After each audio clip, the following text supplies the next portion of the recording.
Okay, we're ready now for our border listers to begin. We're looking for our yearling lambs, please.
Go ahead and get our lambs in here.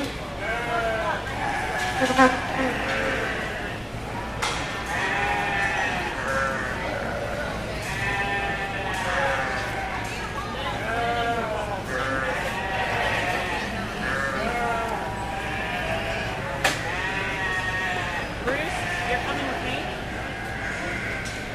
Please, and thank you. How many different people can go there?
Good morning. It's a pleasure to be back working the wool breeds this morning. I think we're starting out with a super nice class of Border Western Yearling Rams. And I think first and second extremely close in my mind.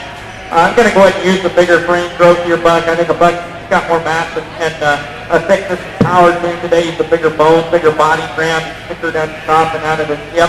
I think the fleece on this ram is very sound, very complete, very correct. Nice ram to start with. I think the ram in its second maybe have a slight advantage in structural soundness. He's super correct on his feet legs. I love him through his front end. His shoulder set's right. His hip and his hind leg set is right. He's another good fleece ram. I want to just fix his mouth just a little bit from a structural standpoint. Switch that top hair. It's just a thick over on this. That dentition doesn't want to line up quite right. And that concerns me a little bit. Otherwise, I would have had no problem switching that pair the other way around.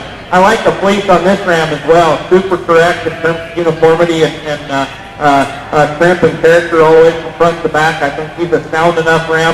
He just gives up a tremendous amount of growth and size today. Two bigger, heavier bodies, more stouter made rams, stouter featured rams than he runs into today. Otherwise, it's a nice ram to round out the class with today. Congratulations on a nice set. Okay, our first place.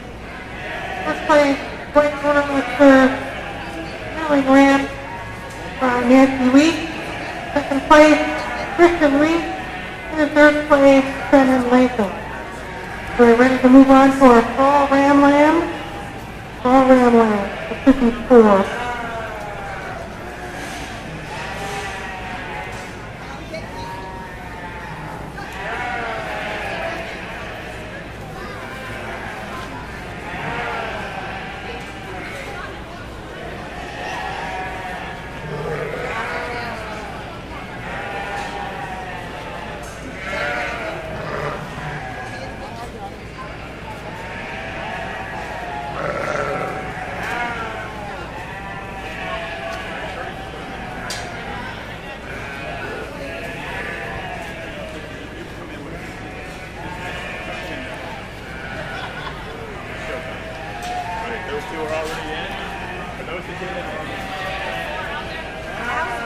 We will shortly.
Nope, I'm good. You're not leaving without me.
lifting the head up rather than having it down. Parallel that floor. Straight. But you're showing a lot of neck. For some reason, these guys got the face of that long neck. So the row is falling asleep. That head should not be moving.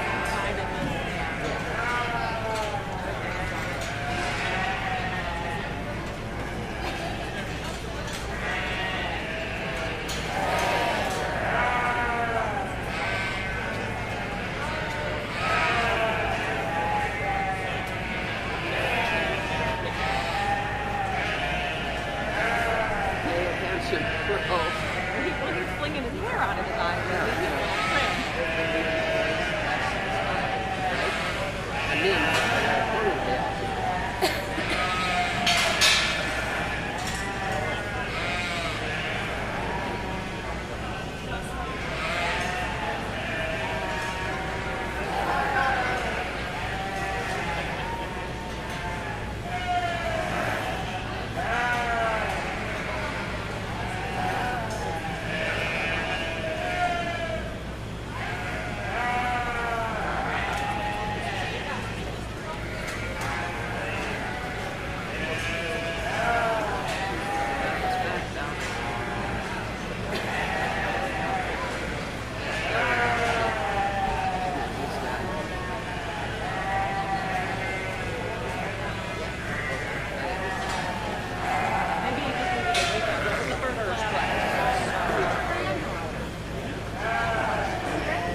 Interesting class here as we move into the fall buck lambs. I think from the outside looking in, it's no doubt that this is the biggest, growthiest pounds of production ram we've got right here. Big body, big hip, really thick, really wide made, and he's still sound enough on his feet. My problem is I don't particularly like his fleece. He's pretty variable in grade and trim all the way from front to back. I don't really care for the character of that wool coming up on his side as well. I'd like to change that about him. He is short. He's been fit down a little bit more. I think we let him grow out. It might change the character of it a little bit, but I don't know. Today I'd really, really like to change the fleece. I think that's the advantage of the ram that I anticipate quite a bit younger that stands in second. I think he's got a longer staple, better character fleece that is just more consistent in grade and trim all the way from front to back. They're back into the brick on that little guy. Like I said, he's a young, youthful ram. It looks like he's got a lot of future growth potential in him. He's still built correctly. He's more correct in his shoulder set and down his top and the two rams below him. He's more correct in his hip and tight legs and the two rams below him. Stands in second hole quite nicely. Ram in third. A ram that I like the front two-thirds of his fleece. It's long. It's got different trim and character. It's very uniform. He plays out quite a bit in his bricks and up even up there onto his upper hip just a little bit. Doesn't have the character strength that we see in the front half of that fleece. The front two-thirds of that fleece. Change that about him. But he's a little bit leveler on his hip, a little bit better on the hind legs than the ram below him. He stands in third hole quite nicely. Ram in fourth is, to me, the one that's the most pinched in his heart. It's the shallowest, it's the tightest in his rib. I like the length of the fleece on that ram. He is a little bit off in his trim and character. He doesn't maintain the same trim and character from shoulder to brick. It's a little more yolky or yellow colored. I changed that about him.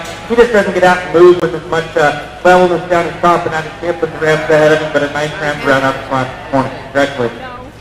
You see them as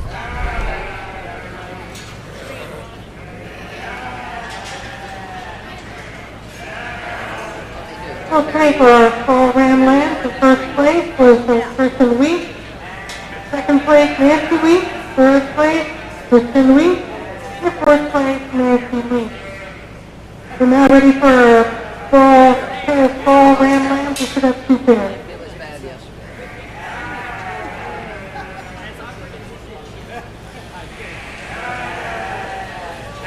The last two buck lambs in the line down there. First place pair of Save that one out. pair. Tie that one out. The rest can go back in. First for Kristen Week and second place for Nancy Week. Oh, is that the synthetic? It didn't work. Now we're on to the early spring ram land. So we've got two early spring ram lambs.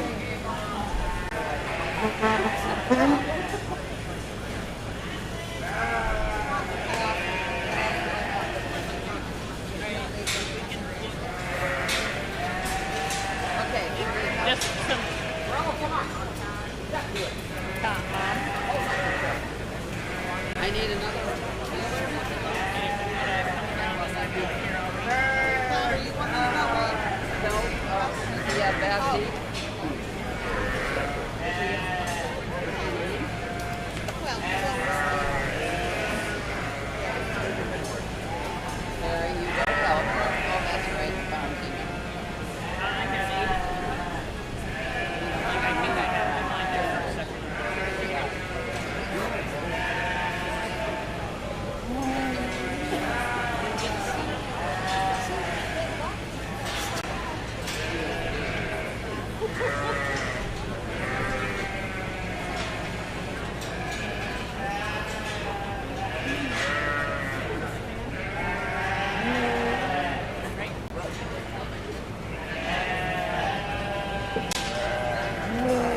Won't be here later. Right. You know? We're walking. Let's walk sweetie. them.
Really nice flat with a pair of ram lamps. We're going to switch these two rams. We're going to start with this ram here.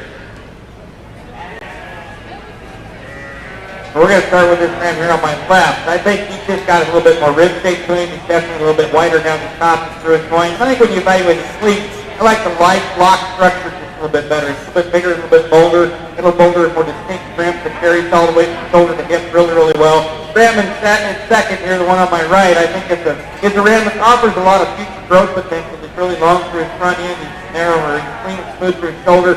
He's built right in terms of structural soundness, he gets around the ring pretty well. Just not quite as much rib shape and mass to it. I don't think that Fleece holds together quite as well today as Ram in first. But again, nice class. We'll bring him back out later for champion drive. Congratulations. Okay, so our winner there for the early spring ram was Kristen Wheat, and the second place, Nancy Wheat. Ready for our late spring ram lambs? We have 9 entries in this class. Late spring ram lambs.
Who knows?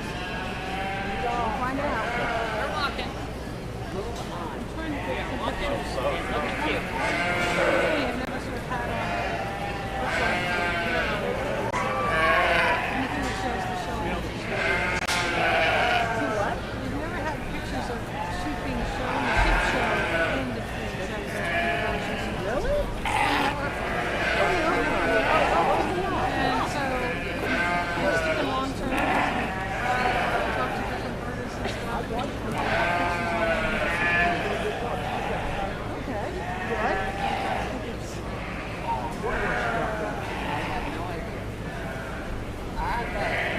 Well, be inclusive in our... Yeah, exactly. And I love the relationship between the people and this week. Honors the work that we all do. Well, I know, Trish. I love her. That's a good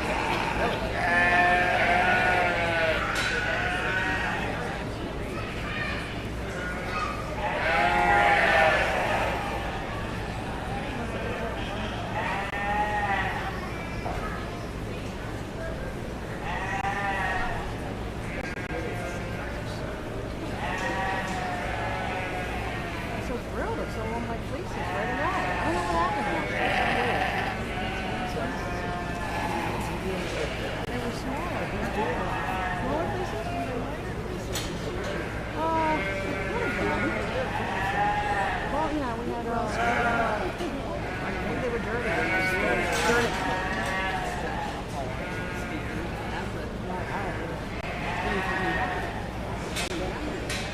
I don't think people like that.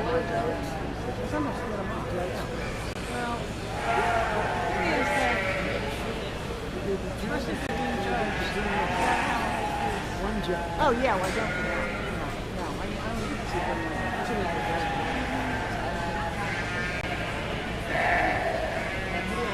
We have a Yearling news got pulled on the this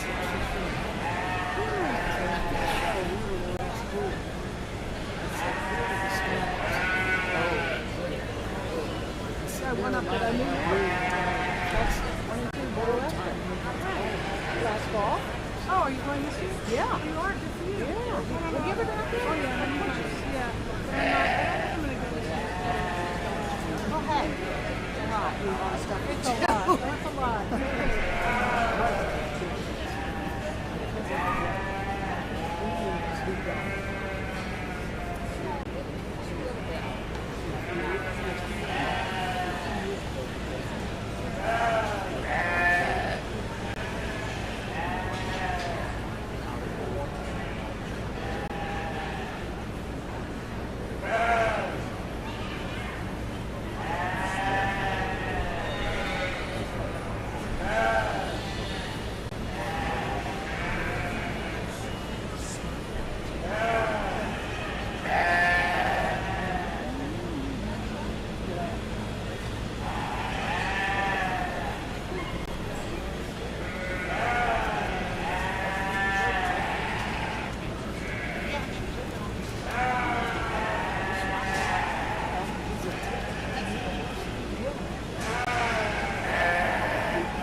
said here, and that was a brick paved. So there was no.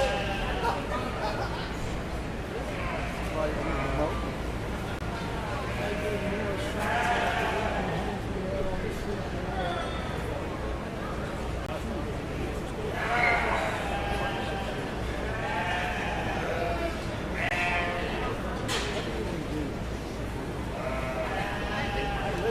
than look at their governor.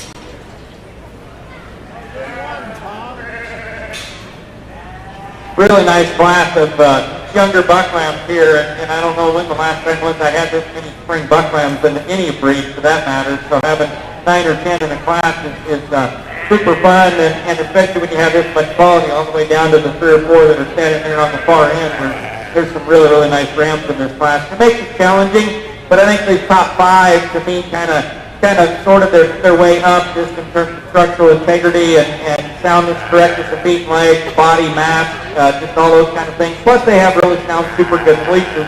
I think maybe that's the only thing I'd be critical of on this first place ram is when you get back in there to his hip and his brick, he does play out a little bit in character and crimp there on that back end of that fleece, but the front 3/4 or 2/3 are really, really nice, very complete, very correct. And I think he's just the easiest keeping, the easiest, most correct ram in this group.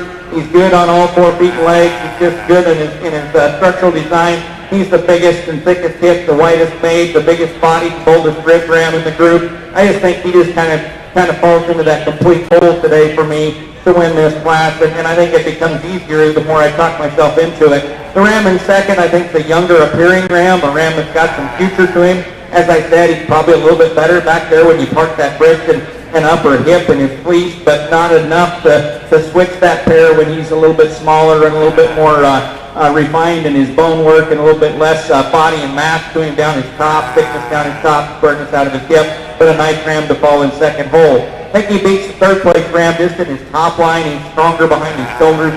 He's stronger there in his rack and loin junction. I like that about him.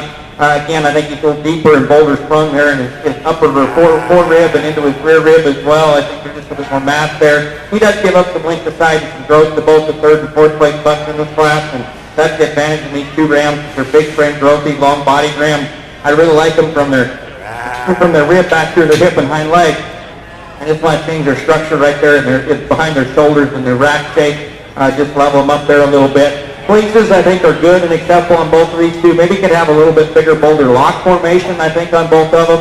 But I like the crimp and character of both of these fleeces. 2 really nice rams. Ram in fourth probably just gives up a little bit more depth of rib and especially fore rib and chest right there than the ram right ahead of him. But again, a big frame, growthy ram. From a structural standpoint, I like this little ram that fell into fifth hole. I think he's square on his feet and legs. Again, he appears to be one of the younger rams in class. He's level down his top. He's level and square out of his hip. He shortens up quite a bit in comparison to the top 4 rams in this class. And his fleece is okay, but it just doesn't have quite the grip and character top to it as those rams ahead of him. But a really nice ram to round out the top 5. We've got some rams down here on the far end that have got some mouth issues, got some feet and leg issues. A couple of rams that just don't have enough crimp and character to their fleece. That's kind of why they sorted down to that end. But a really nice set of rams. Let's get Exhibitor in front of applause. Congratulations.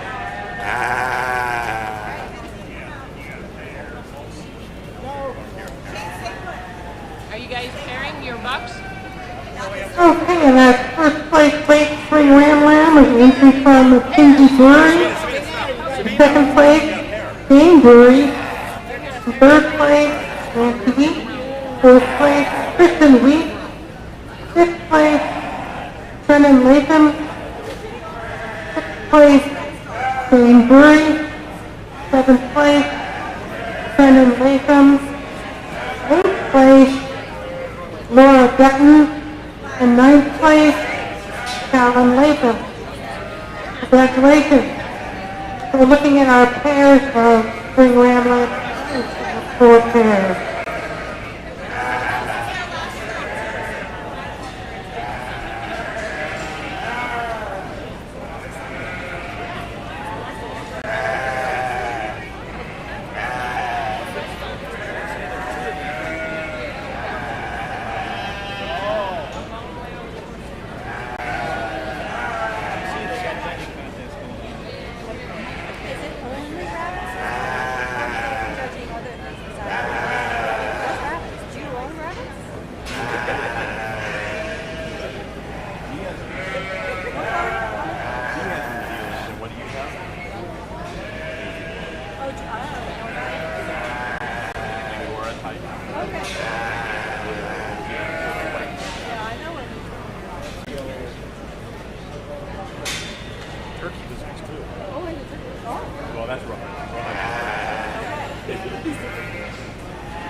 These Back. should- Savina.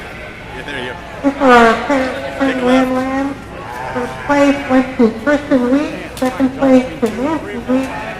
Third haven't even got place to the to flop Brewery. class. I know. And fourth place to Minnesota. No, now we need mix second. Bring in our first and second place winners for our champion and reserve champion Rams here in the white one of the show.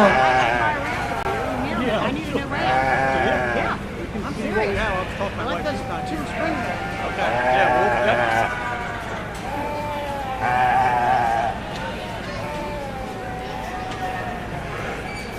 That was the first place fall, right? Or was it second? First place.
Well, again, we've got some quality out here. Seeing these four or five Rams that we've got out here, I think they're really good, complete kind of a piece, but they all have some things that I tweak a little bit. I think to win it is pretty easy in my mind.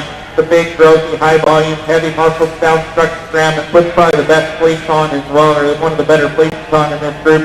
We're going to use the Yearling Ram for champion. I just think he's pretty complete correct. To be honest, I like a couple of things about the fall buck a little bit better in terms of his the confirmation side of his scorecard. I really, really like that Ram. He's going to be a big Yearling buck with a tremendous amount of muscle and volume and mass to him. It's just the fleece part of the scorecard that bothers me quite a bit on him to use him any higher than maybe reserve. And I think the little Ram Lamp on the far end, from a structural standpoint, pushes him pretty hard in terms of being built very, very similar to him with a young Fleece that's a little bit more desirable in crimson character. I'm not sure he's going to be as big and as bold and heavy body. We're going to go ahead and use the fall ram. I just really hope that his Fleece becomes in and matures, takes him a little bit as he grows and matures. Really, like I said, like this little spring ram lamb as well. Let's give these exhibitors a big round of applause. Congratulations on nice and quarter left rams. I look forward to seeing the Yearling youth come out.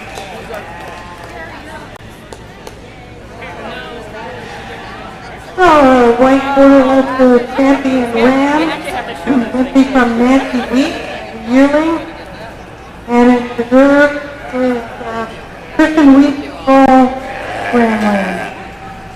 Congratulations. Well done. We'll be ready now for our our yearling ewes under 2 years. We should have 11 entries in this class. Yearling ewes.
Billy.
what a cool class of Border Leicester yearlings. I was kind of looking forward to this class when we got done last night. I knew there'd be a lot of depth and quality, and just from being in the state before and looking at this breed of sheep here before, I knew that there was a lot of depth and a lot of good sheep in this division. I don't think that there's really a bad ewe from top to bottom in this group. It just kind of these 4 or 5 kind of sorted their way up in my mind, and just having all of the things and pieces and parts that I'm looking for. And even with that said, I thought the first place she just kind of walked in the ring and grabbed my attention from the start and kind of never let go of it. She just said, I'm here to win, and I think she's just a super complete kind of a ewe.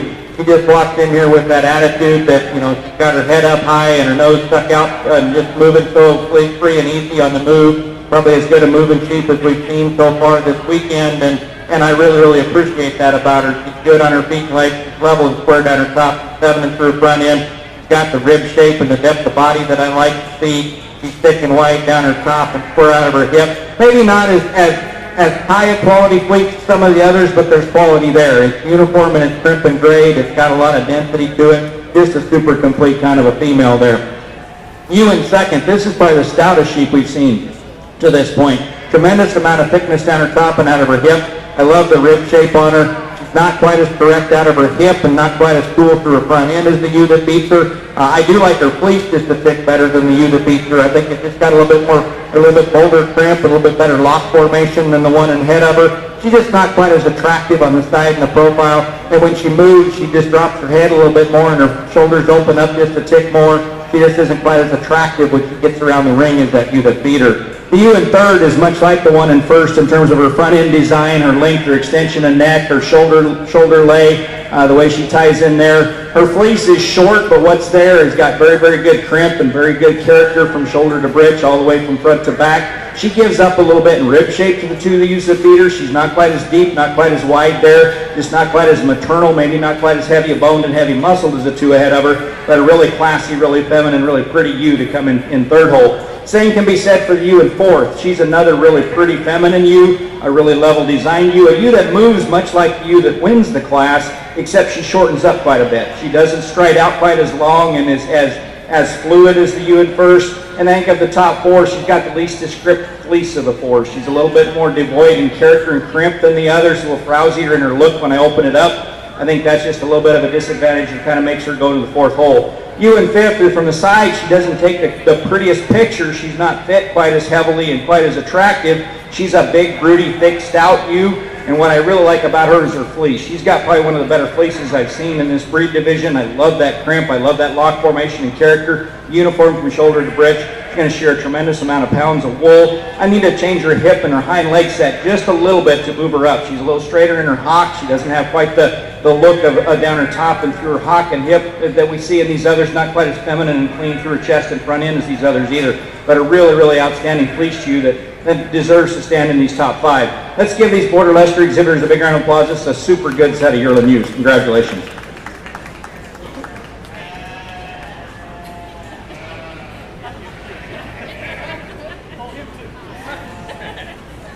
Okay, for our yearling ewe class, our first place yearling ewe from Christian Week.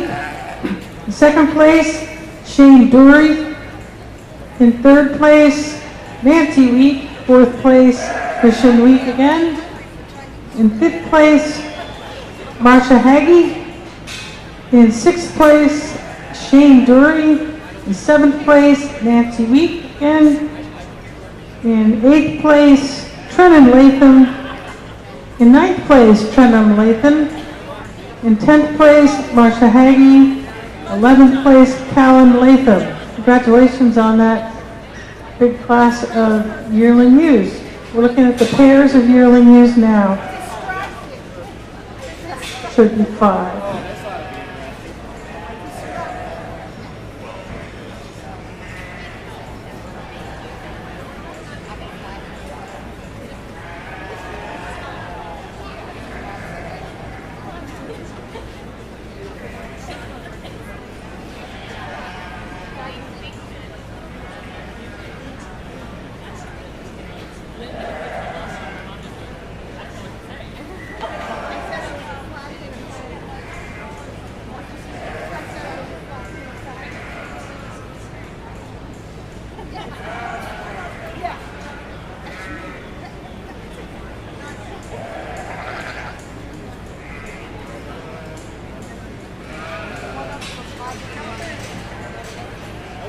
So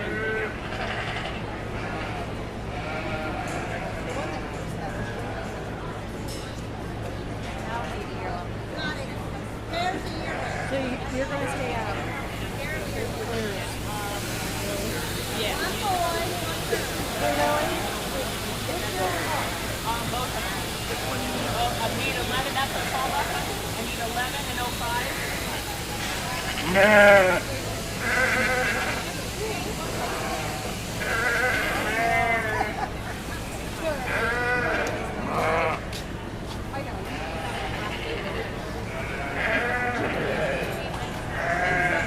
Okay, our first place pair of Yearling ewes from Christian Week.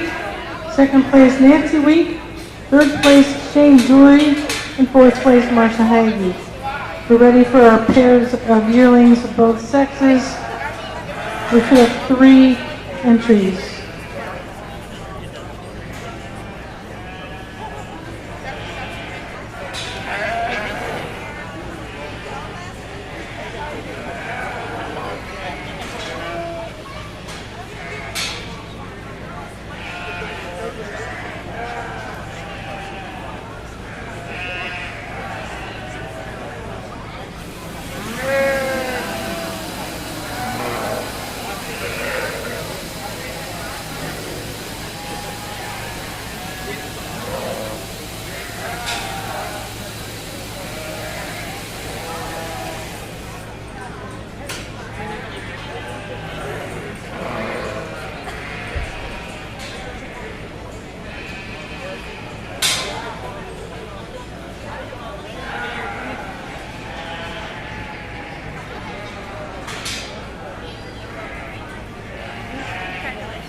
Okay, our first place in our pair of yearlings was Christian Week.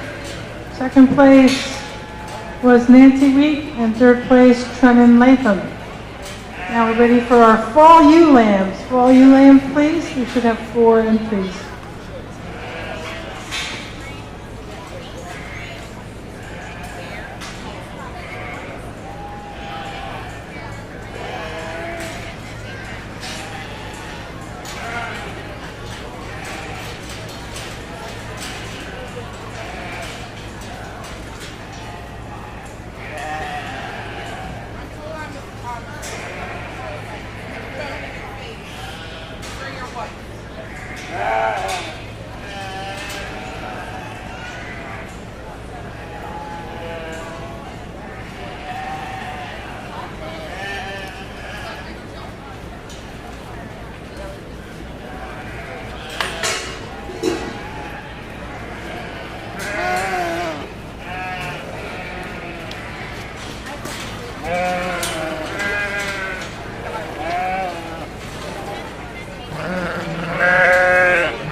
Cool set of fall ewe lambs. There's a tremendous amount of age difference in here. I think we've honestly got some winter lambs mixed in with these falls, and it makes it a little challenging, but at the same time, if you're just sorting on quality, I think the two that sort up pretty easy. They're both sound on their feet and legs. They're both feminine. They're both wide and deep in their rib shape and both sprung.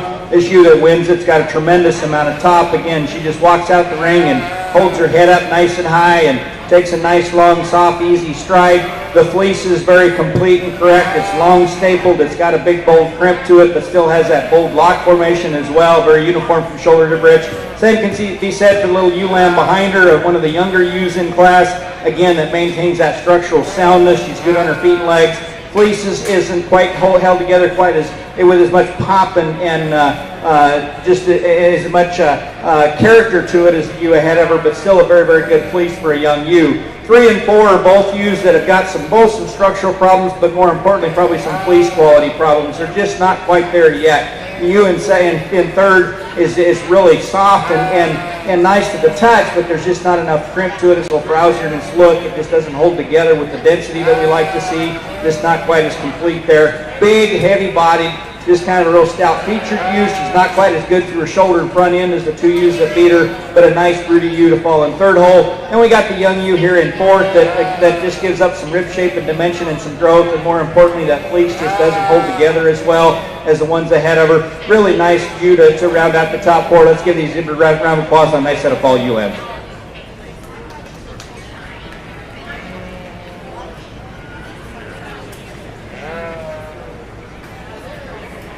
Okay, for our fall ewe lambs, in first place, that was the entry from Christian Week. In second place, Nancy Week. In third place, Christian Week. And in fourth place, Nancy Week. We're looking for our pair of fall ewe lambs now. Pair of fall ewe lambs. There should be 2 pair.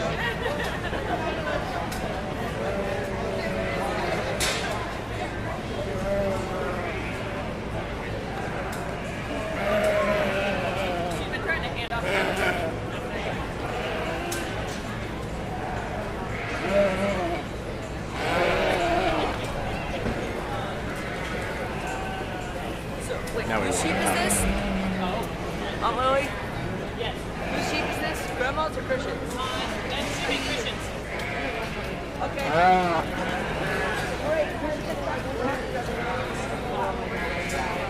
And that first place of the pair of fall ewe lambs went to Christian Week. Second place to Nancy. We're now ready for our early spring ewe lambs. So just 2 early spring ewe lambs.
We're going to leave this pair standing just as they walked in here at the ring and walked around the corner. I think it's close, though. I think for different reasons there's different advantages between these two. But first place, you just matches the type and kind I've been using the last couple of classes. I love her through her front end, length and extension through her neck. And she's smooth shouldered, yet she still has some depth and spring to her ribs. She's really level down her top, square and level out of her hip, comes down on her feet and legs extremely square and out on the corners. Like all of that about her. The second place shoe's got a slight fleece advantage. I think there's just a little bit more crimp and character, more staple length, a little bit more uniformity in her. I think, again, she's classy through her front end. She's thick and wide through her hips. She's just not as good there behind her shoulders. She wants to pinch a little bit more in her heart and in her forerib. Doesn't have quite the width and dimension we see there that we see in the first place shoe. Let's give them a nice round of applause. Good set of winner ewe lambs.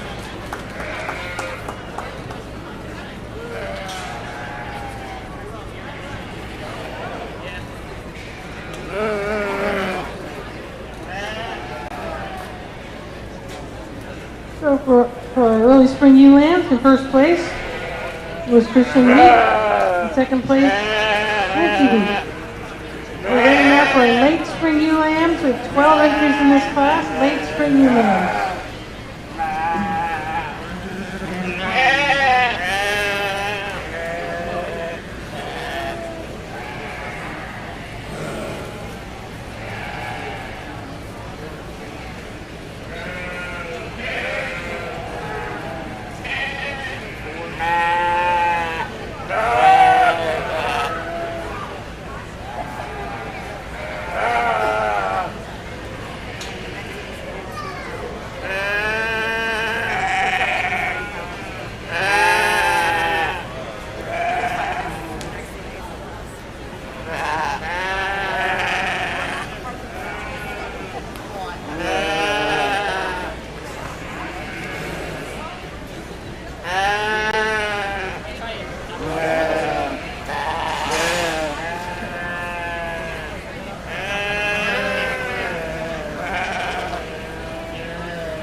Fun class, extreme amount of depth in this class. I think there's a lot of age difference. I think there's just a tremendous amount of things to kind of weigh out in my mind, and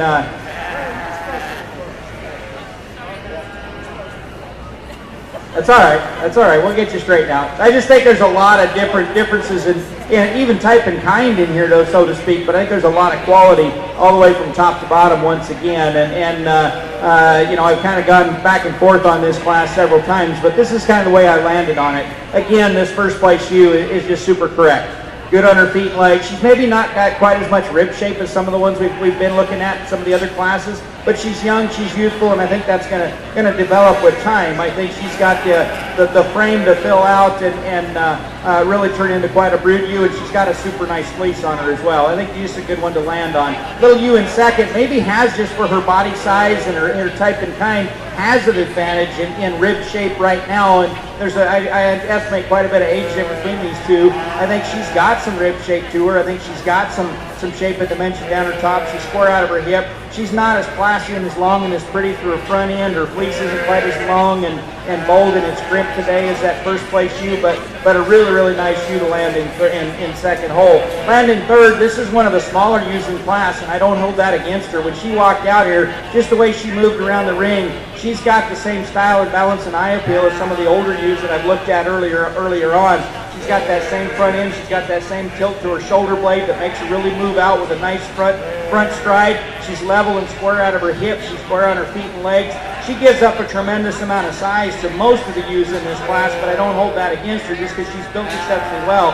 And then what I really like about her is when you get in there and part that fleece on her, it's a lamb wool fleece in terms of lamb texture and lock formation and lock size, but there's still a lot of crimp and character all the way from the shoulder clear down to her lower britch on that ewe. She's got a really nice fleece. I think she deserves to stand here in this third hole.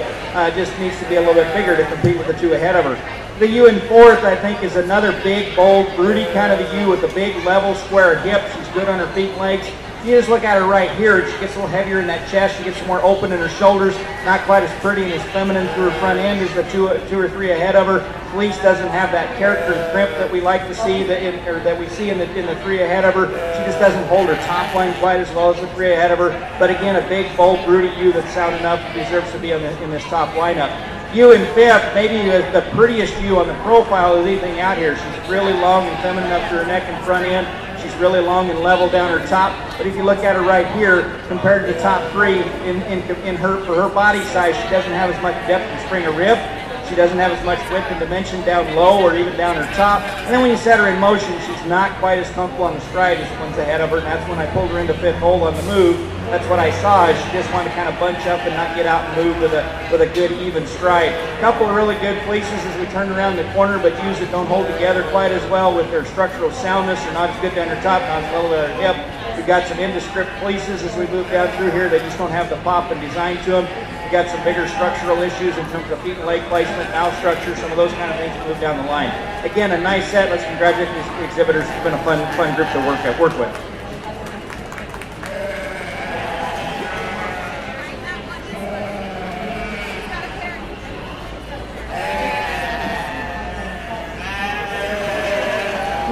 So now eight spring ewe class. First place went to Christian Lee.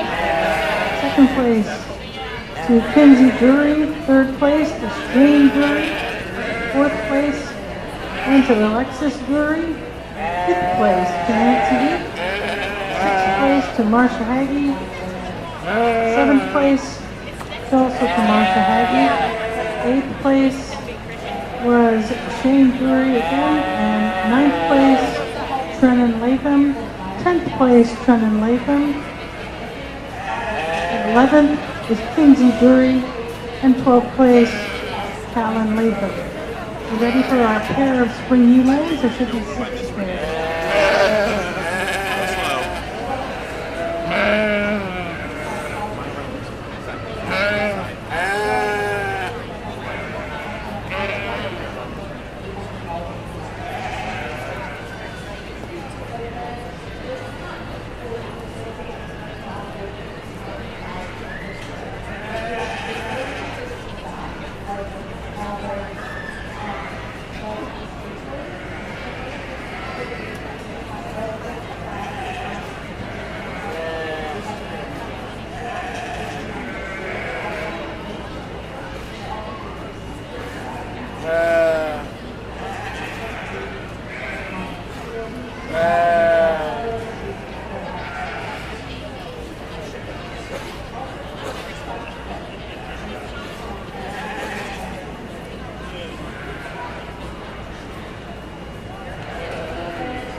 go this way. Maybe unless the judge was something else brought in.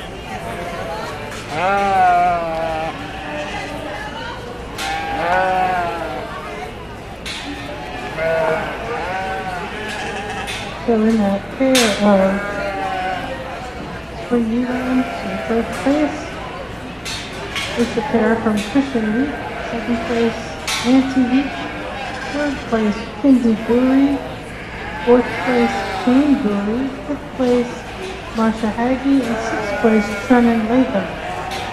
Looking now for our lineup for our champion white border Leicester U. So let's bring in our first and second place winners into the ring.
I think we had a really nice class or a nice set of white border Leicester U's to evaluate, and it makes it fun when we get back out here and we really start talking about these U's. I think all 6 of these U's are super cool, and even the ones that didn't come out have some quality to them as well. But I think to me, and I probably don't have much of a poker face on, that Yearling U is pretty complete and pretty correct. It just hits me pretty hard. she's my kind of ewe in terms of the way she's built. She's maternal in her look. She's got a tremendous amount of volume and mass and a lot of rib shape, and the fleece is just right there in dead center where it probably could be a little bit better in terms of uniformity of crimp and grade, but it's good enough. She'll be your champion ewe today. I think the race is for second in this division, and I really like a lot of things about that second place yearling ewe from a brood ewe potential. I love the crimp and character of that fleece. Maybe like the lock formation and size a little bit better on the fall ewe. I like the fall ewe in terms of her maternal look. I think she's a little heavier through her front end and not quite as classy through her neck and shoulder as either the two ewes on either side of her. The little spring ewe lamb or the older spring ewe lamb. Again, built much like that yearling ewe. Fleece is a lamb fleece, a little harder to evaluate. And we got a more extreme younger ewe lamb. It's going to be a big yearling ewe. Still, like I said, there's a lot of different ways to go, but I think I'm going to go ahead and use the fleece quality and the maternal look of that reserve, that yearling ewe for reserve. We're going to stick with the two yearling ewes today. Congratulations, nice set.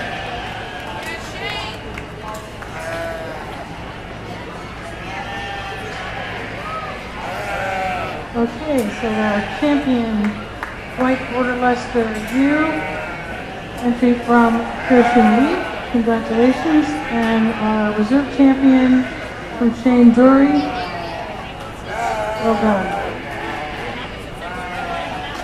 And now looking at the pair of lambs and the age, there should be, I think, 6 pairs.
need help, Lily? Yeah, go ahead. Go push her out.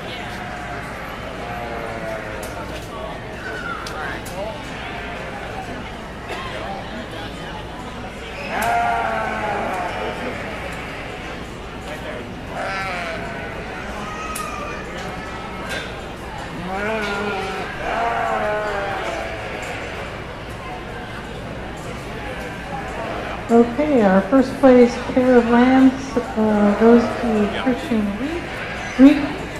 Second place, Kinsey Brewery. Third place, Nancy Week. Fourth place, Shane Brewery. Fifth place, Trennan Latham. And sixth place, Alan Latham. So we're looking for a pair of fall lambs. There should be 2 pairs of fall lambs.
For a second, let me see what we have out here.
What side you want to put this on?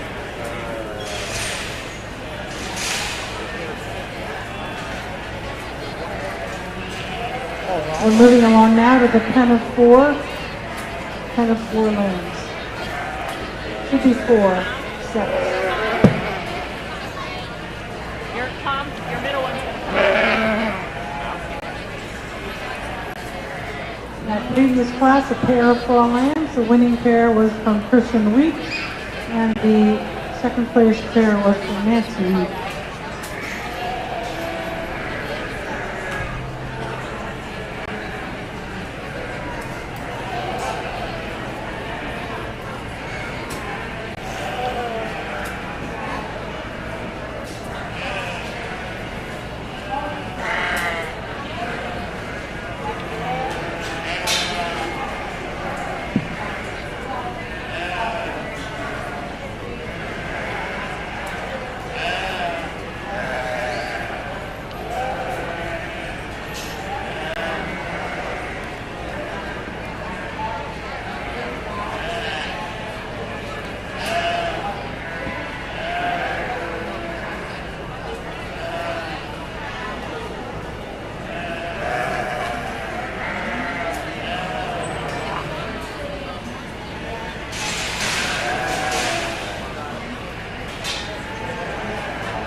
our first place in our pennant 4 lambs goes to Christian Wheat.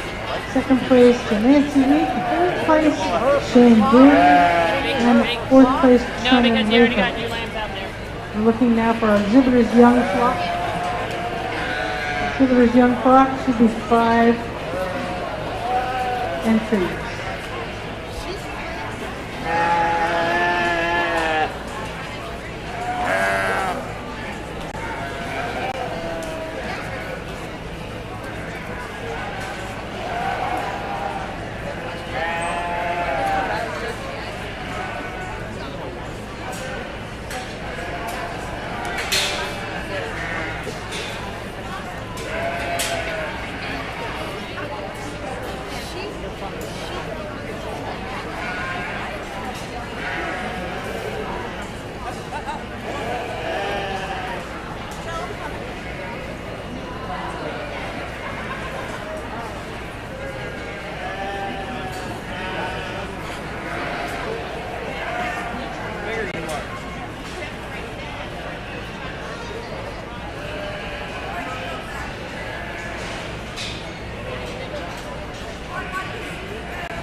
Okay, for our Exhibitor's Young Flock, in first place was Christian Wheat. Second place, Nancy Wheat. Third place, Shane Drury. Fourth place, Kinsey Drury. And fifth place, Brendan Latham. And now we're looking for our flocks. We should have 4 flocks.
Kenji.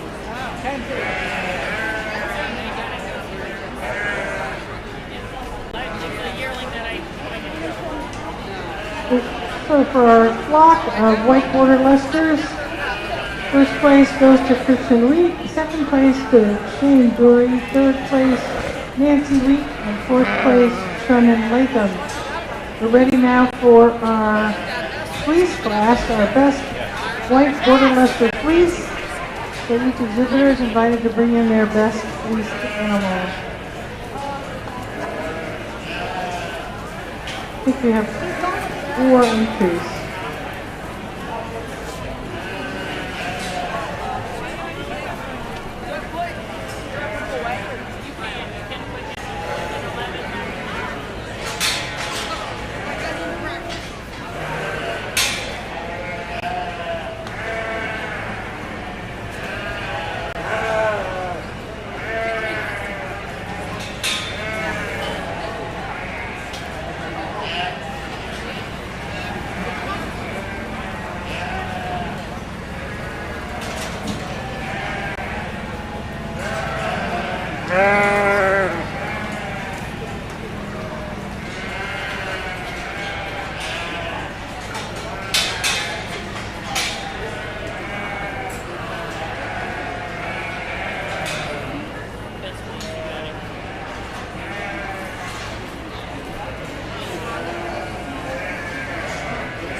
As soon as we're done here with our white border Leicester Fleece class, we'll be wrapping up this show and moving right along to our black Lincolns.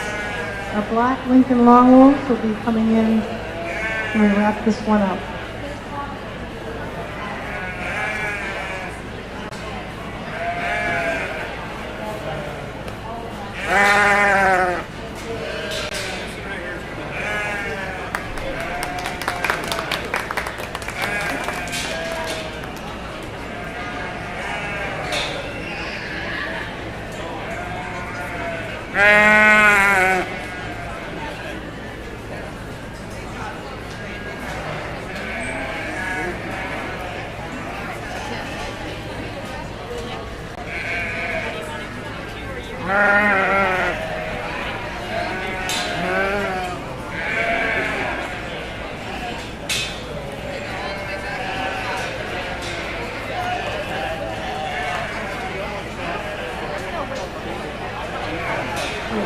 We do have one more class here from Maryland Best Bred. Maryland Best Bred.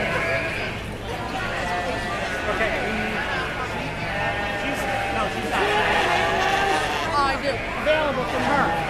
From her? Does she have a ram lamb? I'm not the person. Does she have any ram lambs? Does she have any ram lambs? Okay, we should have 3 I of don't the know. We'll Maryland find Bred. out.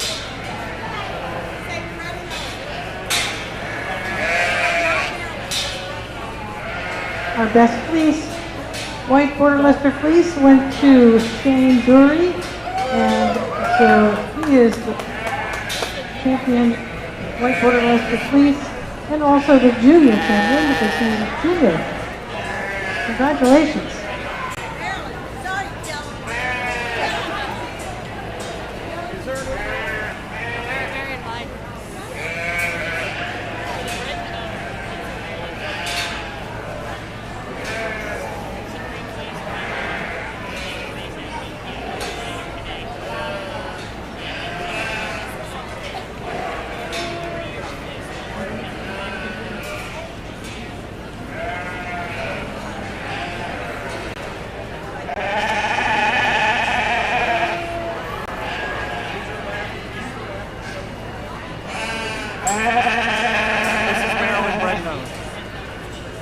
Can you help? No, they're not mine.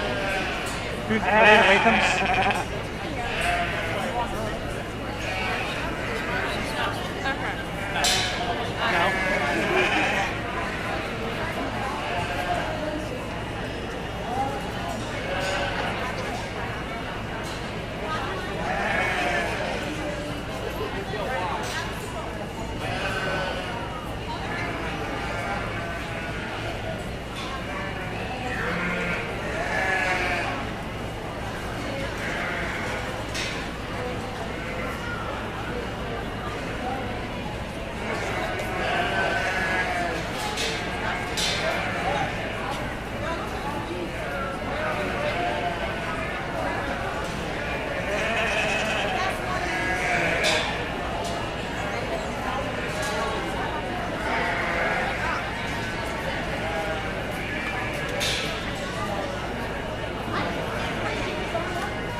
Okay, so our best Maryland red white border Leicester was the entry from Trenton Latham. Congratulations, Trenton.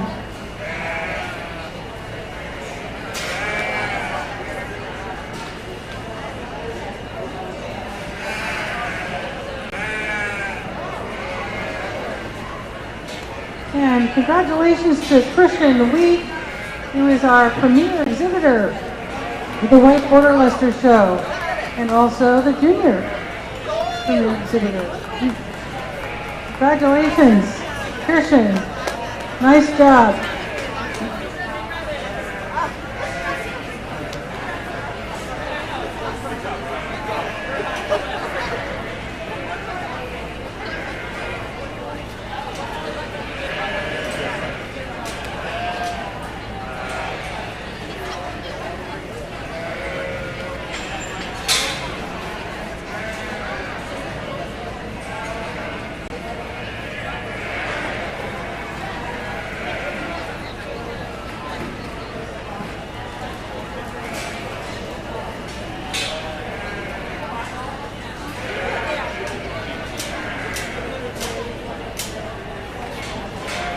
Okay, we are ready now to start with our Black Lincoln Longwells. And our first class is for the Yearling Rams under 2 years. We should have 3 entries. So bring in those big Lincoln Rams, Yearling Rams.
Nice class. We start out the black Lincolns. Really good fleece rams from top to bottom. I think all three of these have some quality to offer there. I think it's challenging. I think the ram I'm going to start with, I really like him from his rib back through his hip and hind leg. I love his top shape. I love his thickness through his loin and into his hip. He's really deep-bodied and bolt-sprung. He's the most massive ram in the class.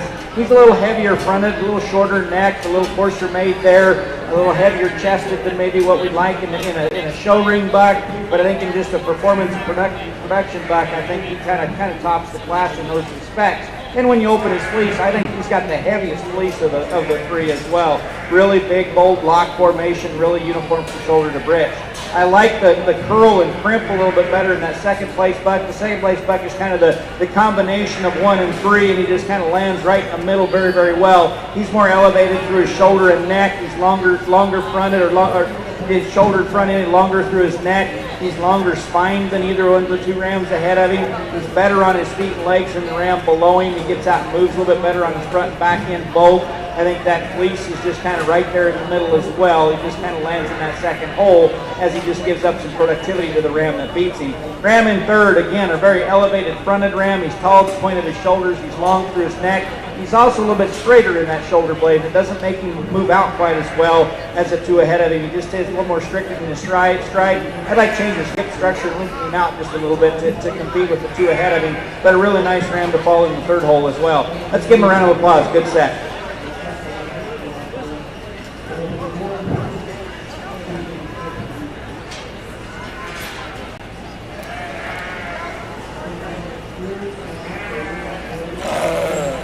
Okay, for that yearling rams in our Black Lincoln show, first place goes to Rachel Kerper, second place to Ashley Gouge, and third place to Deborah Vanderven. So looking now for our early spring ram lambs, we should have 9 early spring ram lambs in this class.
Nice class of black Lincolns here, and I think it's a challenging class, and I think you can do a lot of things different depending on where your priorities lie. And you know, we used to have a few black Lincolns. We've since sold out of the black Lincolns and gone to straight whites because we struggled finding the black Lincolns that were sound enough in my liking and correct enough on their feet and legs and still maintain some body and some thickness that our whites had. So, but there's some rams in here that are extremely good in those respects. I think these top two are exceptionally sound on their feet and legs. When you put them in motion, they really move around the ring with some fluidness and some soft and ease, and just look like they're comfortable. They hold their heads up, their front ends stay together, their top line stays straight and correct, and I like that about the two. The ram I opted to use, I think, is just a little bit bolder in his rib shape. He's a little bit deeper bodied, both forerib and rear rib, I think, than the ram in second. I think he's a tick longer and leveler in his hip and comes down a little bit straighter on his rear legs in that second place buck.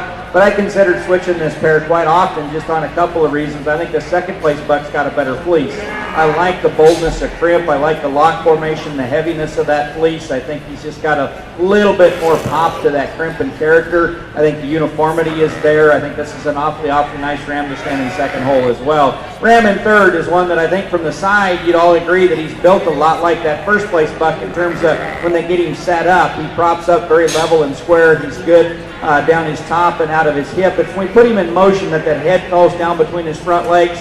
He just struggles a little bit getting out and moving, and I think that's just because he's just a tick straighter in that front shoulder than those first two rams. That shoulder blade's more straight up and down instead of tip back enough to allow him to really step out and stride off those front legs.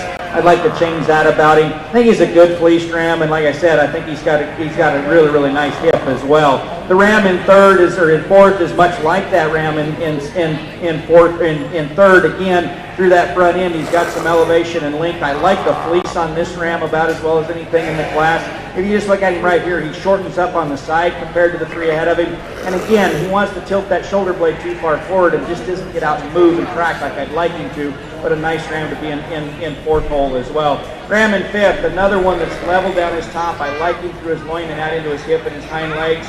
He wants to pinch just a little bit there in his forerib, and his fleece is a little bit more non-distinct, nondescript. Doesn't have the crimp and character. A little frowsier and a little bit more, a little tougher to look at in terms of the way it parts and opens up and evaluates the crimp and character of it. But a really nice class of 5 extremely good, high quality, or 7 to 8 really good, high quality black Lincoln rams. Let's give them a round of applause. Nice job, guys.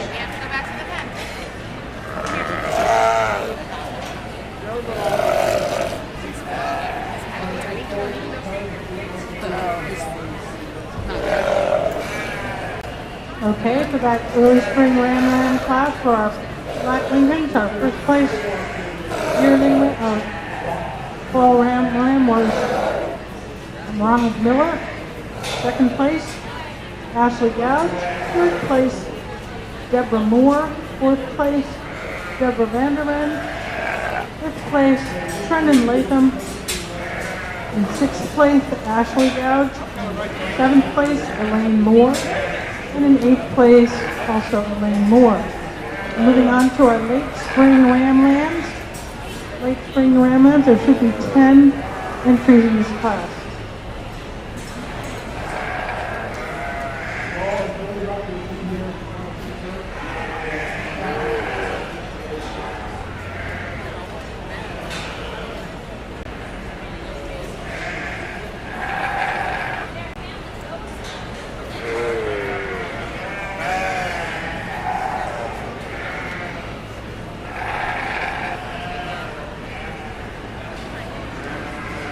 Yeah.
Another nice set. I think there's a lot of quality in this group, maybe a few fewer feet and leg problems in this group than what we've seen in some of the others. Of course, they're younger bucks, and as they mature and get older, sometimes they get a little rougher on the move.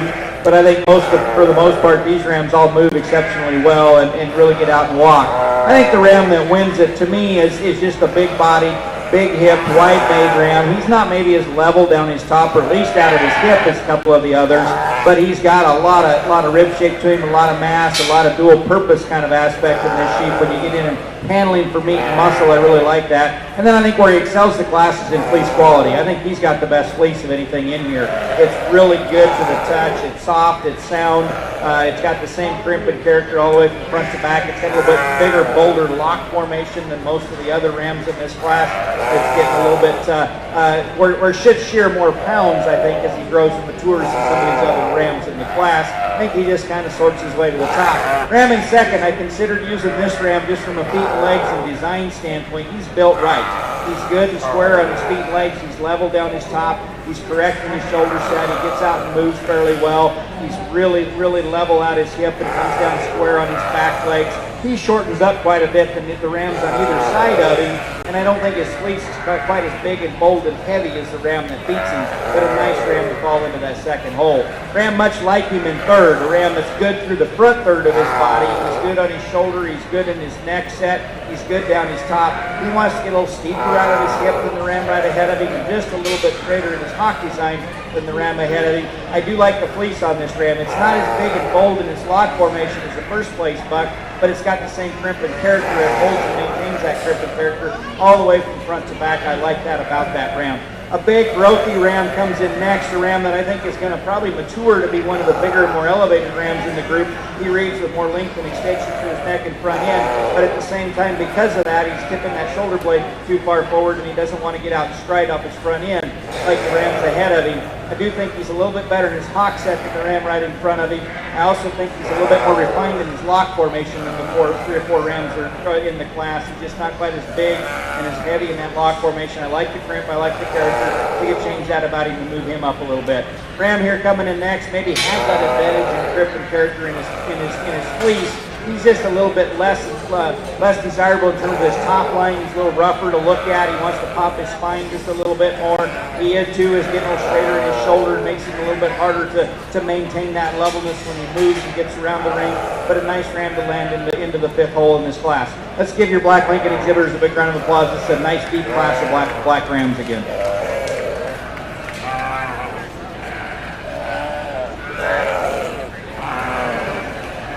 Okay, that late spring Ramland class of our Black Lincolns.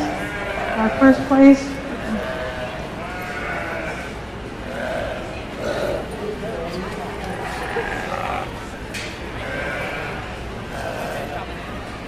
First place went to Rachel Kerber. Second place to Ronald Miller. Third place went to Dev Vanderend. Fourth place to Ronald Miller. In 5th place to Deborah Van Der End. And 6th to Elaine Moore.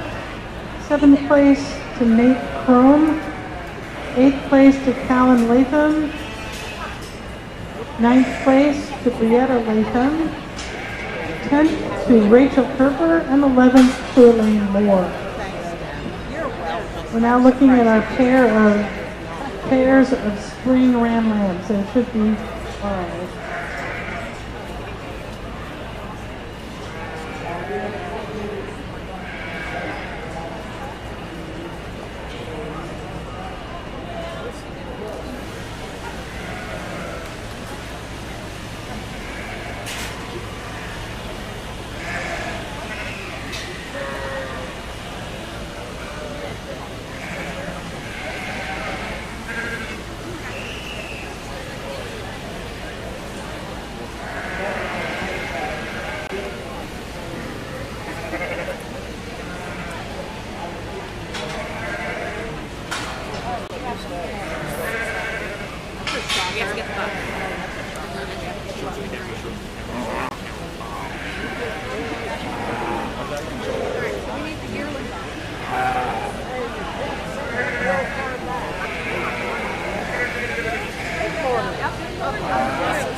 again, our first place pair of spring ram lambs went to Ashley Gouge.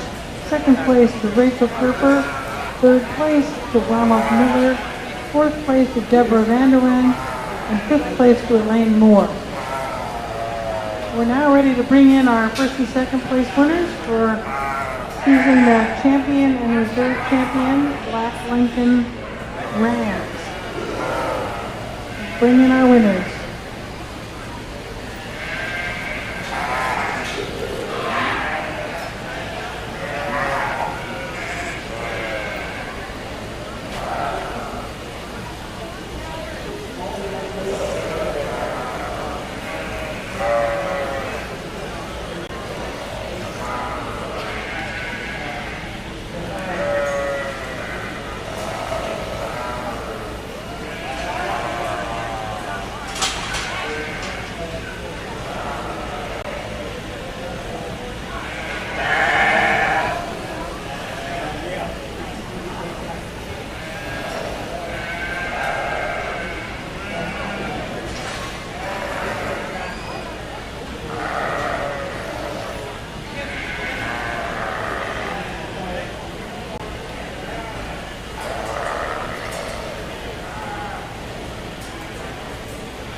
Nice set of Black Lincoln Rams. I look forward to seeing what the ewes look like as they come out.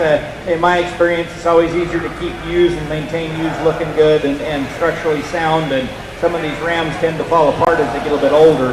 I think to me this is a nice set of 6. They're kind of what I was looking for in terms of structural soundness. I think the 2 that I've settled on are kind of close. They were close in class. I think they stay close together out here. There's maybe a couple out here that have a little bit more size and elevation, a couple that have a little bit more mass, maybe a couple out here that have a little bit more fleece quality on them. But to me, the 2 in the middle right here are the 2 that kind of I land on, that have the pieces and parts that I like. We're going to use the intermediate ram lamb, or the older ram lamb here for champion, and the second place in that class for reserve. Congratulations, guys. Nice set of sheep.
Okay, so our champion, Black Lincoln Ram, was the early fall ram from Ronald Miller, and our reserve champion was our early fall ram lamb. Was the second place. That was from Ashley Good. Congratulations. Now we're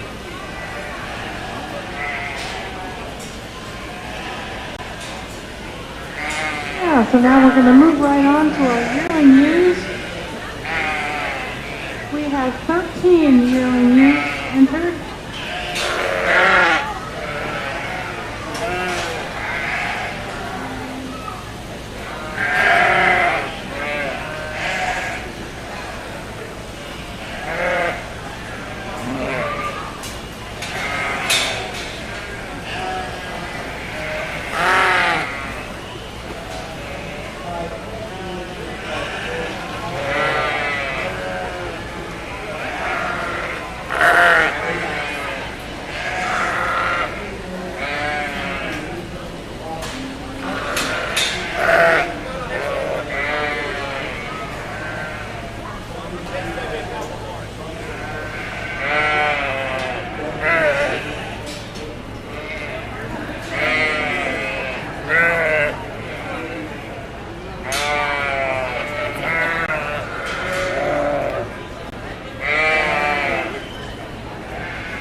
to head up to our exhibitors. We're probably going to take a short break following the Black Lincoln show and before we begin the Black Border Leicester show. We're expecting, if we wrap up this Black Lincoln class around 1 o'clock, we'll take a half an hour break. We'll update you if the times change, but it's time for our judge and the rest of the folks here helping with the show to have some lunch, and then we'll move on with the Black Border Leicesters after lunch.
Really an interesting class that Yearling used here, and there's some good sheep. I mean, don't get me wrong. There's This is a really, really good set of sheep. It's just kind of nitpicky what I'm trying to do with them. There isn't a perfect one in here. There's not one that just comes out and jumps out and grabs me, but there's some things about each one of them that really does intrigue me. And I think this first place shoe is intriguing in her own right. I'll be the first one to admit, when we put her in motion, she doesn't move quite like I'd like her to. She does bunch up a little bit more than I'd like her to. She does kind of stride out a little bit more restricted than I'd like her to. But I think when they get her propped up and set up, she takes an awfully nice picture on the profile. She's setting up really square. She's got some extension up through her neck and her front end. She's really wide and long down her top. She's wide and thick out of her hip and down through her hind legs. And I love the fleece on this shoe. She's just got a super complete fleece. I wish it was darker black. I don't know as if it's kind of an interesting color, but at the same time, the crimp and character and uniformity is exceptional in this shoe. And I think that's kind of where she excels the entire class today, is in that aspect. And then she just puts herself together quite well. The U in second is giving the showman a hard time. She doesn't want to cooperate. She doesn't really want to show. But when I can get a good look at her, I really like the way she's built. She's maybe built a little bit better to her hip and on her hind legs than the U that beats her. She is a little deeper chested in comparison to her flank depth, but not quite as bad as the one that's right behind her. I changed that about her a little bit, and maybe lengthen her out just a tick as well. She wants to shorten up, but again, I think part of that is she just won't stand and let them set those hind legs out where they need to be. She does have a little fleece damage. The sheep, I think, in that pair both kind of seem to want to eat each other a little bit, so there's some fleece missing down the middle of her back, but they've done a good job of blending that in. What's on her sides is really acceptable, is really high quality. There's, again, a lot of crimp and character there, a lot of uniformity there, a lot of weight to what's left of that fleece, so I think if we can... She's a Houdini, too. I think if we can get her to settle down and show better and then get them to quit eating each other, I think that's quite a U. The U in third, again, is a really pretty profiling U, a U that when they get her set up, she's really balanced as well. When we put her in motion, she wants to kind of suck her hind legs up under her and make herself look a little bit shallower in her flank than I'd like to be. Again, a very uniform fleece, not quite the weight and the size of the lock formation that we see in the two ahead of her. Wants a little bit more refined. We can change that about her. I can easily see running her up towards the top as well. Same can be said for the next view. Again, a real pretty profiling view that's really elevated and extended to her front end. She's very feminine there. She wants to kind of wedge the other way, where she's a little deeper flank than she is chest and front end, so she doesn't balance quite as well. She just gives up some rib shape and some depth of heart and depth of middle in comparison to the three ahead of her. But again, I like the fleece on this shoe. And then we got the big, stout, just really heavy view here at fifth. I mean, this shoe is big. She's got a lot of thickness to her, a lot of body to her, a lot of mass to her. For me, she's just a tick fat, just a little heavier condition. She's an easy keeping, good doing you, but if we could clean up some of the extra waist and front end on her, make her a little bit more feminine there, I think we can move her up a little bit. Good fleece shoe, a you that deserves to stand in this fifth spot. I just think she's a little bit too fat for me for this time of year. Let's give them a big round of applause. This is a nice group of youths from top to bottom. Congratulations.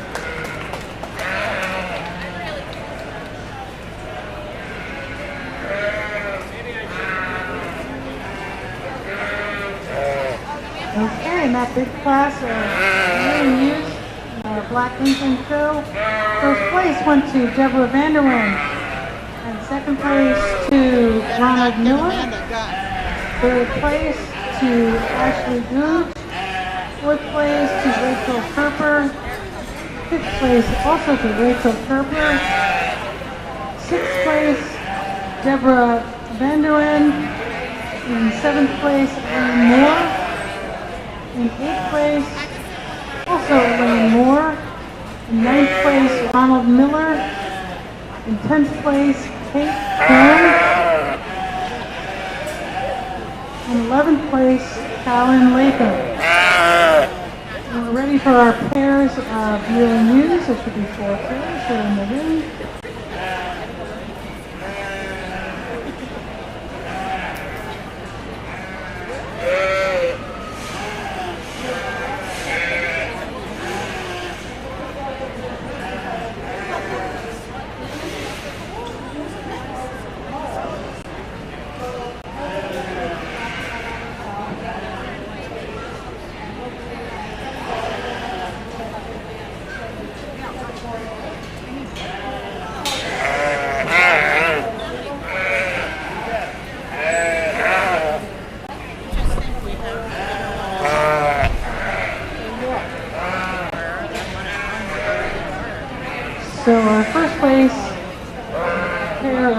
yearling youth goes to Deborah Anderson, second place to Rachel Kerper, third place to Ronald Miller, and our fourth place pair was from Ellen Moore. Now we have a pair of yearlings for sexes. Should be three pairs.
Okay, so for our pair of yearlings, in first place, Rachel Kerper, second place, Ashley Good, and in third place, Debbie Vanderwend. Okay, now we're looking for our fall ewe lambs. We should have 4 fall ewe lambs.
Nice set of fall ewe lambs. I think there's a judging contest going on today that this would have made a really nice class, especially for a reasons class for kids to talk about, because even if you didn't place them right, there's justification for using all four of them to win and all four of them to go bottom, to be honest with you. The ewe that wins it is just the most productive. She's the biggest rib. She's the widest made. She's the thickest down her top. I think she's probably as acceptable as anything in fleece quality. Maybe could have a little bit more distinct crimp. I think if I can change her, I clean up her front end just a little bit, lengthen out that neck and smooth up those shoulders, make her tick more feminine. But I think she's an awfully nice ewe to win this class. Ewe in second, again, another one that just doesn't want to be here today, or at least doesn't want to be in the show ring real well today. When they do get her set up, she's as square and as correct and as level of designed ewe as anything in the class. She's got as much rib shape as anything in the class. And I think from a fleece standpoint, she's got probably the heaviest shearing fleece today. Again, there's a little bit of damage down the top on this ewe. I don't know what's going on there, but she's got a good example of what she needs to have down her side, on her shoulders, and in her rib and down through her bridge. Maybe gets a little playing out there through her lower bridge, but it doesn't carry up as high as what I've seen in some of them today. Nice ewe to go in second. Third place ewe, a ewe that girls have really got trained to show exceptionally well. They've got her cut out exceptionally well. Maybe took a little too much wool off of her. It's hard to really evaluate the fleece on this one, through her shoulder and down on her side. I think when they set her up and prop her up like that, I like that view of her. I'm not really as fond of her when she sets up and shows her like a market lamb. I think where this ewe gets beat is when we put her in motion, she wants to drop her tail head, wants to pull those hind legs up underneath her and just really round out of her hip. We could change her structure for her hip and hind leg and put a little bit better, a little bit more desirable fleece quality on her. I think maybe we could run this ewe up. I love her front end. She's really long necked and extended through there. Feminine fronted. She's got some balance and eye appeal to her. I like that about her. Real correct ewe that we finished the class out with, and a ewe that I like the fleece on it. It's not quite as big and as bold in this lock formation, but that's a lamb fleece for you. And she's a ewe that's designed well. She's square on the corner, she's level down her top and level out of her hip. She's just a little bit more refined in her body design. There's a little shallower and flatter in her rib cage. More importantly, she's a little more refined in her bone work, a little bit more frail there when we compare her to the ewes ahead of her. We can make her a little bit more rugged there. I think we can move her up the line as well. Nice set, congratulations, a good group.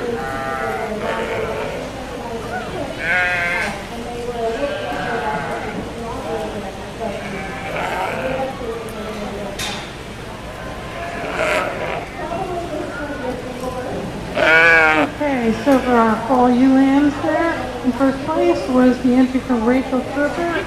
In second place, Ronald Miller. In third place, Amy Miller. And in fourth place, Rachel Kerper. Thank you. Pair of fall ewe lambs. Do we have a pair of fall ewe lambs, or?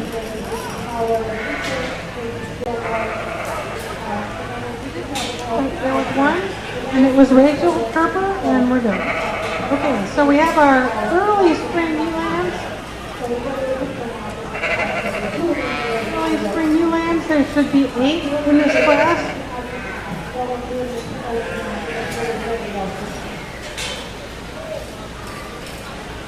We're looking for 8 early spring ewe lambs.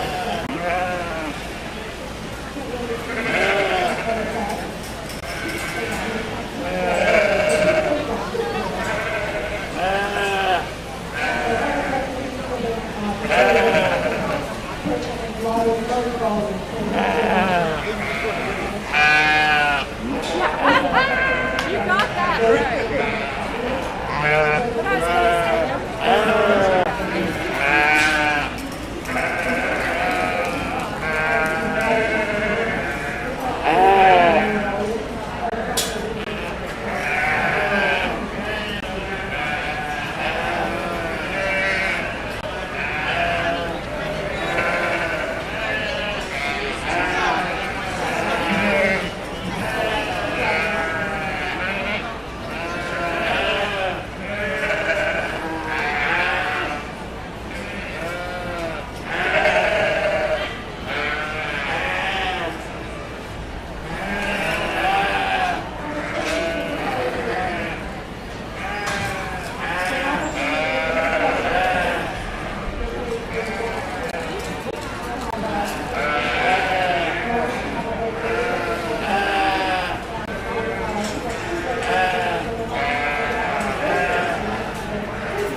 Another nice class. Again, there's a lot of quality, but there's a lot of differences. One thing I will say is there's not a lot of fleece differences in talking these top 5. I think these are all 5 really good fleece ewe lambs.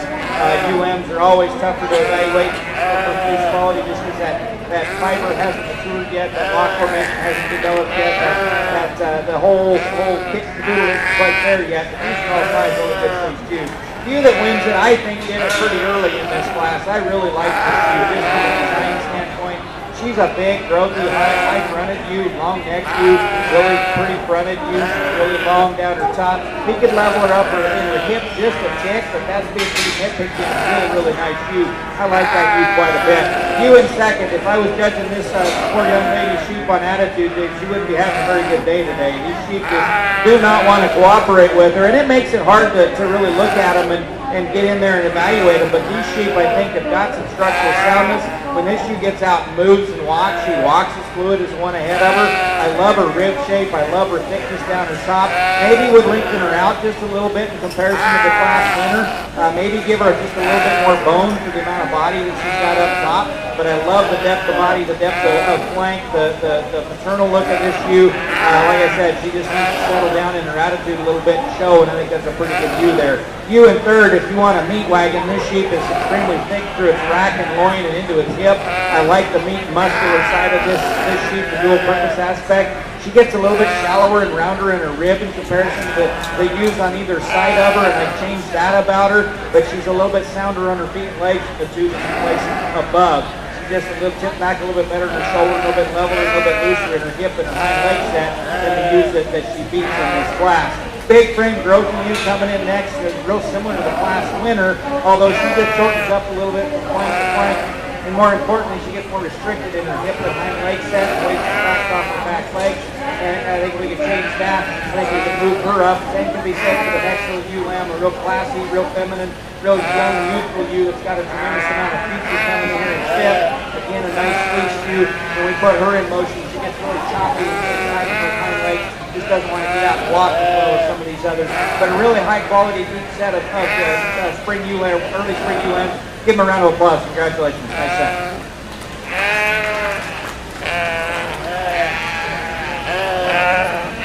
Okay, congratulations to Deborah Moore, who early spring ewe lamb took first place in the class. In second place, Ronald Miller. Third place, Ashley Good. In fourth place, Deborah Vanderland. And in fifth, Rachel Kerper. Sixth place, also Rachel Kerper. Seventh place, Elaine Moore. Eighth place, also Elaine Moore. Moving on now to our late spring ewe lamb. It's a big class. We have 15 entries for our late spring ewe lamb. 15.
our judge a workout.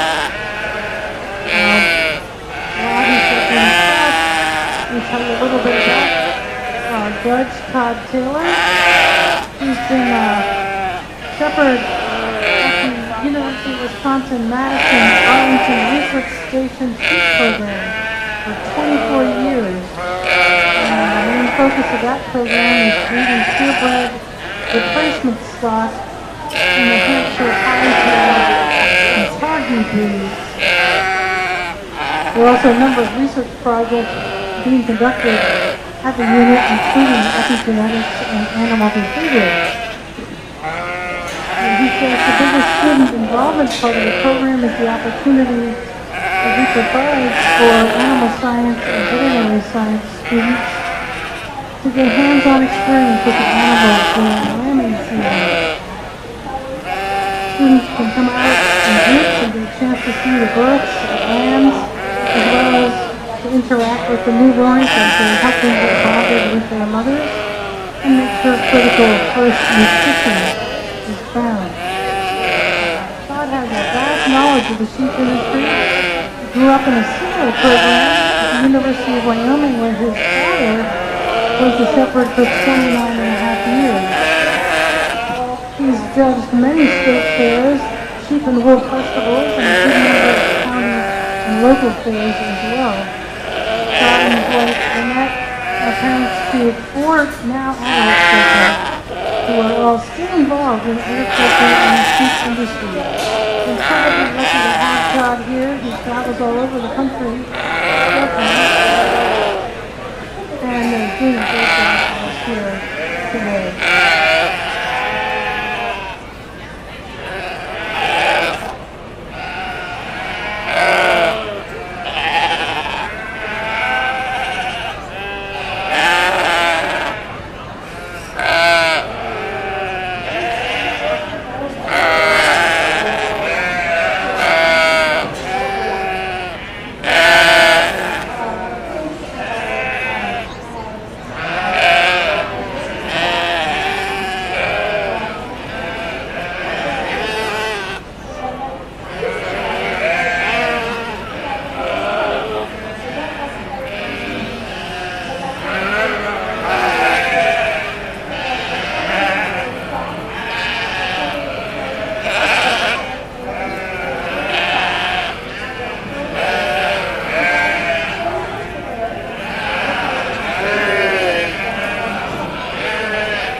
Lincoln long-wools are a really interesting breed. They're native sheep of Lincolnshire in England, and they go back as far as to when the Roman Empire extended its reach into England.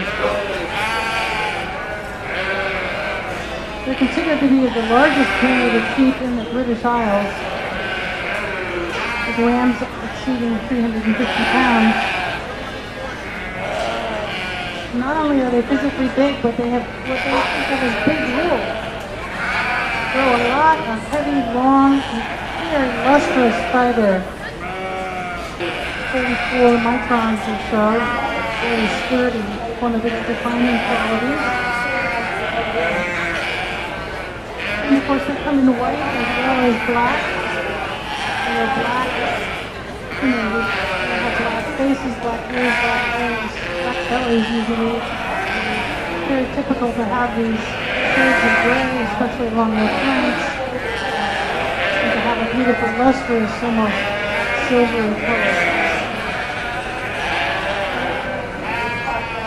I'm told that hand spinners who are very attracted to this beautiful color and the gradient of color on these sheep have been in large part responsible for the popularity of these colored Lincolns rather than the white ones.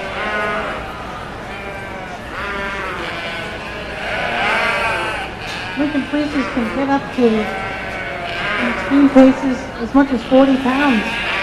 Unusual, but they're often even sheared twice a year because they can have wool that grows so long in a single year.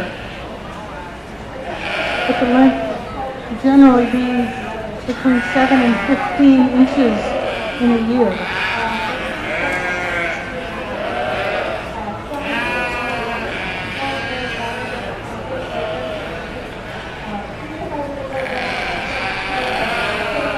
The curls on these, the crimp is like a wider curl, and even can sometimes have spiral tips, which are very popular among crafters for use in various different kinds of crafts, for instance, doll's hair, or for felting beards and Santa Clauses, and the luster of the wool on these Lincolns really take to dye beautifully. So there's a good market for dyed locks of the Lincoln long wool fleeces.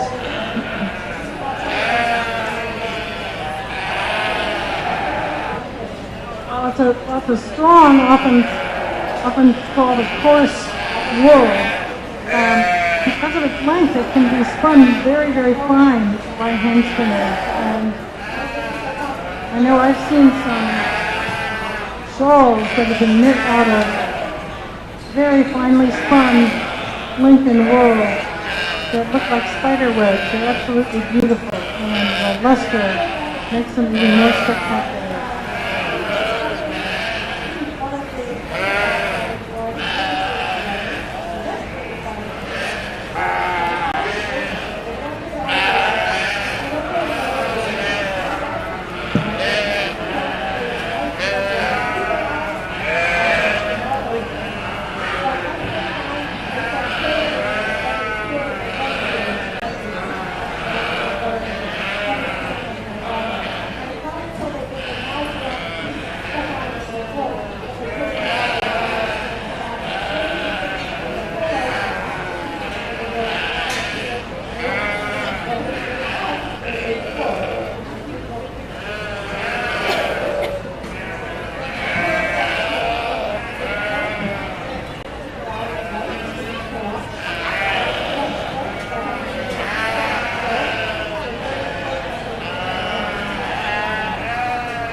interesting class. A lot of depth and quality all the way down here to the sheep over here on the rail. A lot of good high quality individuals in this class. And I think I kind of put myself in a predicament there at the end because we've got two extremely different sheep at the top of this class. And I think usually have got quite a bit of age difference in my estimation. I think there's a little bit difference in maturity levels on them. And I think I'm starting with the more youthful appearing ewe to me, a ewe that's really extended to her front end.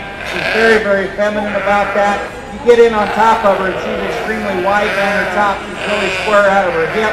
She's extremely good on her hind legs. She's got some depth and spring to her rib.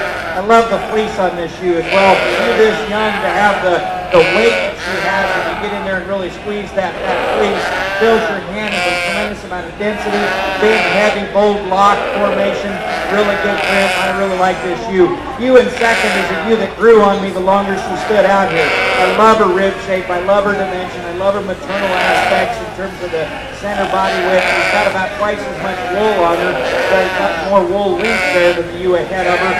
The locks are a little bit more refined and a little bit more, just a little finer and a little smaller to the texture, but extremely soft. Really soft fleece that carries its softness all the way from shoulder to britch. I like that about her.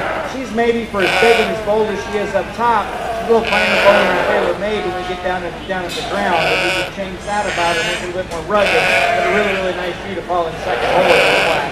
A little more extended view here in third. She's really pretty to her front end, extremely dark in her fleece color. I like that about her. I like the texture of that crimson curl in that fleece. Not quite as good on the rear legs as the ewe that wins the class, but again, a big bold rib view, a really nice view in the third hole. More of a classy appearing ewe here. I love the front end on this next ewe. A ewe that they've really got her fed exceptionally well. She's got a nice fleece on her. She's got some crimp and character to that lock formation. She just, for me, kind of wedges too much for me. I like to deepen her up in the chest floor, deepen her up in the rib cage just a little bit, make her balance a little bit more of her body depth from front to back. She's really level from the top. She had a big old square hip in her. She just needs more body depth to her foreribs to make her land a little bit better. Look at her from the side. I like to do the stand in the fourth hole. Ewe in fifth, maybe one of the bigger framed and bolder rib ewes in class. Again, I like the fleece from a fleece weight standpoint. It's like the ewe that wins the class. For me, she's not as good out of her hip.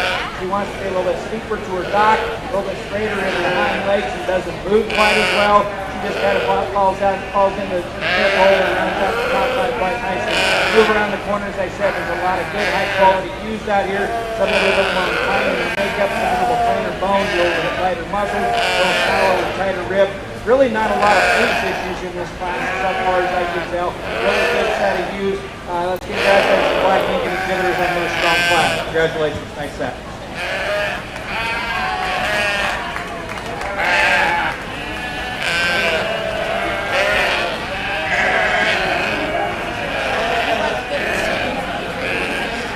Okay, we'll be looking now for our pair of spring Yearlings. It's our second pair.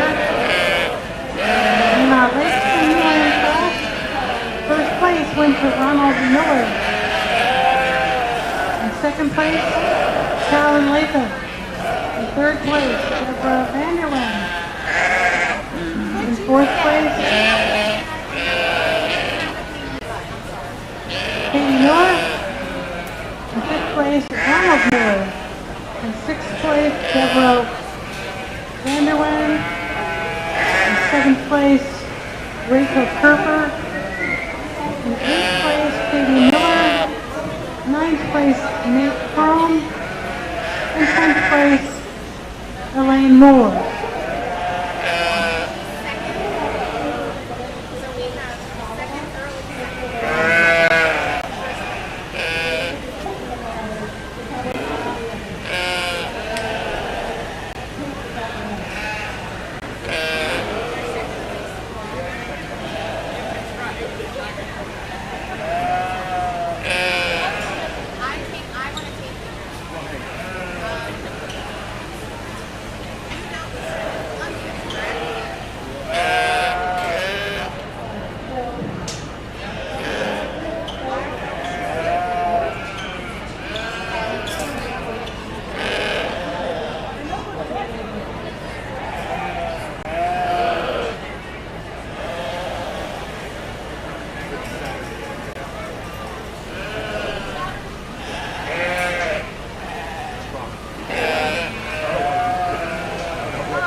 be lining up now for our champion and their champion years.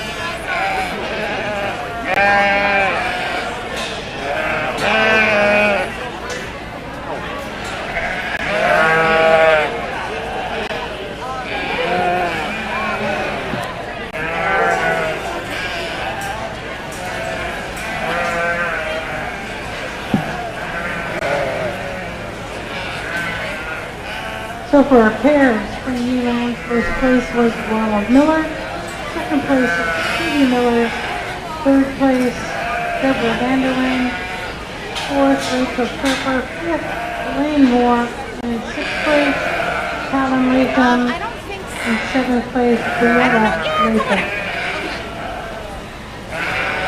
Lining up now for our champion and reserve champion, Black Lincoln U.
lot more quality or a lot more sheep in the Black Lincolns than I expected when I took this job. And like I said, we've got some Lincolns at home.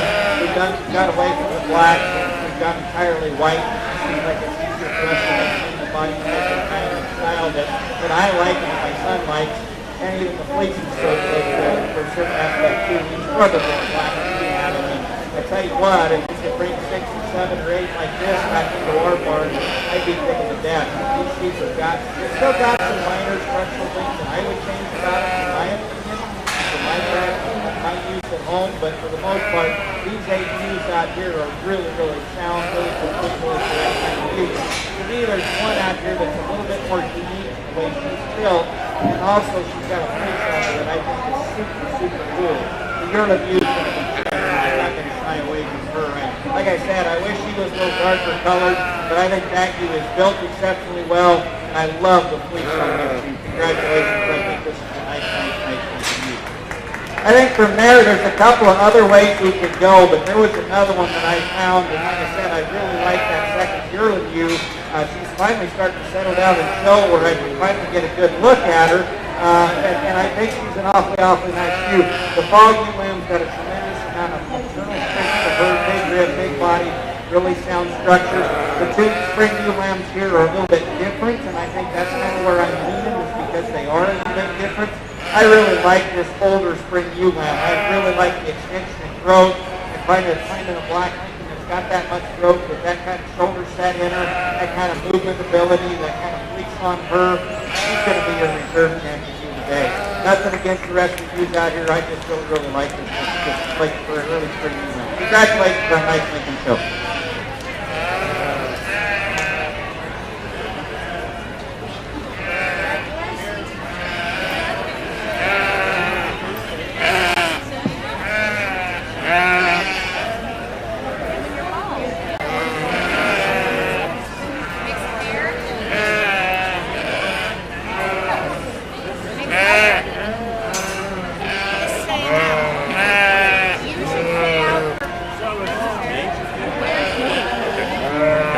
What's your, who you were talking to?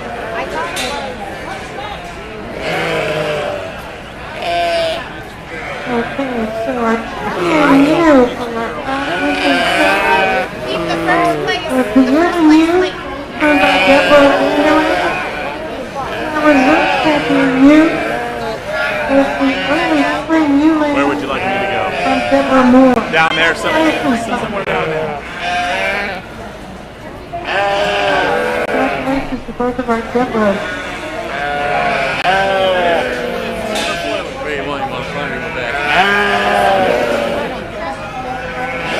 Take for the pair now, pair of lambs and ewes.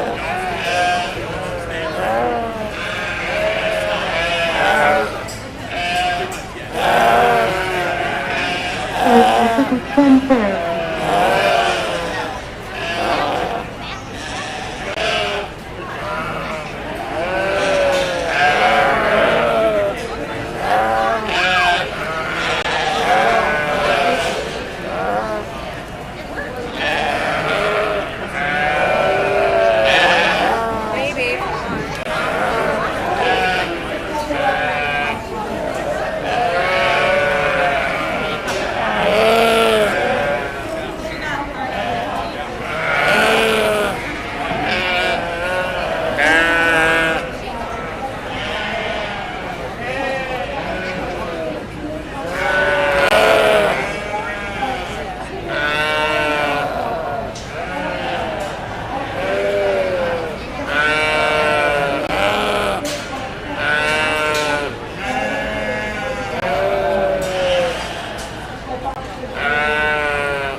Moore, Nick Brown, ninth place, Leanna Latham.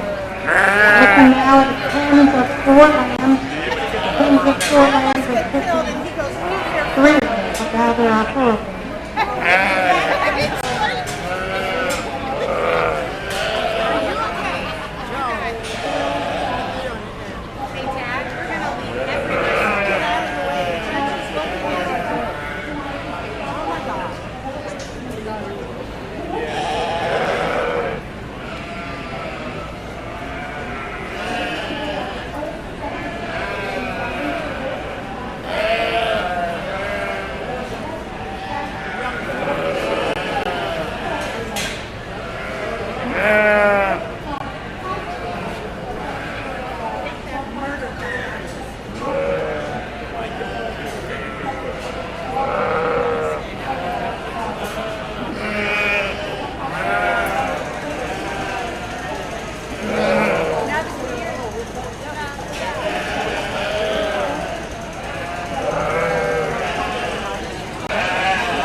First place, Kenneth Ford, for Robert Miller. Second place, for Rachel Surfer. Third place, Deborah Vanderland. And fourth place, Aaron Moore. Now we have our Exhibitor's Young Slot. Exhibitor's Young Slot.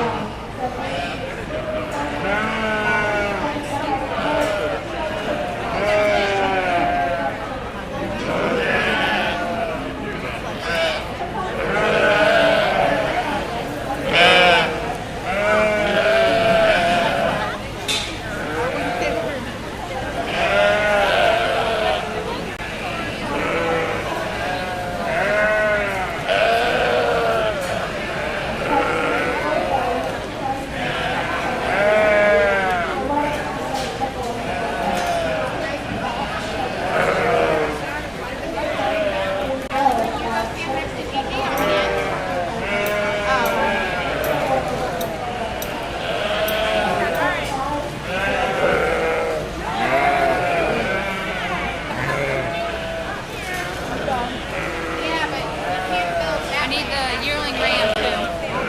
We're going to build that way. Okay, fine. We can move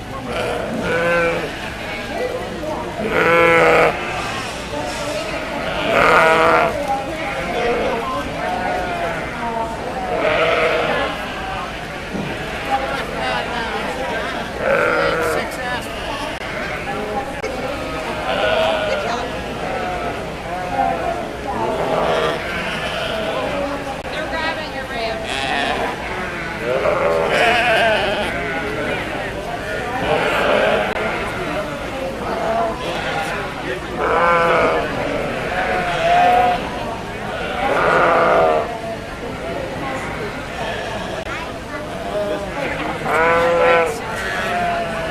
Time for Exhibitor's Young Slot. First place was Ronald Miller. Second place, Rachel Surfer. Third place, Deborah Vanderland. Fourth place, Chili Howard Callan Reagan. Fifth place, Lynn Moore. Sixth place, Leanna Latham. Now we're looking at our slot.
Let's go back to the pen.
They made it harder on me than I thought maybe it was going to be, but I think there's still one out here that has an exceptional fleece that really hit me hard all day long. This year is going to be the best fleece shoe. I just love the crimp and the curl and the design of the locks on this shoe. She's going to steer the exceptionally heavy fleece. I think that's a really good fleece. I think I have to pick a junior, and I think the junior's going to be this one down here. This is my best junior fleece. I like this fleece awful well as well. Congratulations.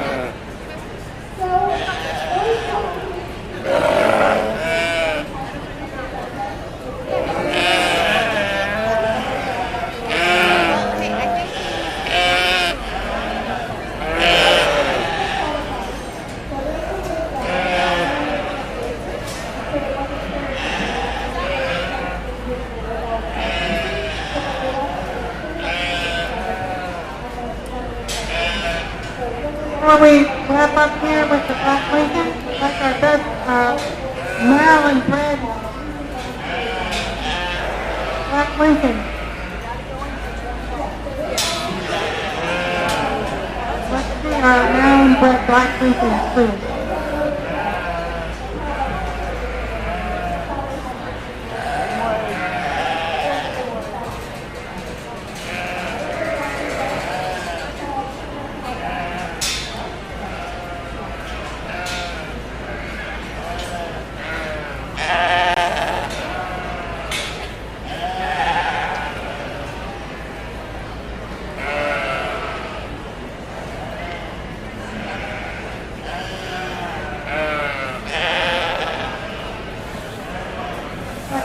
The best fleece for us was won by Deborah Vanderwent for our best Black Lincoln fleece. And our junior winner for best fleece was from Nate Crone. Congratulations.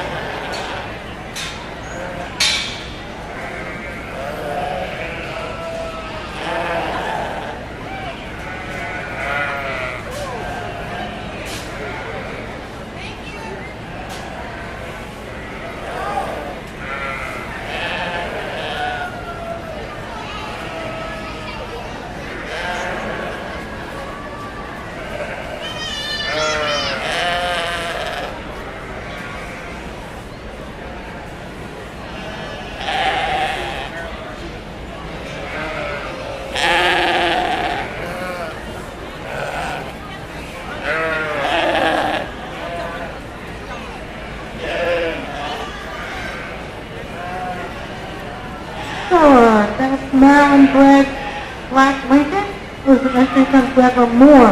Congratulations, Deborah Moore.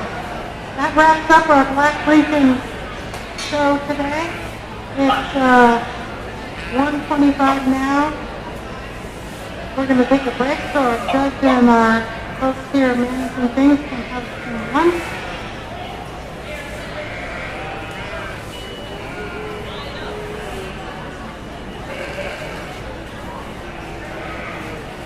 We're going to break for 30 minutes. So we'll be starting our black waterluster class at 1:55. 5 minutes to 2, we'll start up with our black waterluster speed.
So it may take a little bit longer for this calf to stand up, but we'll notice it's touching off his feet.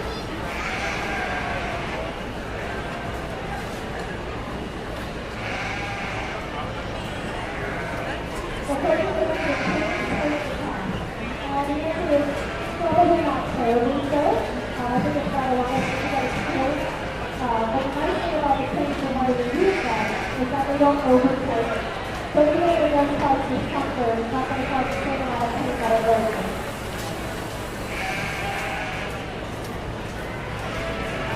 Right, so it's not pretty much the way that we bring it in. That's why it's typically why we use this. It's very different.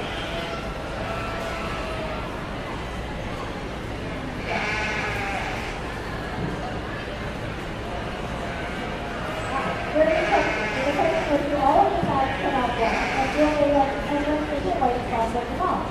And the answer is they will stay that color. And that's because it's kind of above the bottom. So this one does something special with the end of the face, the whole thing very hard. And if they need to place any of the two lines in their herd, then place is very hard. They'll actually freeze them, they're all already separated, and they freeze them with season that has been collected to have that new and separated. And so they'll have waters that are pure better. And then if you know that they don't need to place these stuff, their offspring goes to become peace. And so this farm actually sees those animals in endospores.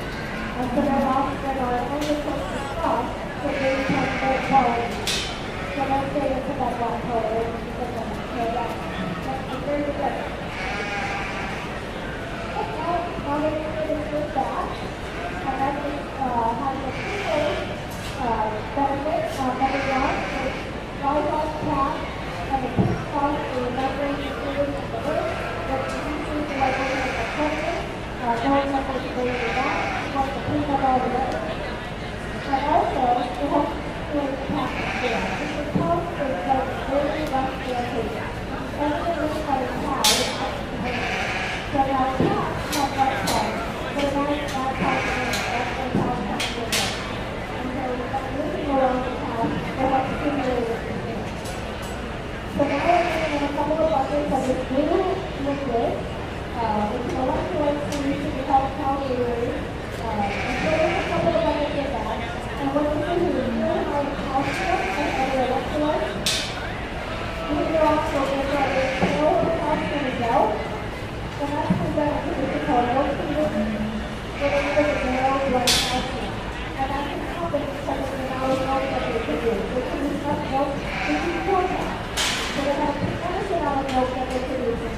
And the calcium that's in their milk comes from the cow's own body. And so the difficult diet that we store it in their bones and sit there to their blood. And it's trying to pull too much of it out of their own body. And it doesn't have enough available for their muscles to get. And so the people end up in a situation where people go down on the ground and not be able to get back up. And a drug like free can actually be fatal. We can't treat it, but we can always prevent it.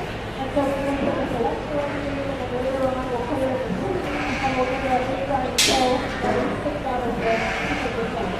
So it's just about putting it in the water.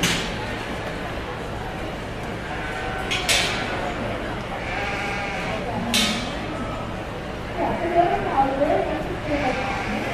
They probably are the purposely code, so they definitely have to come in with each other. But that's how it's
lot of people ask us why we don't pull it out. And the reason for that is it has to separate the axles on the toe and fall out. If you try to pull it, you try to cut it off, you'll leave someone with behind, and that will cause an effect. So we need to work it out on the toe. So very powerful is to have traction until the past that will get there. We do slow it down by the electric side of your head, so we'll take the long way down to the either, and we're able to relax the other one that's down on the car. That's kind of the interaction of the drugs that we're doing in the prevention. So comment number one is about the way you put the curves and then add one more time. So that's what's happening. So hopefully that's just turning on that.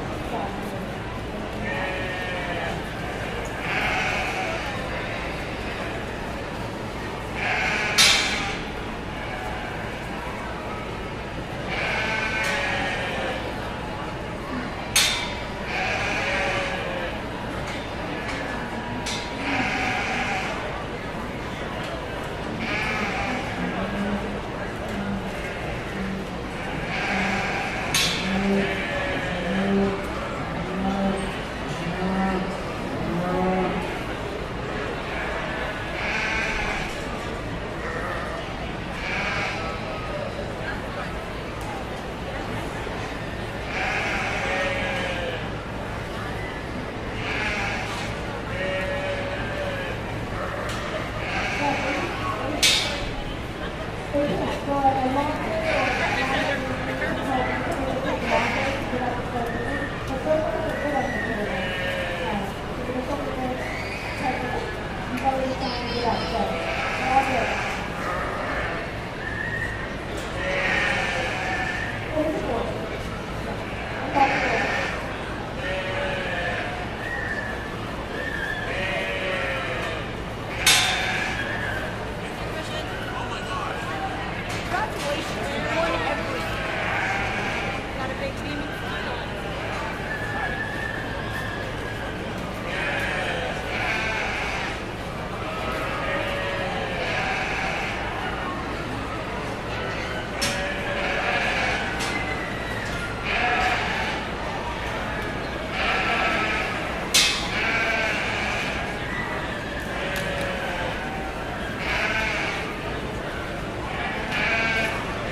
Okay, to our black borderless exhibitors.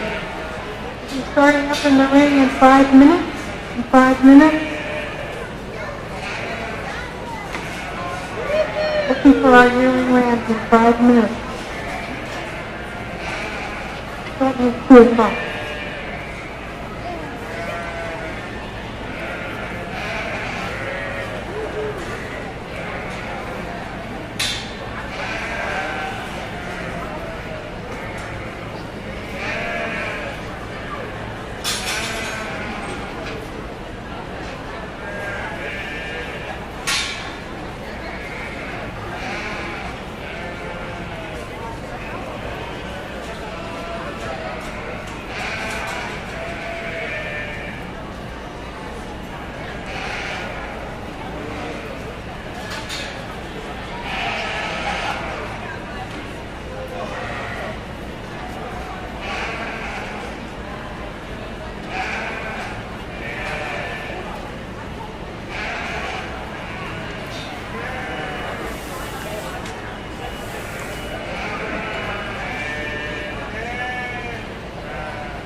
Okay, folks, we're ready for our yearling black border buster ram.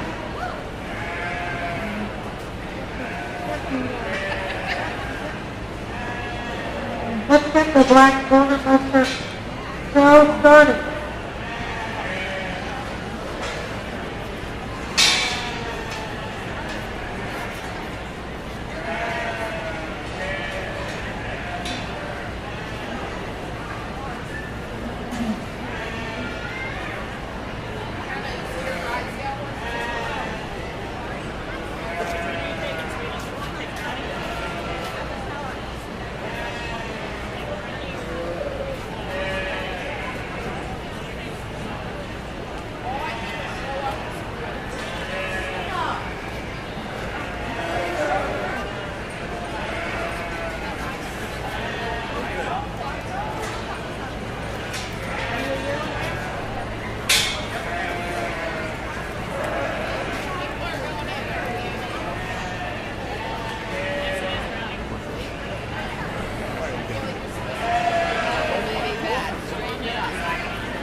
We start off our natural color quarter Leicester show here in the skate ring, and I think it's a classic logically lines up from first to third. A really big, massive, high volume, heavy muscle ram here to start the class. Ram is just a little bit leveler, more flexible, so he can run the move through his hip and snap to his pocket behind leg and the ram right behind him. I actually like the crank and curl and the Fleece a little bit better on the second place ram. A little shorter staple, there's a little bit more staple in the first place, and he's a little bit longer body for extended ram as well. When we put him in motion, he just looks to take up his back leg and pocket a little bit, doesn't get out and move quite as well as that first place spot. Super contrast in the corners, and put on his feet like around the ring. He's got a really fancy swing. Now there's just much difference in the thing they like to see the wrist on the neck there with a weight. He would be bigger and bolder and more heavy in the body compared to the rest of the today. Congratulations, nice set.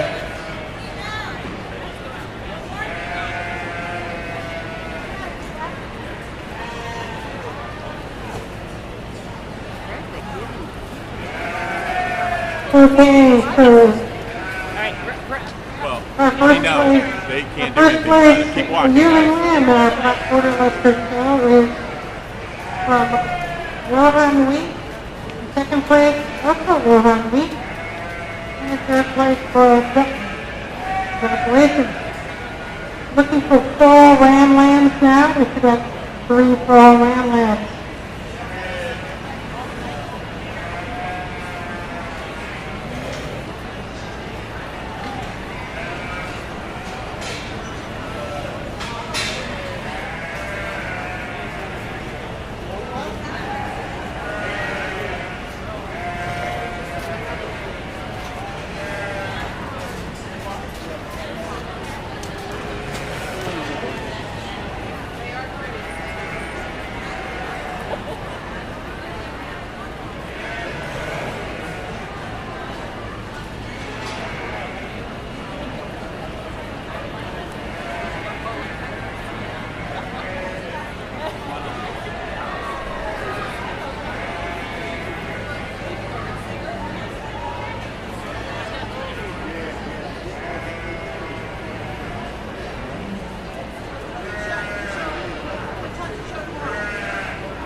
Interesting class here in our fall Ram Lamb class on the National Colored Quarter Western. I think the one that wins with the sort of way up there, just on the structural challenging aspect. He's really square on the corners, level and squared out his top, and six light, and nine lights. What he says is as good as a couple of others, the other two rams in this class, but it's long straight from the fence because it's possible to turn the characters to a guy. That's probably the advantage.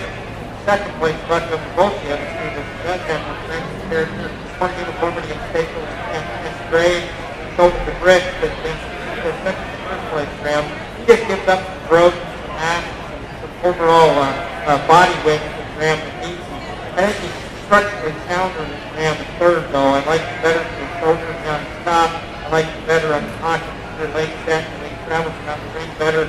third place buck. Third place buck is probably the whitest rib, the deepest body ram, maybe in the whole class, probably the biggest range ram. He gives up in terms of the structural commentary once you get behind the shoulder, punch round off his dog, and get a little bit tighter and ribber to your leg. So we can make those things back and pick him up as well. Nice catch.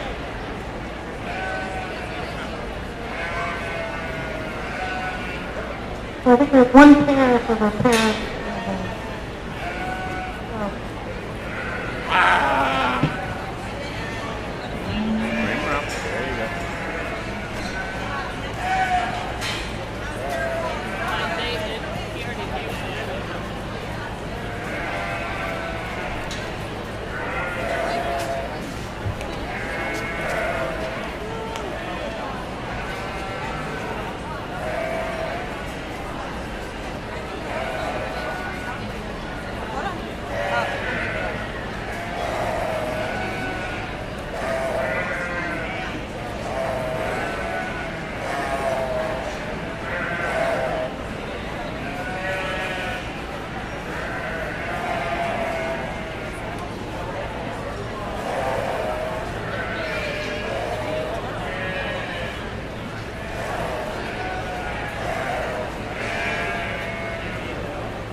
Okay, so we have our early spring ram lambs. It could be 3 early spring ram lambs.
They're doing a good job of lining them up for me now. The ram that I'm starting with, the lighter colored ram, again from a fleece standpoint, I think he's got the most ideal strength and character over the bridge, but I think more importantly, he's the most correct structurally building up against the top, some out of the same right shoulder, pick out the moves, really well. Longer body for an extended ram in second. I like the Fleece on this ram as well from a Princess Marriage standpoint. It does get a little bit shorter down on the side. I think there's maybe a little bit of weight disadvantage through that one when the ram against it. But again, it's not quite the direction of the top line. It's not quite the square up. It's getting not as much as the flying name as that first ram. Useful ram here coming in third. Again, a ram that is built correct, good on the feet, right, level down his top, gives up the bone and body. Rams ahead of him, gives up the muscularity, rams ahead of him. His Fleece is probably the most inconsistent the Crimson character all the way from shoulder to wrist. It's really short down on the side as well. A little harder to evaluate. Nice for the Rams. Give them a round of applause.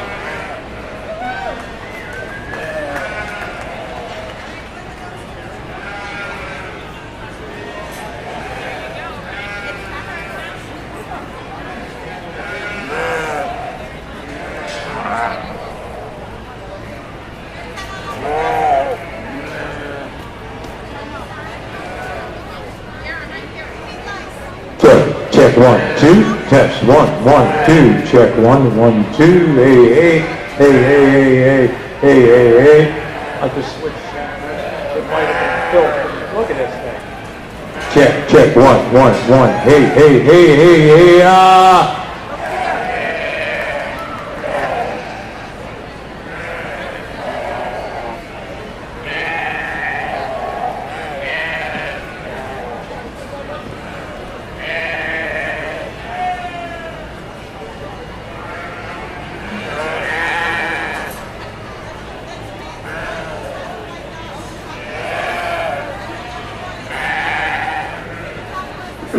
Okay, so our first place early spring ram lamb from Elizabeth Hanlon, second place from Rohan Wheat, and third place from Nancy Wheat.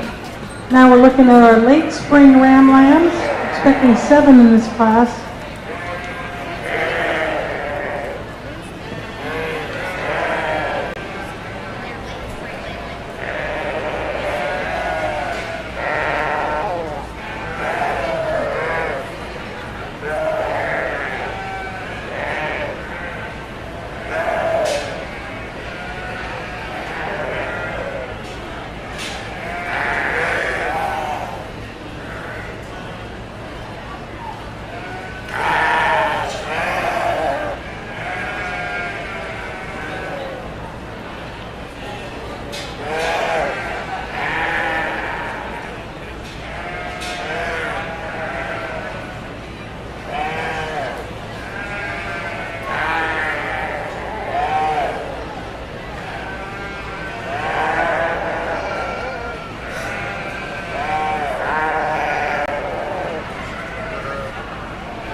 Hopefully this works better now.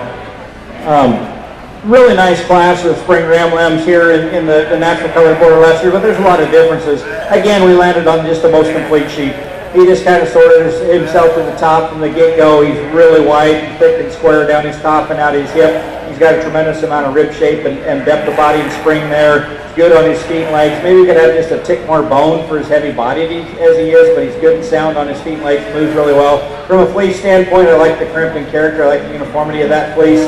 Just a good ram to land on to win this class. Ram in second's an interesting sheep. He's not as heavily fitted and shaped as immaculately as some of the others out here, but there's a lot of sheep under that wool. He's wide, he's thick, he's square down his top, he's good on his feet and legs. I like his rib shape and his depth of body. Got an interesting fleece. It's kind of a two-tone fleece.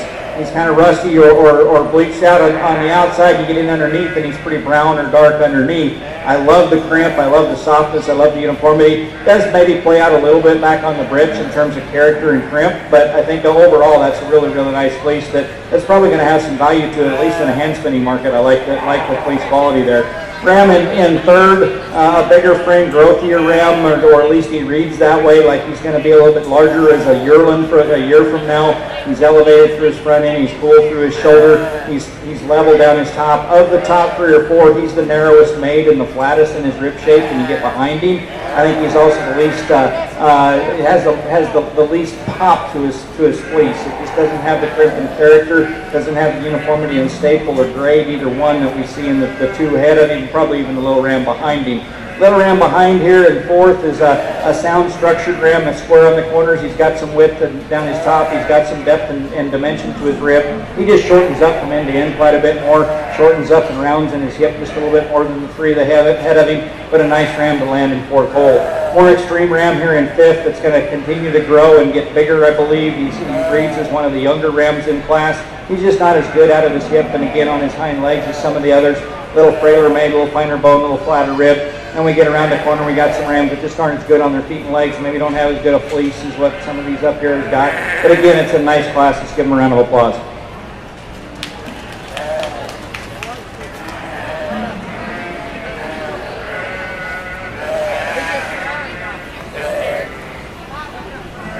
Okay, as they sort themselves into pairs,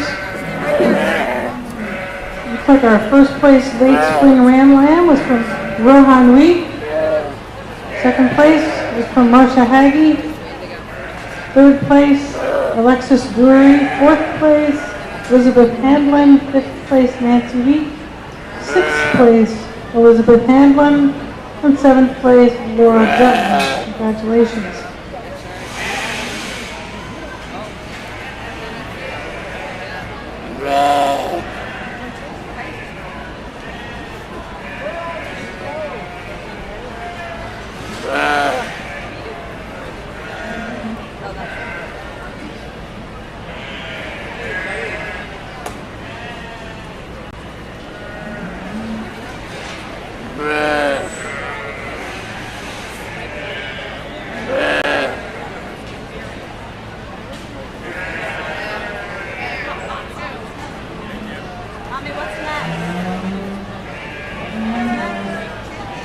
Our first place pair of spring ram lambs from Rohan Reed. Second place, Elizabeth Hamlin, and third place, Nancy Reed. We're ready for our first and second place winners to come in so we can look for our champion black border Leicester ram. It's in my current possession. And reserve champion.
I think this is a close decision, and I think there's quality in all four of these rams, and there's different things that each one brings to the table. The big yearling buck has got a lot of mass and muscle, and he's really wide and thick and deep through his rib cage.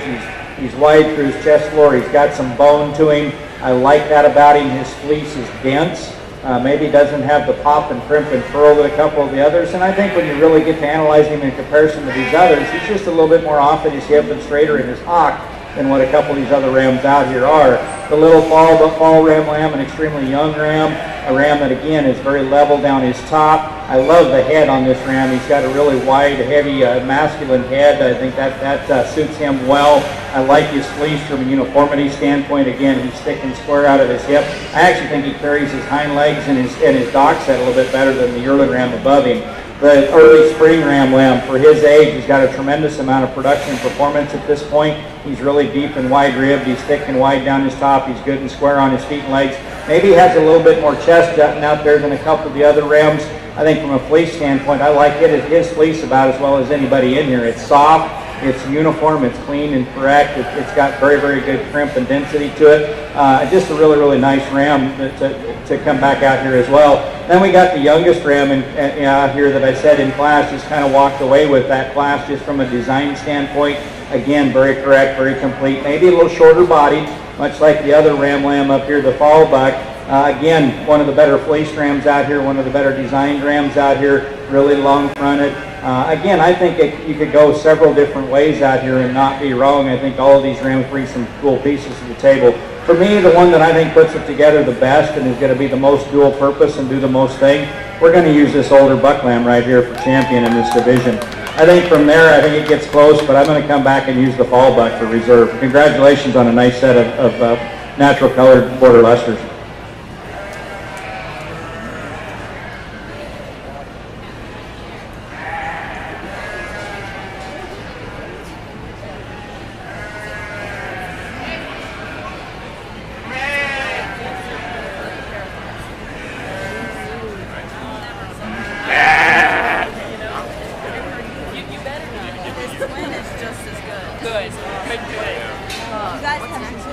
Yearling years? Yearling years.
Looking for 11 years in our yearling U class.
Okay, so for our champion champion reserve Rams, the champion was the fall lamb from Elizabeth Hamlin, and the reserve champion ram was the late spring lamb from Rohan Wheat. Congratulations. And now we're looking at yearling ewes.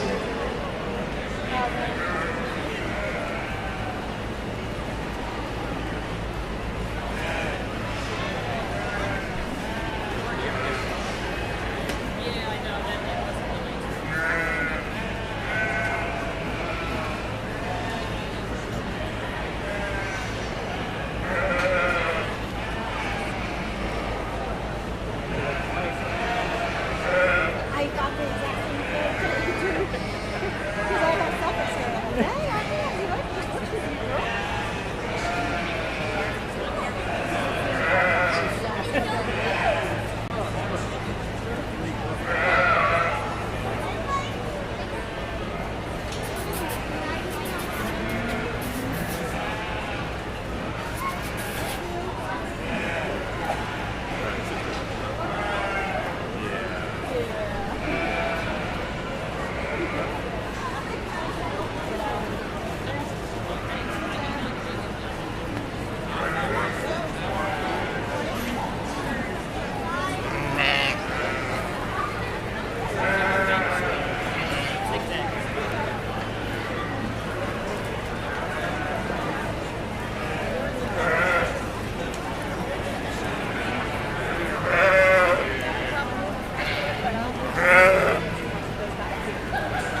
Super nice class, but what a pair we've got up here on the top. I really like both of these ewes exceptionally well. Both of them have got a tremendous amount of body and maternal look, a lot of depth and spring of rib. I think the first place ewe is just a tick wider down her top and out of her hip. And I think where she beats the second place ewe is that lock formation. Just a little bit bigger, a little bit bolder. I think she's going to shear just a tick more wool than that second place ewe. But both these two ewes have beautiful fleeces on them. I like both these ewes exceptionally well. Pretty hard to get around these two. 3 and 4, I think, are a couple of really nice fleece ewes as well. They handle with a lot of weight to them. They're bigger and heavier locks. The lock formation is good. I don't think that the crimp is quite as cool as the first two. I don't think it's quite as uniform as the first two. But I think these two ewes fit in 3 and 4 quite nicely. Third place ewe just has a little bit more length of body, a little bit more length of hip. I think she maybe just is a little bit bolder down through her rack and through her rib than Candy is. I think Candy is a super correct ewe, really good on her feet and legs. I like the elevation and femininity through her front end. Again, a good fleeced ewe. In comparison to the 3 that feed her, she just shortens up a little bit. She's just not quite as long bodied, not quite as complete there. Really long-bodied ewe comes here in 5th, and another good fleeced ewe, a ewe that I really like from her rib back through her hip and down on her hind legs. She just doesn't, and I don't know, I asked the young lady to try to get her head up just a little bit more, but if you look at her here, her front end just kind of falls down into her. She's a little lower chested, she's a little lower neck, she doesn't tie right as well through her shoulder up into her neck and head. Just throws off her balance and her eye appeal just a little bit, but a really long-bodied, high-volume, heavy productive kind of a ewe that goes into 5th hole. Again, a nice class. There's a lot of good quality ewes down there. Some that just don't hold their feet and legs quite as well. Some that don't have the fleeces that we'd like to see. Again, a good quality group of ewes. Let's give these a nice round of applause. Congratulations.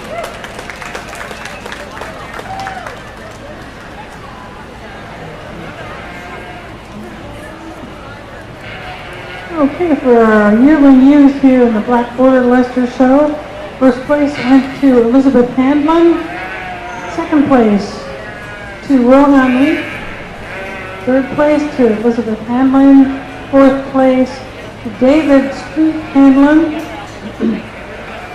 fifth place Rohan Lee, sixth place Alexis Drury, in seventh place we had Nancy Wheat. In 8th place, also Nancy Wheat. In 9th place, Alexis Drury. 10th place, Laura Dutton. And 11th place, also Laura Dutton. Well done. Congratulations. We're on to our class 10 pair of yearling ewes.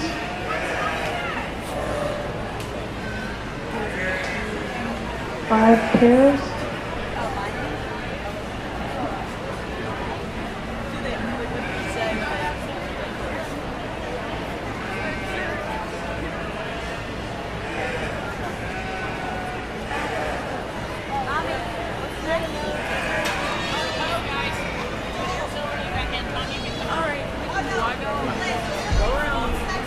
Yeah, you come on out, Christian. Tom, you come out. Okay, there in our yearling ewes pairs, the first place pair from Elizabeth Handlin, second place Rohan Wheat, third place Nancy Wheat, fourth place Alexis Drury, and fifth place Laura Dutton. So we should have 2 pairs of yearlings of both sexes.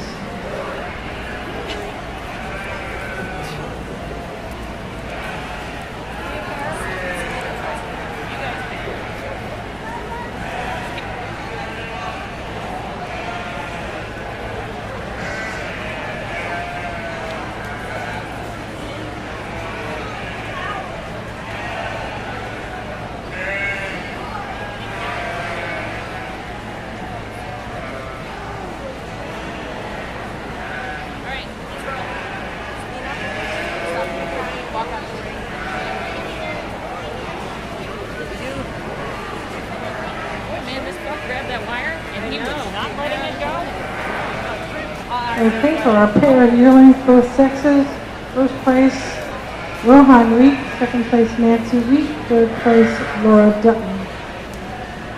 So we're now ready for our fall ewe lambs. There should be 4 for all you lambs.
interesting class, and it's actually a little harder than what it maybe looks like from ringside, but we're just going to start with a big, stout, high-performance ewe, tremendous amount of body and thickness and width and dimension, really maternal inner look.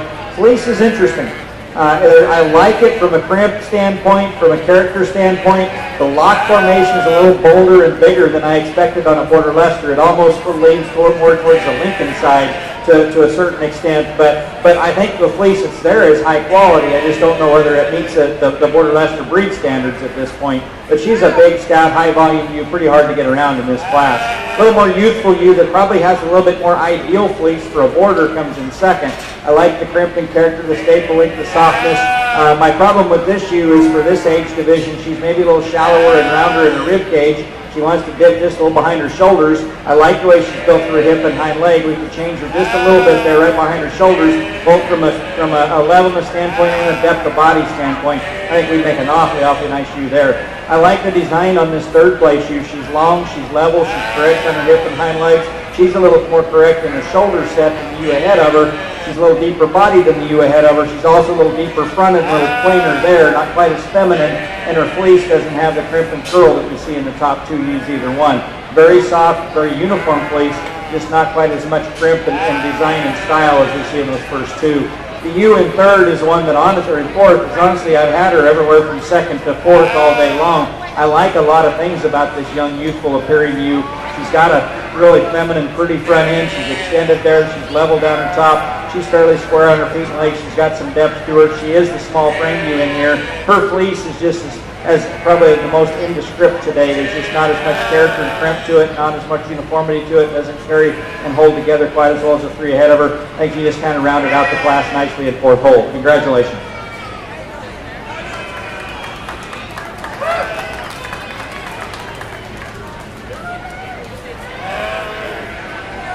Okay, so that makes our first place fall ewe lamb entry from Rohan Reed.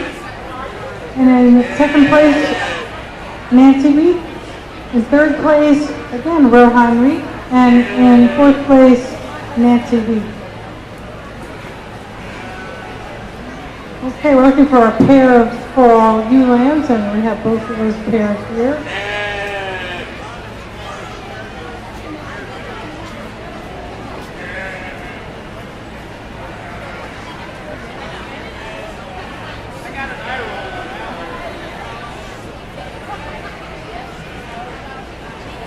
Early spring ewe lambs. We have 4 entries. Early spring ewe lambs.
Honestly, this might be one of the more competitive classes that we've had in terms of quality from top to bottom. All four of these are really good, but sometimes good sheep are a little bit easier to sort because you can be a little bit nitpicky. I think the ewe that win it, granted, she's not the big, in fact, she's probably the smallest ewe in this class in terms of frame and growth and productivity, but she just wins it on the move. When you put her in motion, she just stays straight and true, correct and square on all four corners, level down her top, high-headed, long neck, smooth-shouldered. Like the Fleece on this ewe from a crimp and character standpoint. She just kind of sorts herself to the top.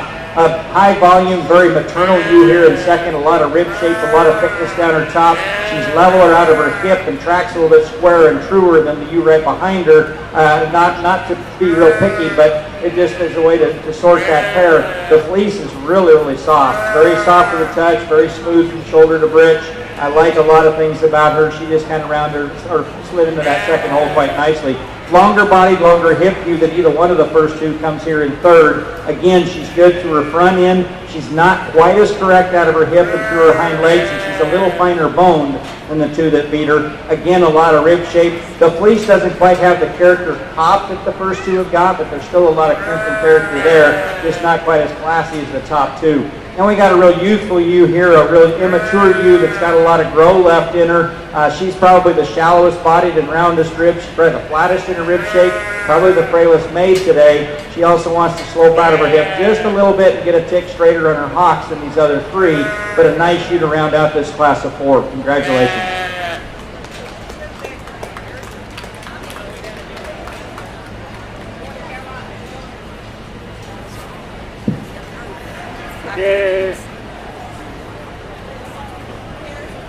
Okay, and our next class is our late spring ewe lambs here in the Black Border Leicester show.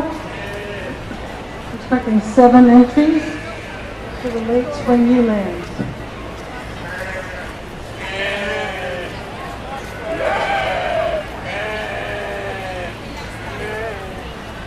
The results for the early spring ewe lamb: in first place, Wilhelm Reed.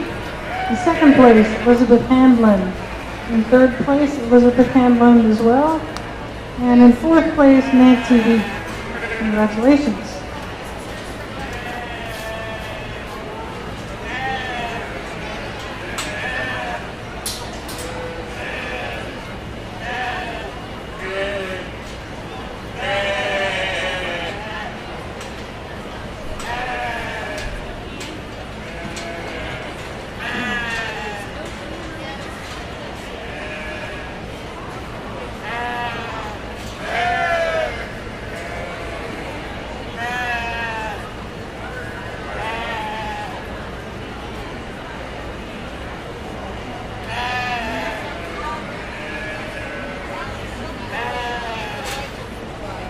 We started the day this morning with the white border lusters, and as you can see, we're now doing the black, the natural colored border lusters. The border luster as a breed came into being in about the mid 1767.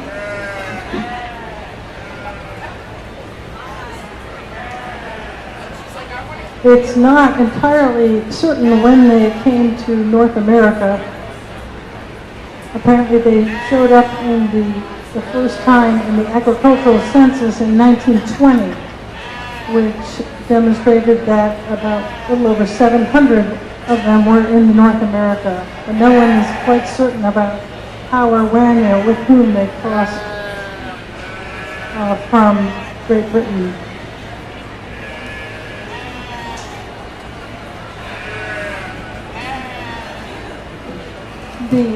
The fiber, they're great dual-purpose sheep, clean legs and a clean face.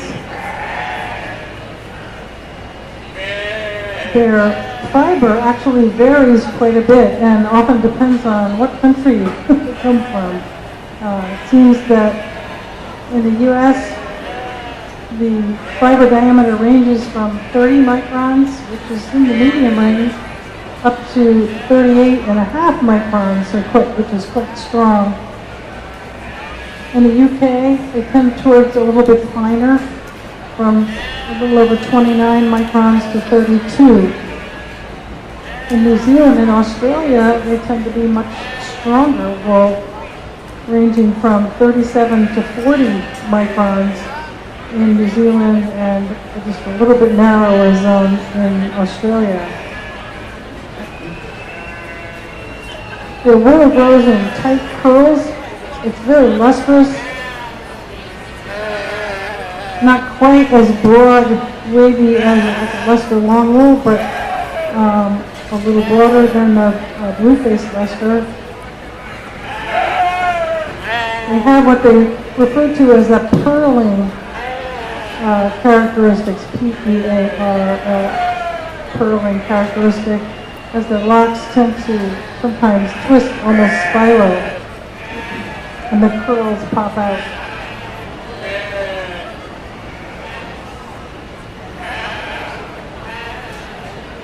With all the luster that they have, they dye really well, even the gray ones as well as the white ones. They're popular for knitting, for crocheting, for weaving. It's a really versatile fiber. It grows quite long, anywhere from 4 inches in 6 months to up to 10 inches for a full year. Many folks who raise border lusters do shear them twice a year, which provides a great yield and can be really popular among hand spinners in particular.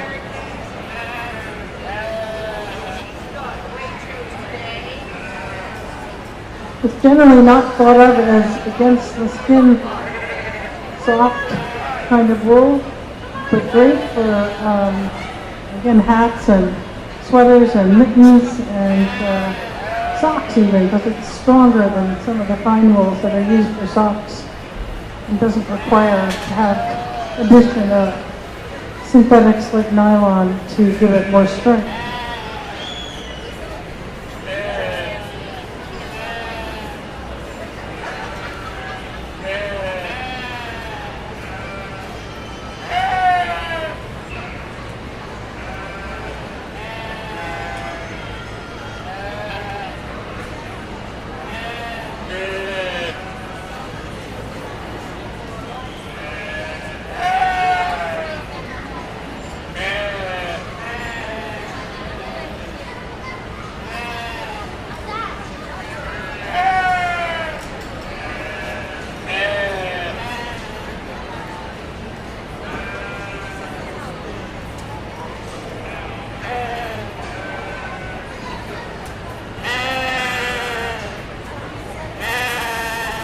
Another good class, but another ewe that just kind of came out here and decided she needed to win this class, and I think she does. She just is super correct, very good, incomplete, starting to sound like a broken record, and you probably will think that as well, but I like the rib shape, I like the thickness down the top.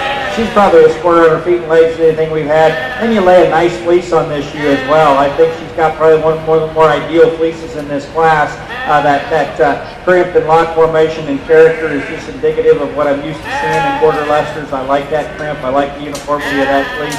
Very soft, very nice ewe to win this class. A ewe that's just as correct falls in second hole. I think that's why she comes in where she does. When this young lady puts her in motion, she just holds herself together exceptionally well. She's good through her front end. She's level down her top. She's square out of her hip. Good on her feet and legs. She gives up a little bit of body and performance of you ahead of her, a little bit of fleece staple length and density of you ahead of her. Maybe a little frailer made and finer boned than the one ahead of her as well, but a nice ewe to fall in second hole. Longer body ewe here in third. I think she's got a length advantage over at least the ewe right ahead of her. I think she's also got a little bit more depth of rib than the ewe ahead of her. Where she falls off is she's just a little rounder out of her hip and a little straighter in her rear legs than the ewe right ahead of her. She doesn't track and travel quite as well. The fleece is still very good on this ewe. I like that about her. Just not quite the crimp and character that we see in that first place ewe. Another interesting ewe here coming in fourth. A big rib, big body, very growthy ewe. Again, you talk about staple length. She's got a tremendous amount of staple. She hasn't been cut down and fit out as much as these others have ahead of her. She's opens up with a really dark undercoat with that outside layer being kind of bleached out a little bit again, and I think that's kind of cool. I like that crimp and that texture. This shoe's not quite as structurally sound as the one that they brought out to me earlier in the day. She's a little straighter and heavier in her shoulder and front end. She's a little shorter about her neck and doesn't move near as low. When you put her in motion, she really wants to pop her spine and be kind of tight there and roach a little bit and pull those hind legs up underneath her. If you just get her to relax and get her to move a little bit better, loosen those joints up a little bit better, I think she could go a long way in this class as well. Then we got a youthful, young appearing ewe down here on the end. Just doesn't have as much rib shape to her as the ewes ahead. The fleece isn't quite as distinct in its crimp and character. Isn't quite as uniform from shoulder to breech. She's just a little frailer made, not quite as structurally sound as the ewes ahead of her. Next two ewes, kind of the same issues we have down there on the far end of the class. Again, a good class to round out your natural colored Border Leicesters. Congratulations.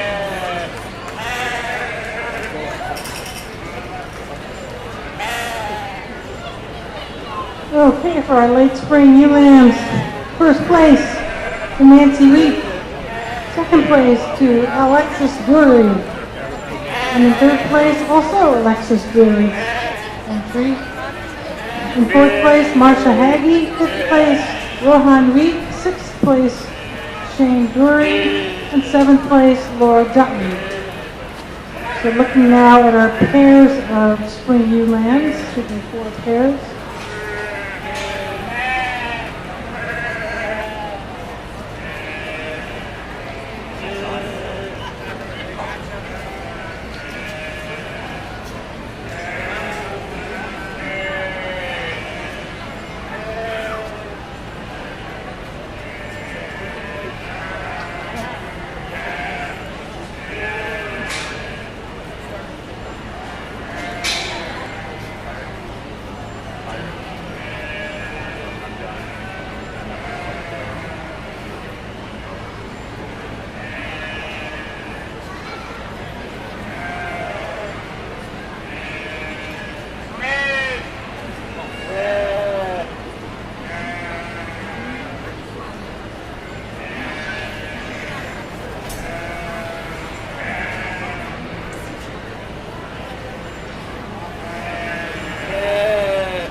our pairs of spring ewe lambs. First place went to Nancy Wheat. Second place to Elizabeth Handlin. Third place to Rohan Reek. And fourth place to Alexis Brewery. So we're now looking at our lineup to pick our champion and reserve champion ewes here in the Black Border Leicester show.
Well, this was a fun division to evaluate, and again, it's probably easier when you've got this many high-quality sheep to sort them and get to a group that you're really happy with when you get back out here for the champion drive. And I tell you, if I was going to start a natural colored border Leicester flock, I could take this group of ewes home, and this would be super fun to see what you could develop from the spring ewe lamb, that late spring ewe lamb that's built exceptionally well with a really cool fleece, an older ewe lamb that's a little longer body, a little more extended, again a high quality fleece, the big stout high volume fall ewe lamb. Fleece is good, but again, like I said in class, it's not indicative typically of a typical border Leicester crimp and a lock formation. And then you got two big old soggy, heavy-bodied, high-volume, sound structure, really complete kind of yearling ewes that have got super good fleeces. I said it in class that they pushed each other exceptionally hard, and I could have gone either way with them. I think, I said to myself after I got done, it was going to take a super good ewe lamb to beat either one of those two. I think these are good ewe lambs, but I think those two ewes are hard to split apart. We're going to use the two yearlings for champion and reserve. Congratulations on a nice set.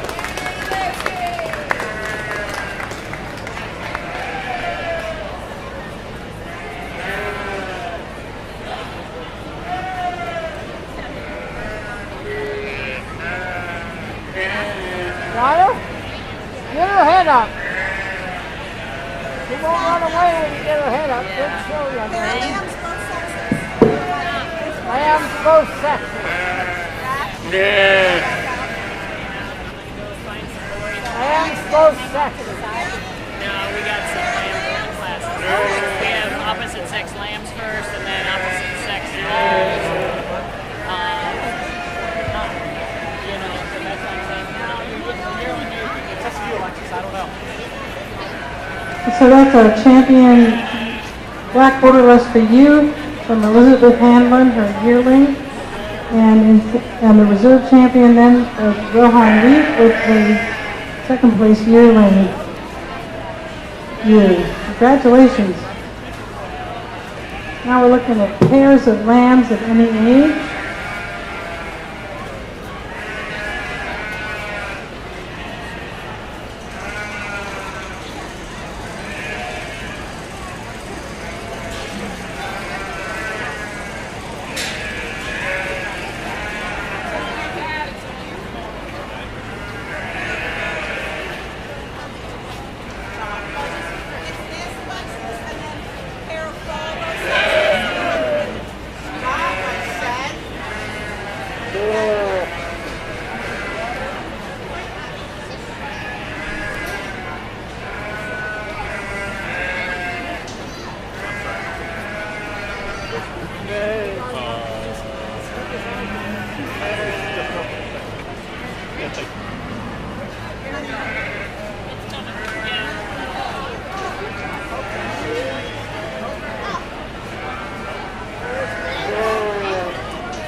Okay, for our pair of lambs, any age, first place pair was from Elizabeth Handlin, second place pair from Rohan Wheat, third place Nancy Wheat, fourth place Alexis Dewey, and fifth place Marcia Haggy, and in sixth place Laura Gutton.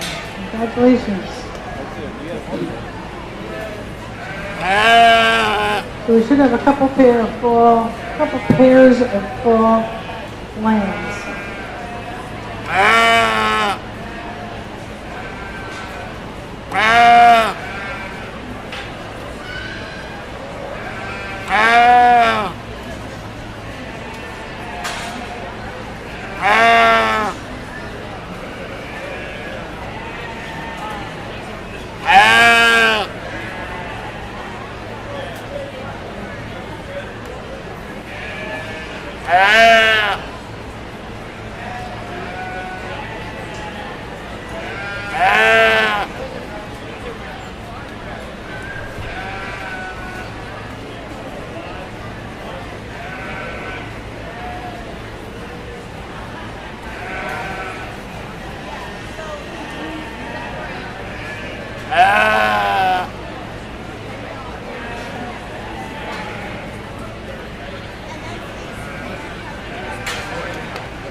Our first place pair of fall lambs goes to Nancy Wheat, and the second place pair is from Rohan Wheat.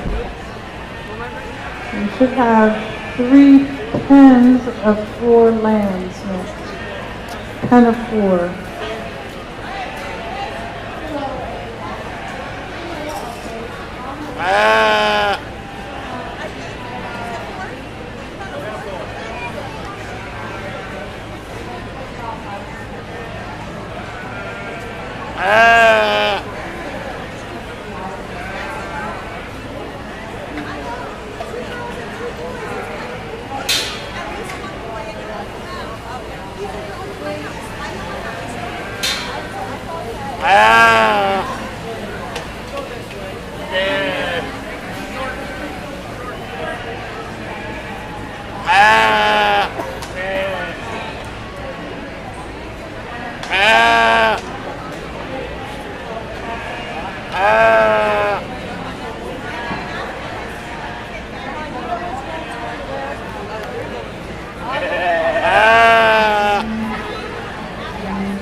I'm going here, right?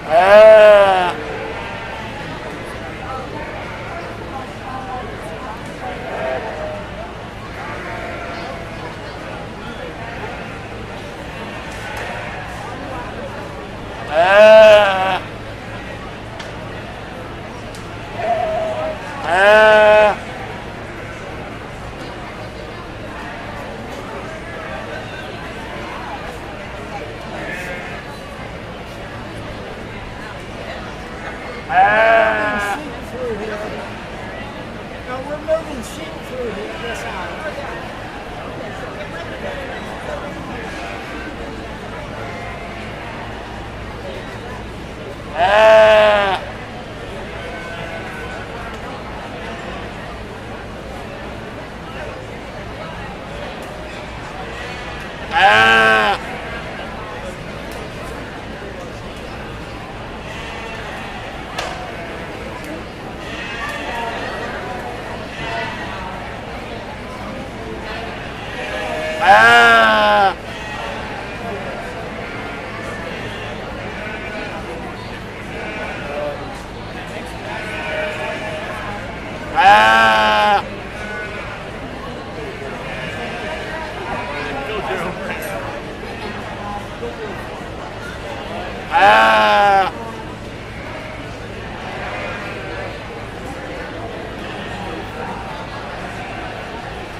Okay, for our pennant four, first place to Nancy Reed, second place to Elizabeth Handline, third place to Wilhelm Reed.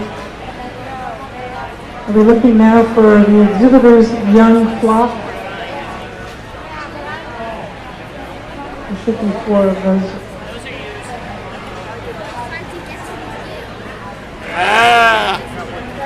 I know, I'm pulling a set out.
honestly not sure anymore. I'm honestly not sure.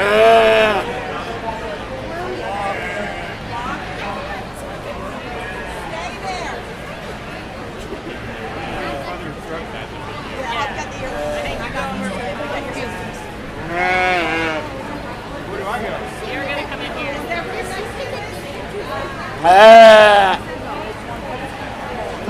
First place, Exhibitor's Young Flock is the entry from Nancy Wheat. In second place, Elizabeth Handlin's Young Flock.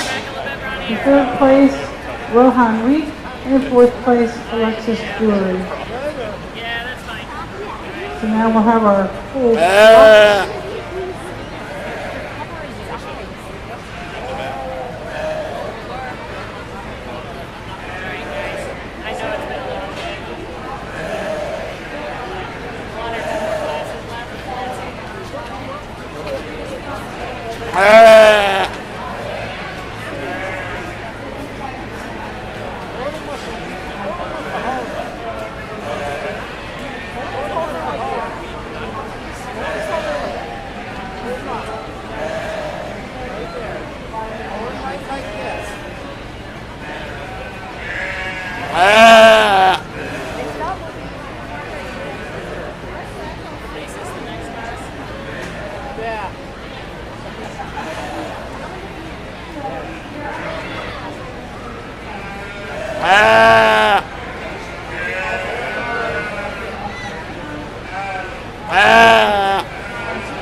Okay, for our flock then, our first place flock, Elizabeth Handlin. Second place flock, Nancy Wheat. Third place, Alexis Drury. And third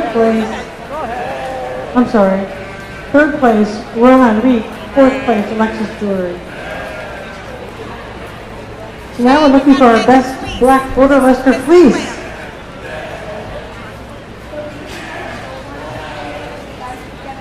And following that, we'll have our best Maryland bred black border Leicester.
we just want to keep our Maryland bred black border lusters in the ring, please.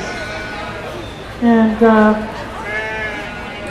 our champion Fleece, our best black border luster Fleece, was won by Nancy Wheat. And our junior winner was Elizabeth Handler. Congratulations.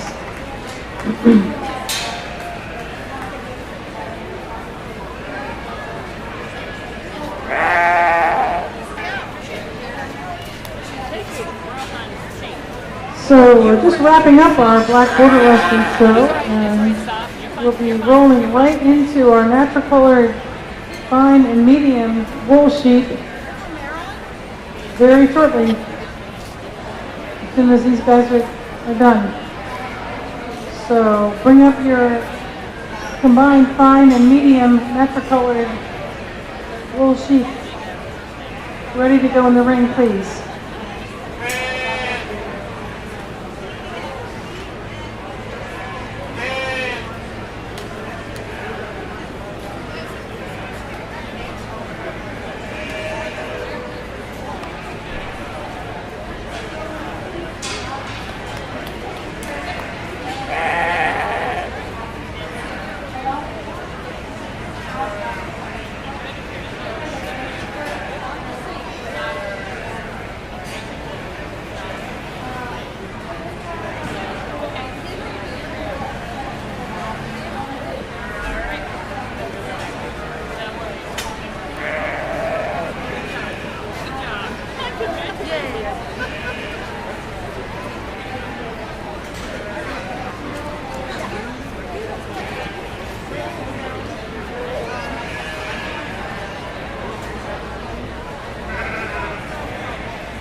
So congratulations to Marsha Haggy for our champion black border luster Fleece. Sheep. Maryland bred sheep in our black border luster class.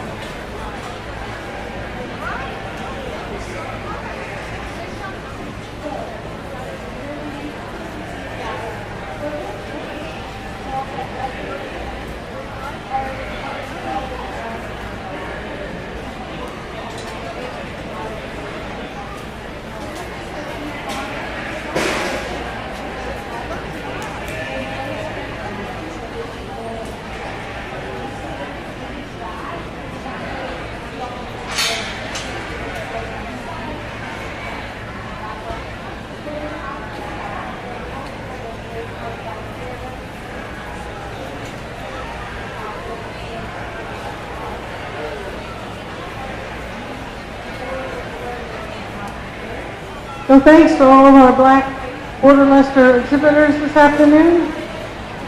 And we are ready for our fine and medium natural colored wool sheep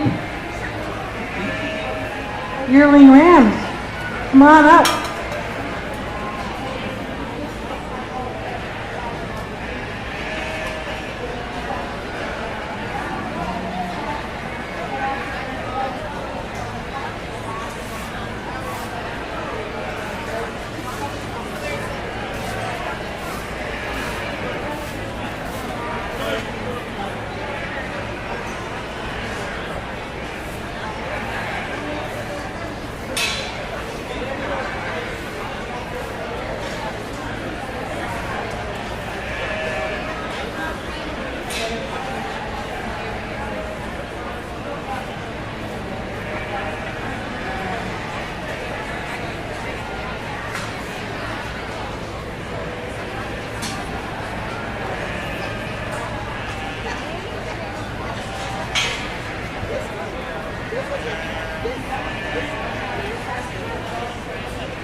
We'll just leave these two natural colored rims stand the way they walked into the ring. A big, growthy, performance-oriented kind of a ram that we're starting with. He's really long neck, long fronted, long spine. He's level top. His fleece parts and opens up a little easier. I think it's super soft. It's very dense, very fine, high quality all the way from shoulder to bridge. I like that ram quite a bit. The ram in second, I think maybe have a slight advantage in structural soundness. He is definitely a little bit better in his shoulder set, and he moves a little bit better off his front and rear legs both. He's level topped, he's big ribbed, big bodied, a little shorter bodied, I think, than the first place ram. I just struggle with, he's got a really, really soft dense fleece, but I struggle to open it up and really see what's in there. It's a little bit more damaged out on the tip where it doesn't part and open quite as much. I think maybe if you grow out and trim that off, I think you'll be fine. But today, yeah, just see a little bit more fleece quality in the first place ram than the second place. Congratulations, nice set.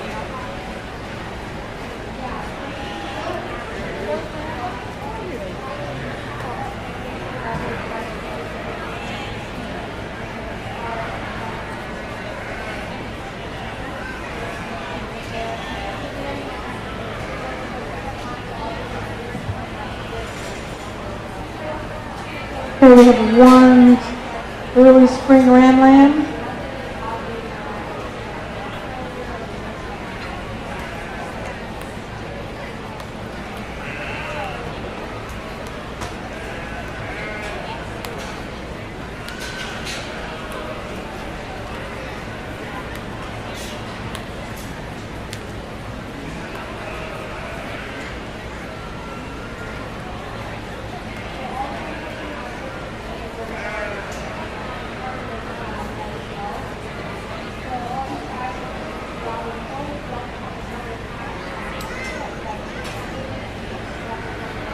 What's dirty?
Just a one in our early spring class. Again, a ram that's got a tremendous amount of elevation to him, high at the point of his shoulders, long through his neck, long down his top. Maybe could give him a little bit more depth and spring a rib. I'd like to free him up on the move a little bit, but he's fighting more than I think it's really a structural issue. And his fleece isn't quite as fine and as dense and as uniform as the two Yearling rams, where maybe a notch of belly wool coming up on the lower rib there that I'd clean up a little bit to make him a little bit more ideal. Nice ram. Congratulations.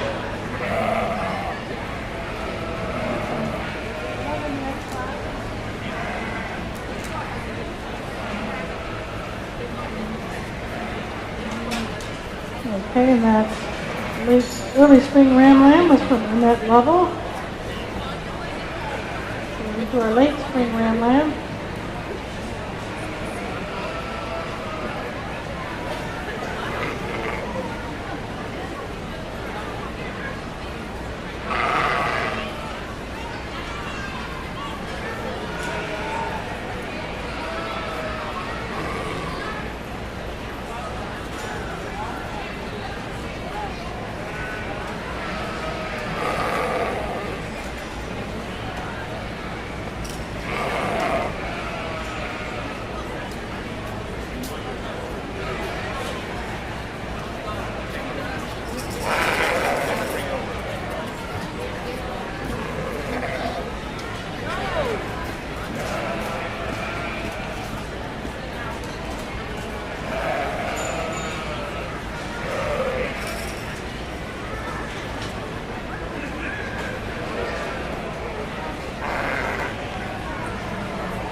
Well, again, just one here in the late spring ram lamb class. Again, a ram with a tremendous amount of growth and further growth potential indicated by the length and extension through the front end and down his top.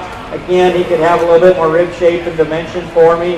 I think more importantly, I'd like to change that fleece just a little bit. He gets a little bit more pencil locked in the lock formation, a little bit looser and more open, maybe even a little bit coarser yet than the last ram did, but a really nice structured ram, or a ram that's going to have a lot of growth to him down the road. Congratulations.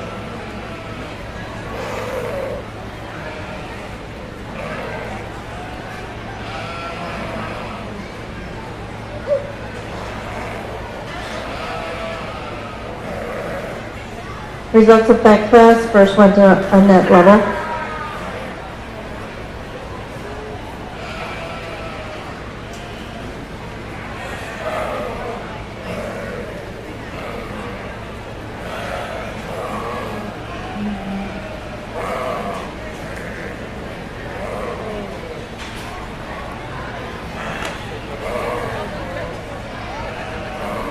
Oh, you got every. Oh, okay, we're good.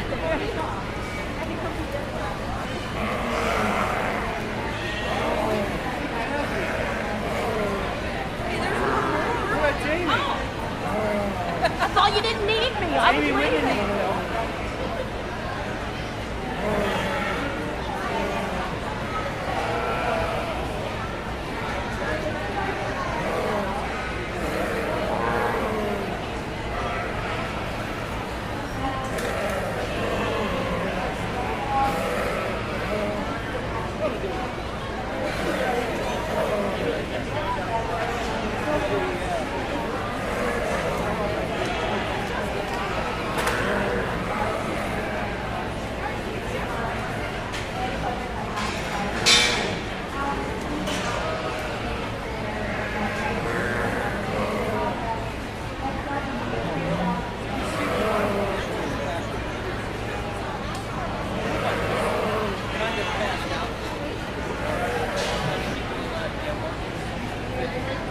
We had a small but quality natural colored show, but I think to me there's one easy place to go for champion. We'll use the Yearling buck right here. Again, I think he's sound enough to go on and be productive, and he's by far got the soundest fleece of the group in terms of uniformity, density, staple length, fineness. He's probably right on the borderline of that fine medium, but it's fine enough. Very, very soft to the touch, very dense, very uniform. From there, I think it's kind of hit and miss the direction we can go, but I'm going to go ahead and use the other Yearling.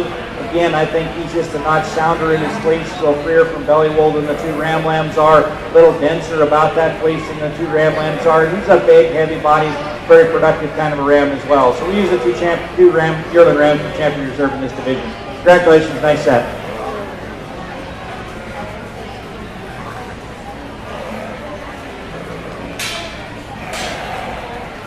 Both your champion and reserve champion natural colored fine medium rams were exhibited by a nut level.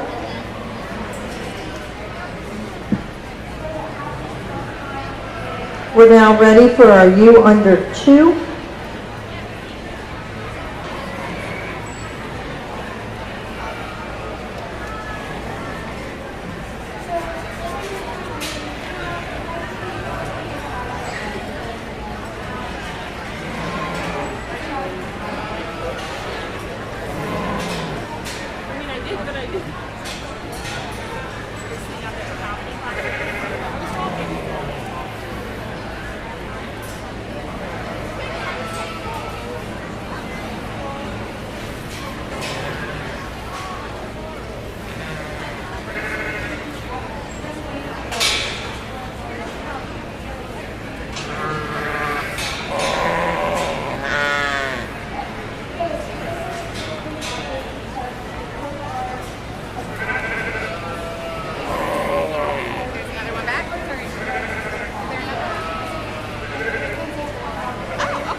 Interesting class in natural colors, especially when you add in the wool component and try to combine that with the body design and structural correctness and structural build and put it all together. The ewe in first, no doubt's the biggest ewe in class. She's the longest bodied ewe. I like the way she's put together. I like the way these individuals can get her set up and get her shown. She walks around the ring acceptable in my mind. Fleece quality between the two is night and day different. I think there's a micron or two grade difference between first and second. I think the first place ewe is just a tick coarser. There's no doubt in my mind she's a little bit more open and looser in her fleece, and I don't know if she's quite as uniform in her crimp and fiber diameter as we see in the second place ewe, and that's what makes it a little challenging. I like the fleece on this second ewe tremendously well. She's got a really cool, distinct crimp. It's a finer crimp than anything else in the class. It's softer to the touch, and it's more uniform probably than anybody else in the class. I think she's a notch more productive. She's got a little bit more staple length down on her lower rib, probably a little less belly wool on her than a couple of the others in the class, and I like that about her. She's built a lot like that first place ewe. She's just in a smaller package. She's not as deep and as bold in her ribs. She's not as wide down her top, not as heavy and stout and featured as that first place ewe, but a really, really high quality ewe to fall in second hole. Third place ewe is just kind of another step down in terms of the style and kind that she is. Again, she's sound through her front end. She's level down her top. She wants to shorten up and be lower to the ground than the two ahead of her, but that's okay. just makes her, it puts her at a disadvantage over those two. Her fleece isn't quite as long down on the side as the ewe right ahead of her, not quite as fine as the ewe right ahead of her, but probably has more density and more uniformity than even the ewe that wins the class, and I like that about her. She just needs to be a bigger package. Ewe in fourth is a bigger frame, but more extended fronted ewe than a couple of the ewes in class. I like that about her. Her fleece is my issue. She's got a little bit of belly wool coming up on her sides. She doesn't have the length and productivity that we'd like. It's not going to create the uniformity that we'd like to see in her. And she too shortens up and shallows up even a little bit in comparison to these ewes ahead of her. The ewe in fourth is another growthy ewe, but she's the one that's probably the most compromised in her structure out here. She really tips forward with that shoulder blade, makes her straighten her shoulder and front end. She wants to drop her head and on the move and pop her top a little bit more, a little bit narrower and tighter in her hip and down through her hind legs as well, and we can change that about her. I do think she's got a slight fleece advantage over the one right ahead of her, but I just don't think it's enough to get around the structural issues that she carries today. Let's give them a round of applause. Nice set of 5 natural colored yearling ewes.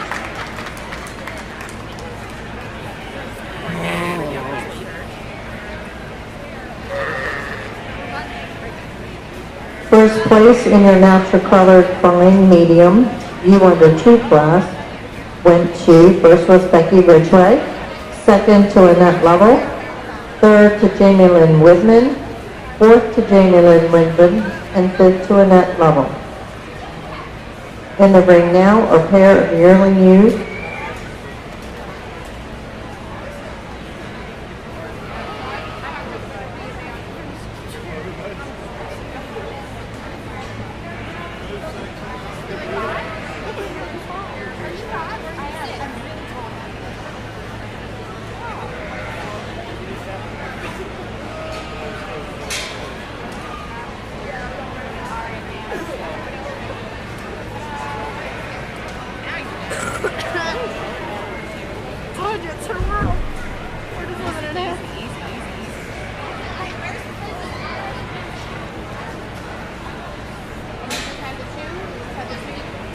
You guys got seconds?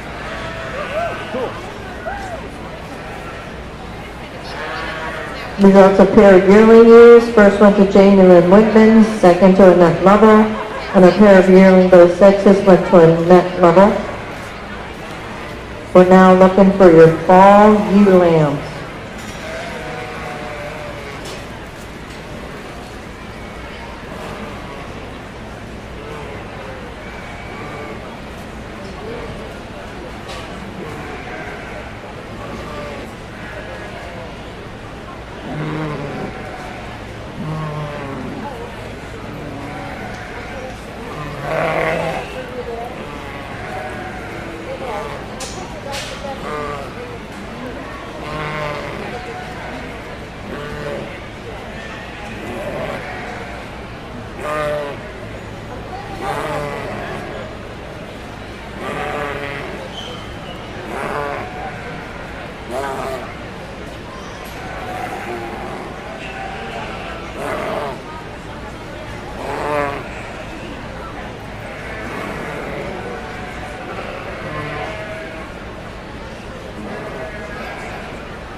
You look very judgy.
Interesting class, and for a multitude of reasons. I can tell you that from a hand spinning standpoint, from the wool value standpoint, the little U on this end is probably going to outdo the other two. I don't doubt that a bit. That's a really, really nice fine wool fleece. It's kind of interesting because you part it open and it's brown on about the first half of the foot lock, and then you get down by the skin and it's whitened up or lightened up a little bit. So I don't know what hand spinners are going to think of the color on that. But that's a really, really nice fleece cue. But from a dual purpose aspect of producing wool and growing some fast growing lambs that can be marketed in other avenues, this ewe on the right is going to do a super good job. That's just a really, really high quality natural colored ewe. She's a little coarser fleece. She's probably a strong medium, and there's nothing wrong with that. That is what she is. She's very, very dense and very uniform in her grade and character all the way from front to back. She's long stapled all the way down to the side of her rib cage. I like that about her. And just from a design standpoint, she's sound on her feet and legs. She's level down the top. Love the added volume and rib shape that she's got, the design that she has, the thickness that she has down the top. Ewe in second, another big growthy ewe that's got a lot of performance today. A long-bodied, long-spined ewe, a long neck ewe. If you can do anything to change her, I'd drop her flank just to make her more uniform in her body depth from front to back all the way. I'd level her up in her hip and make her move out of the front end just a little bit better. And the little ewe may even have that advantage over her in that she does move out just a little bit better. But again, there's nothing wrong with the fleece on this ewe. It's very solid, very good for a medium wool fleece, very dense, very soft to touch all the way from front to back, same character from front to back. Very high quality ewe to fall in second hole. And as I said, you got to give all the fleece advantage to the little ewe here on the end. Very fine. I love that crimp and breed character that it carries from shoulder to hip. Very uniform. Maybe could be a tick denser. We might be able to tighten it up just a little bit more and add some density to it and make it even shear a few more pounds if we did that. But again, a high quality fleece on a sheep that's very sound. She's just not as big and as productive and as dual purpose as the ewes ahead of her. But a nice ewe to fall in third hole in this class. Congratulations on a nice set.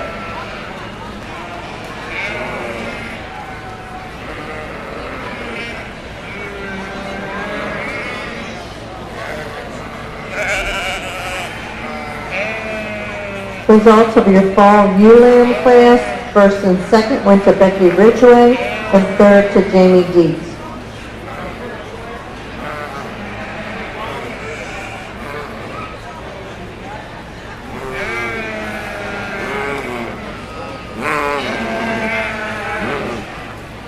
Wasn't that bad, was it?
just two here in our early spring class, a couple that are really wanting to go back to their pins pretty bad. We got one that's very flexible and athletic here in the back.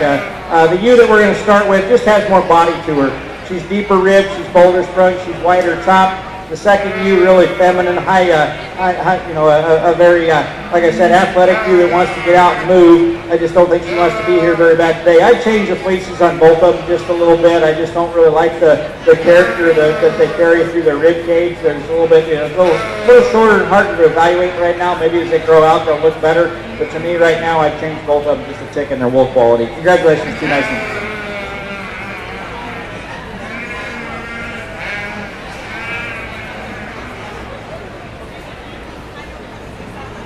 Results of the Class 14 Early Spring Ewe Lamb, first and second, Annette level.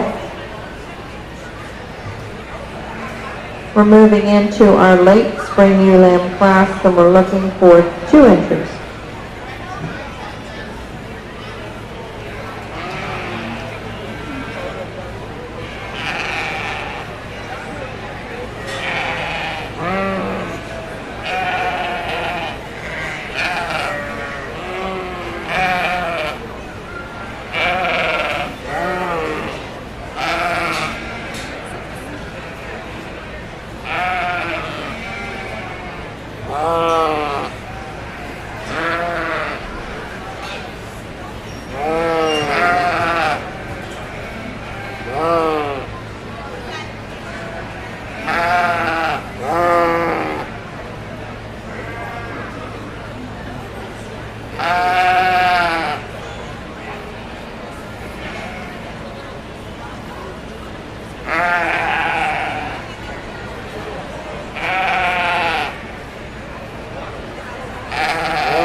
Nice set of ewe lambs here to round out our natural colored fine medium division. We're going to leave them standing first and second. Use a lighter colored ewe here to win this class. Both of them could use just a little less belly roll coming up on their sides. I'd like to change the fleeces on both of them that way. I think the first place ewe opens up a little bit more and has a little more crimp up over the top of that area, clear back into her bridge. I think more importantly, she's just a bigger, growthier, leveler top ewe. She's a little easier to evaluate on the move today. I think she's thicker through her hip and down through her lower leg. Has that dual purpose aspect when we look at that. We got another one here that's kind of misbehaving. That's very feminine and very, very pretty up to her front end. She's level enough down her top and out her hip. She just needs more mass and width and thickness to her to get around the ewe ahead of her. Nice set. Congratulations. We'll bring them back out for champion reserve here in a little bit.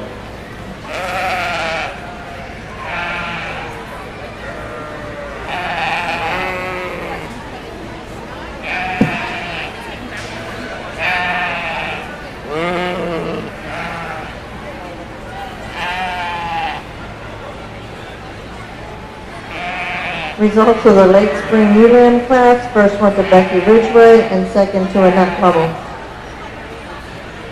We have one pair of spare ring ewe lambs, and she got first. Now we're on our champion U drive, please.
Well, it was a fun division to evaluate. There wasn't a lot of numbers here in our natural colored fine and medium division, but I think when we get them back out here, we got 8 really, really nice ewes that can do a lot of cool things. And I think we got some fleece quality, but we also have some fleece issues. I think it comes down to 3 for me, and I kind of had it thought in my head what I was going to do, and I maybe have wavered and changed a little bit on that. I think we've got 3 out here that I said are very high quality ewes that are fault free and have good fleeces on them. To me, I think the one that puts the pieces together the best, we're going to use the Yearling ewe for champion. I just love her added rib shape, top and hip dimension. I think she just takes an awfully nice side profile picture, added with a really high quality, maybe a coarser fleece, but a high quality fleece nonetheless, and I like that about her. Then I think it gets close, because I really like the fleece on that second place Yearling ewe. I think it's soft to the touch. It's on the finer end of what we've seen in this division. Very dense, very uniform, has a lot of grip and character to it. And then this big yearling or big fall ewe lamb that's growthy and has a lot of productivity, is solid, is very fault-free, and has a high-quality fleece of her own. Maybe not quite as fine as that one, but maybe a little denser than the yearling ewe is. So I think it's close. I'm going to opt to use the fall ewe lamb for reserve, but I did want to mention how well I like that yearling ewe. Congratulations, a nice set. Nothing against the younger ewe lambs. To me, those are the three that kind of stood out in this division. Congratulations.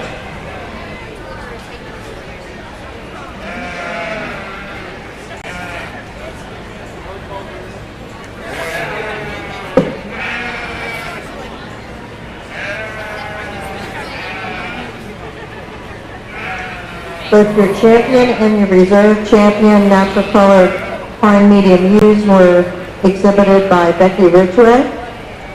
Now we're rolling into lots of big crosses, all by Annette. One woman show.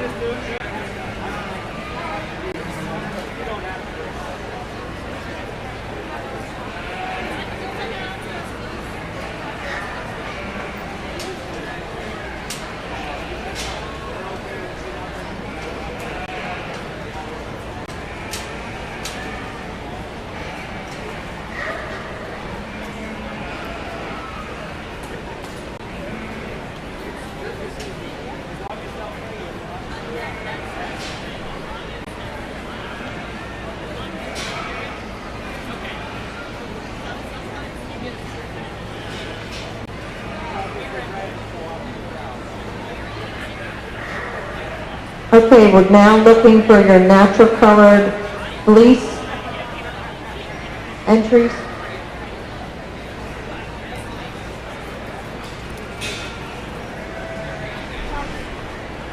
And that will be followed by your Maryland bred and owned.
Sorry.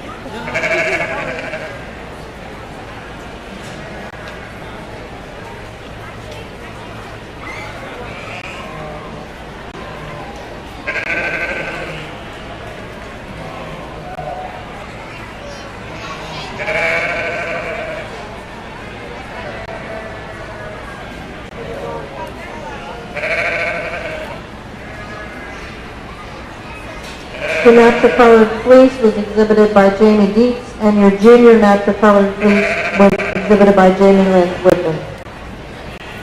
And now we need Maryland bred and owned.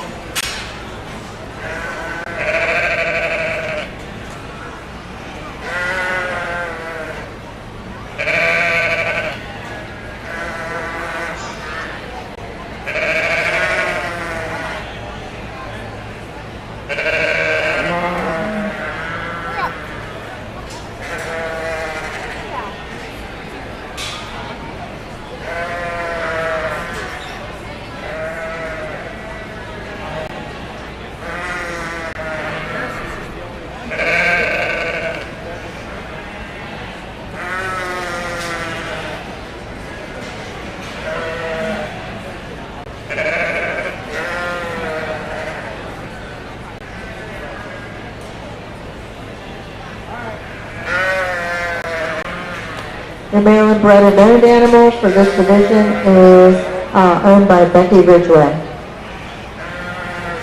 Okay, we're moving right on to natural colored long.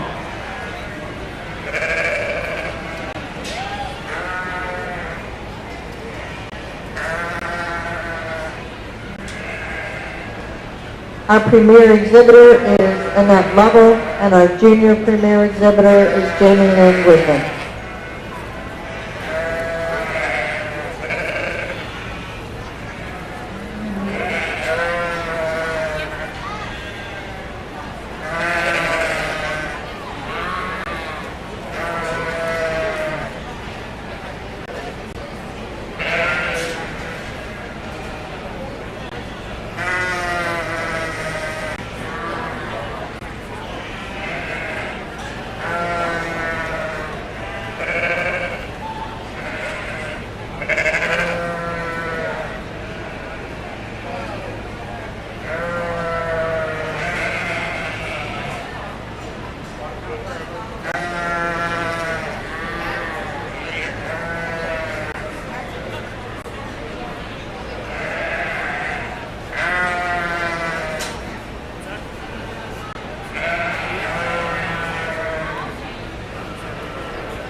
Well, if there's just three, I think this is the entire long and coarse division ram show right here, the way I understand it. But three nice rams, and I'm going to just use the longer bodied, longer hip longer hind saddled ram. I think his fleece has just a notch more pop to the crimp and a notch more design and bolder lock formation than that second place buck. I think he gets around the ring nice. He's very correct on his feet and legs. Nice ram to win. Ram in second's a little smaller frame, maybe a little bit more moderate in his frame size. I like the levelness and squareness of hip on this guy. Shortens up a little bit.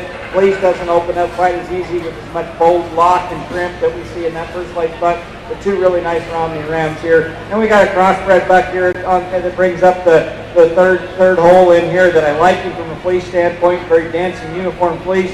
He just gives up a lot of frame size.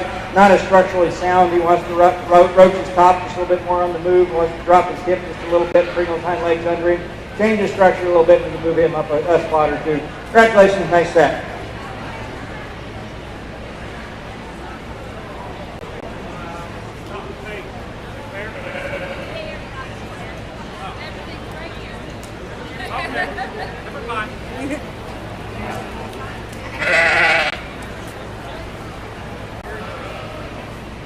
Show right there. Results of your single ram lamb class. First and second, which will also naturally be your champion and reserve, went to Allison Seifert, and third went to William Streeter. We had a single entry for pair of rams, and that was exhibited by Allison Seifert. And we're moving on to our early U under 2.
Where's the bid?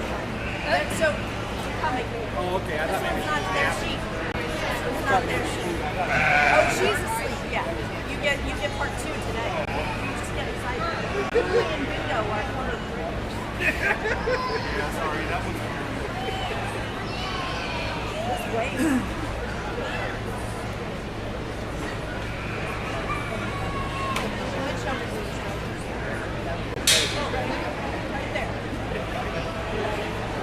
Ah, there she is. Now I'm listening. Wore out from yesterday.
say this wasn't a struggle will be an understatement on this one. I think this first ewe is, to be honest, just looking at her from the side, she should win the class walking away. She's extremely big and bold in her ribs. She's wide down her top. She's thick out of her hip. She's square on her feet and legs. Got a tremendous amount of bone to her. Very, very complete kind of a ewe. I just wish she had a ton better fleece. There's not much wool there to really evaluate down on her sides. You get up high and you can start to see some crimp and character to it.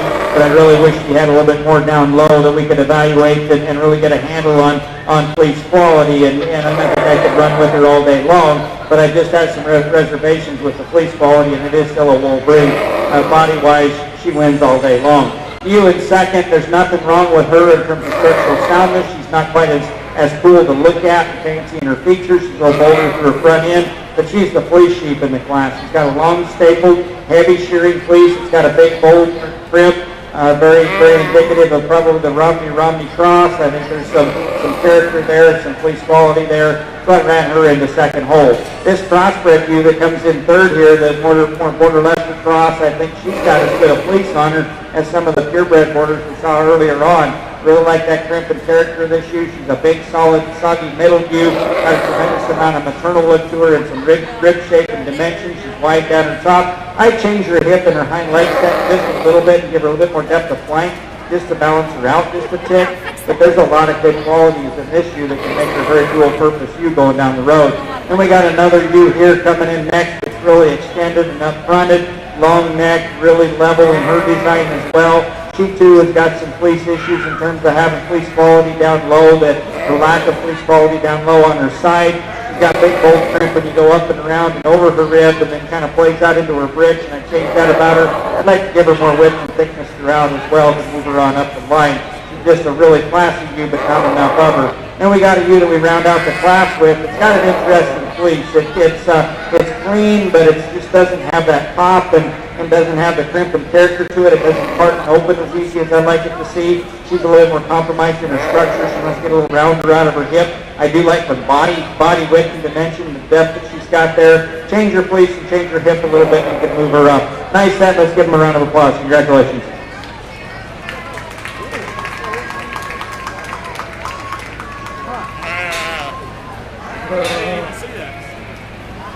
Results of Class 9, ewe under 2. Thank you. First went to David Peterson, second to William Streeter, third to David Street Hanlon, fourth to Alexis Peterson, and fifth to Alexander McKay. We now have a single entry for ewe lamb.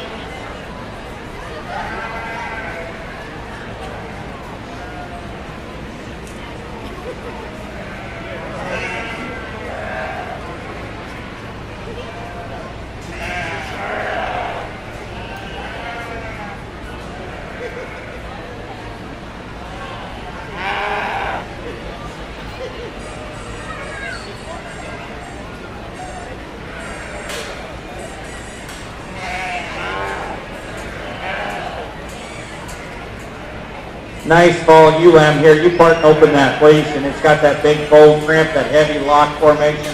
And shear a ton of pounds of really high quality wool that's uniform shoulder to bridge. Won't be a lot of skirting need to be done on this ewe. Nice ewe. We'll bring her back out and talk about her for champion later on.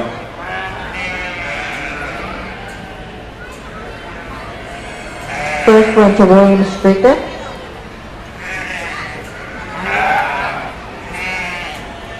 He's coming. Oh.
Out here.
Cool set of natural colored longing force here. A lot of quality in this all the way from top to bottom. I think this is a cool little UM here that we're starting with. I just love the way she's designed, put together exceptionally well. She's really level top. She's sound on her feet and legs. She's got some body to her. This takes a super profile picture. Fleece-wise, I think she's right there. I think she's got some crimp and some character to it. She's got some staple length that I can read and evaluate all the way from shoulder to bridge.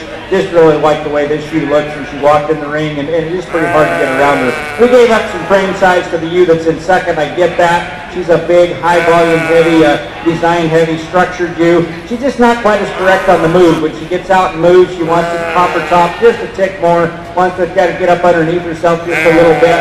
Fleece quality, she's probably a little bit longer, maybe a little denser than that first place U. But I don't think she's got quite as fine and or quite as uniform, especially in crimp and character as we see in that first place U. Good fleece U here in third. Another U that's got a lot of body and rib and ease of keeping. She's going to be a really low maintenance kind of a U with a big, bold, heavy lock and a lot of crimp and character like the fleece on that sheep. She just fits in third hole quite nicely. Just doesn't have quite the structure and the bells and whistles we see in those first two ewes.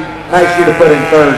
Really young, immature ewe here in fourth. The ewe that's just at a disadvantage today. She just needs some more time to develop and mature and grow. I think she's structured pretty well. I think Fleece is hard to read because it's pretty short and been cut down quite a bit. I think I'd like to change that. She just needs more mass and time to grow and develop, and I think she could give these older ewes a little bit of a run for their money. And we round out the class with a ewe that, again, has got a lot of rib shape to her, a commercial crossbred kind of a ewe that is going to be a good doing, easy lambing kind of a ewe. She's not quite as good in her fleece as what her yearling ewe was earlier. She's not quite as good in her hip structure and her hind leg set as that ewe was. We could change those things about her. We might be able to move her up the line a little bit. Congratulations, 5 nice ewes.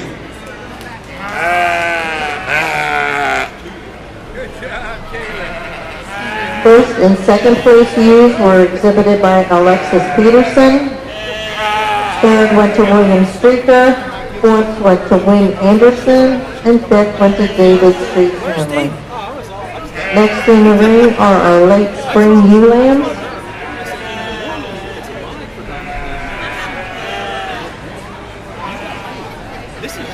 That's true. That's true. You wanted me to help set legs. You should have told me back in the day. We definitely don't want to be the first one because she won't look. Go Bluey. So was the other one bingo? Yeah. Okay. We were trying to figure out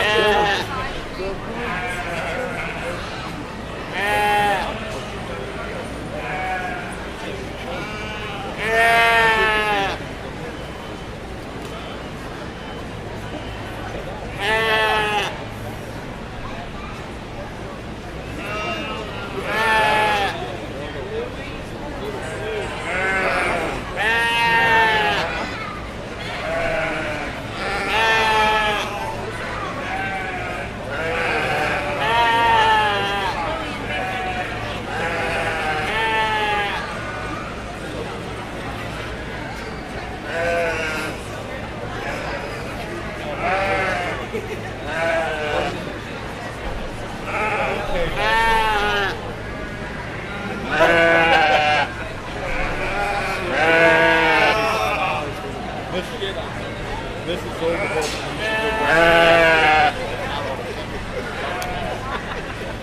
I'm gonna slip and slide.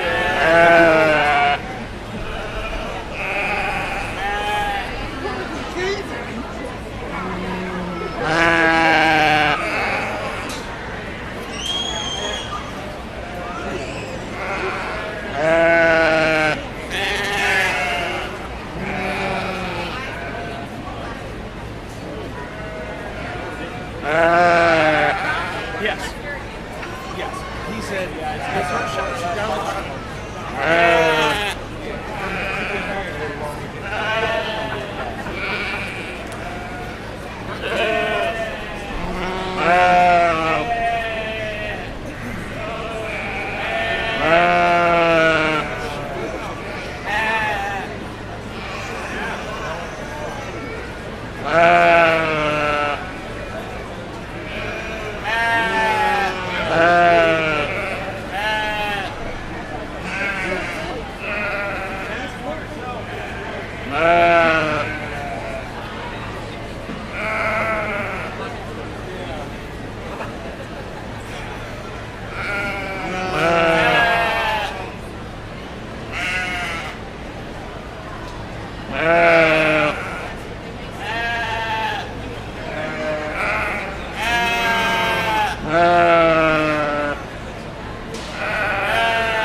the back into some spring-loaded spring ewe lambs here. I think these sheep are tired of being out here and ready to go back to the barn already. They haven't been here for very long.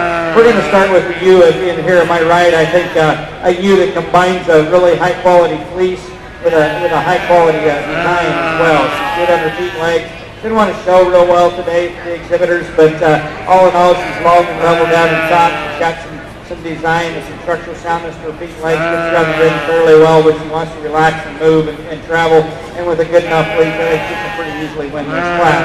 Ewe in second is really long body. She's probably a leveler design ewe maybe in that first place ewe. When she wants to stop and settle down and show, she shows me that look, gives me that look inside of this level and square right out her hip.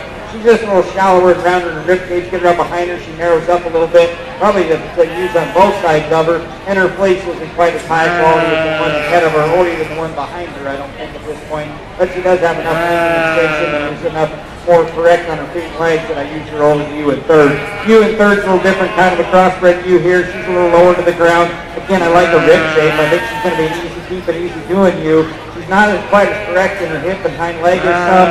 Her fleece is different. It's got some crimp and some design to it. Not as big and as bold in the lock formation. Not as dense as some of the others we've seen, but it's a nice solid fleece. Probably go on to be a decent selling hand spinning fleece when they get her thrown out for a year and shear it off. Again, a nice set. Congratulations. We'll move on and see what we can do for the championship drive.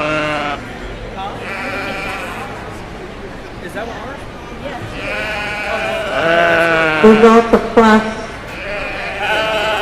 15. First went to Wayne Burgess, second to Alexis Peterson, and third to William Stricker. We have 2 pair of spring yearlings, and then we'll have our champion ewe drive.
Placings of our pair of spring ewe lambs. First one to Alexis Peterson, and second one to William Stricker.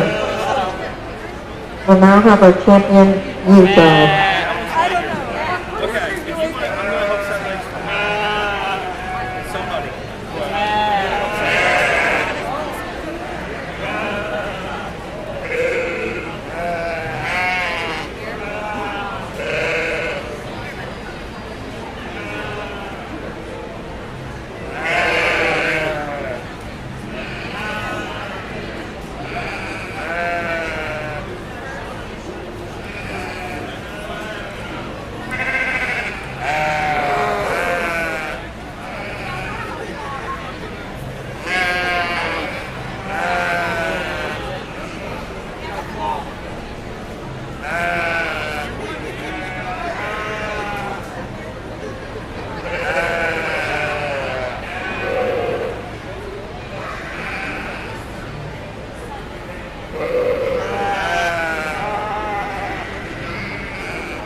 a nice set of natural colored long wool, long enforceable sheep. I think we've got some really nice sheep out here. We got some differences in wool type and kind and wool quality, and we got some differences in type and body design and type as well. But I think all in all, I've kind of settled on a set that I really think kind of represent this side of the show quite well, quite nicely. They've got combined some Fleeces with some body style and type, and I'm pretty pleased with the two that I'm going to use. There's some others that maybe some other judges might prefer a little bit more than me, but in my mind, I think these two right here are the most complete use in this division. I'm going to use the Soul for Champion, and you're right behind her for reserve.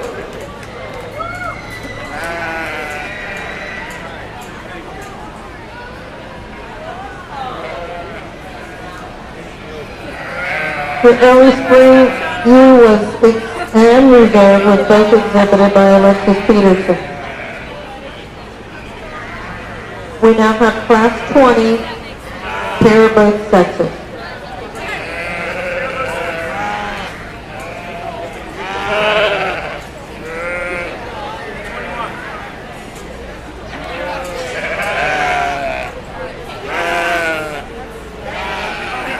Well, yeah, I'm done. You gotta go with this free. Whoa! Take your sheet. That one. I'm just hired help with it. Yeah, unless you're going to use the wool.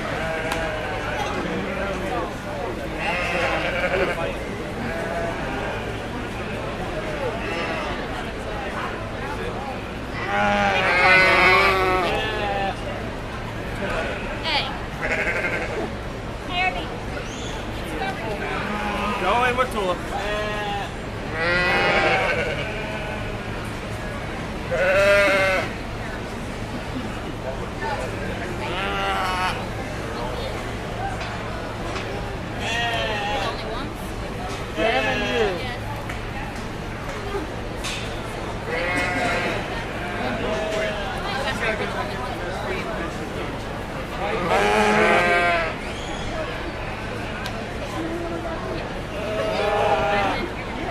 We got the Class 20, first with the Williams Streaker.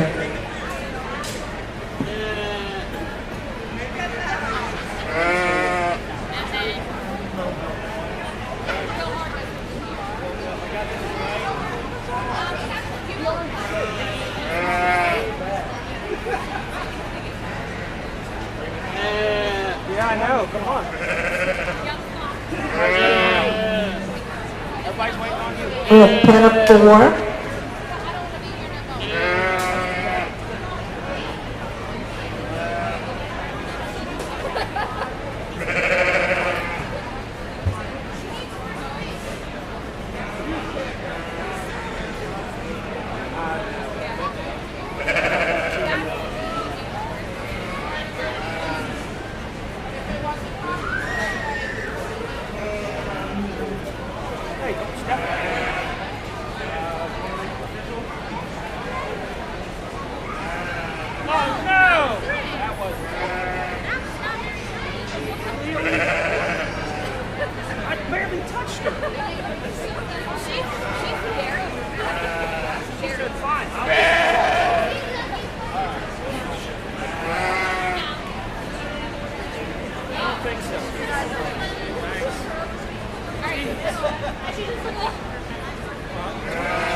He barely touched her.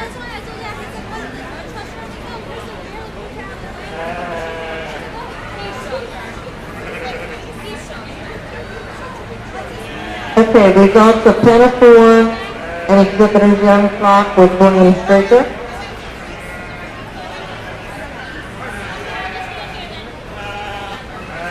We're now going to our natural colored fleece.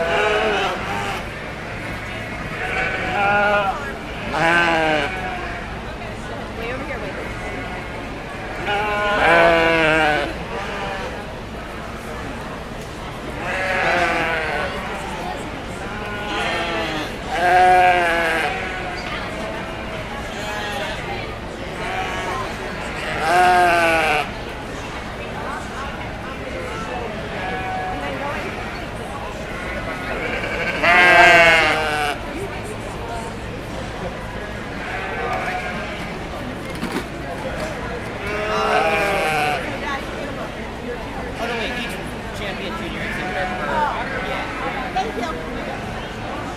Lizzie.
Isn't she also? Is it both of you? She is, but Mint is your better one. Okay. I thought you can use her. You can use her against him. That's fine. It's your choice. Both? We're done. No, it's one for Maryland President. Take one in. You? Okay. So Chris needs to decide which one he's taking. Oh wait, wait.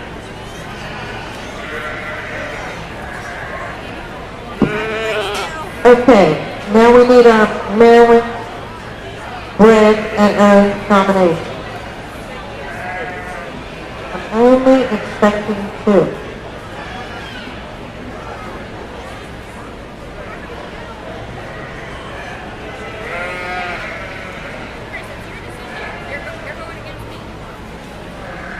Is it just the 2 of you? Yes. Yes. That's why I said it.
Hey, thank you for the help.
White Lincolns, Rams under 2.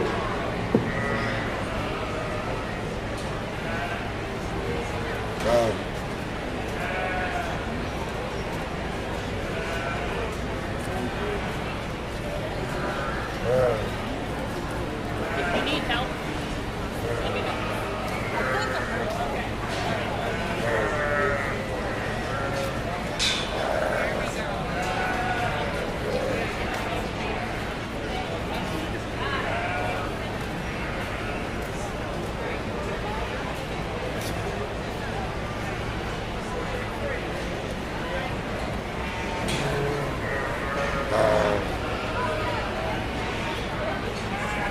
Oh, he'll leave because of my dog. Just take this shit.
At the conclusion of our White Lincoln show, we will roll right into our Supreme Champions, Ram, U, Fleece, Junior Fleece, and Maryland Bred Announcer.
and move into the White Lincoln division. And I think we got three really nice rams and offer a lot of cool pieces and parts to this breed, this division.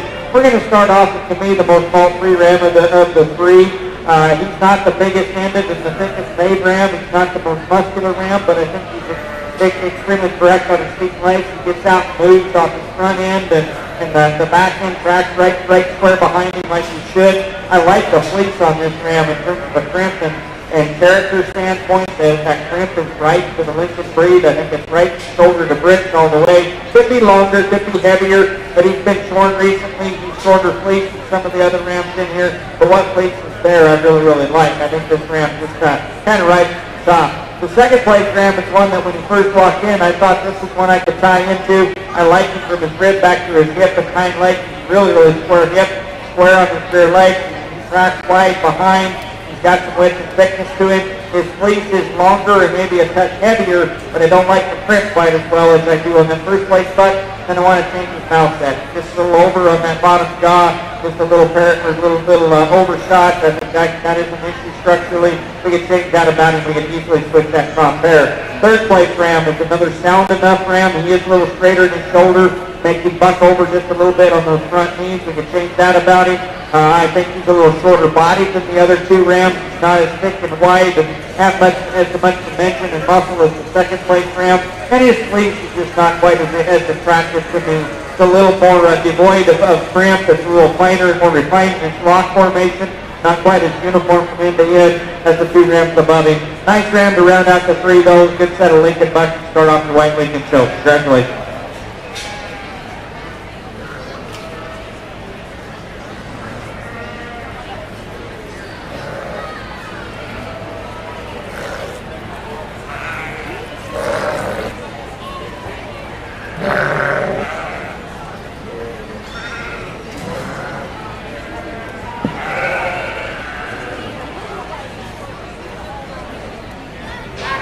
Results of class number 1, ram under 2. First went to Deborah Vanderlyn, second Ashley Good, and third to Heritage Taylor Farm.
and they asked him to stay on this side of the microphone, the speakers, to see if that helps a little bit. We'll see how it goes.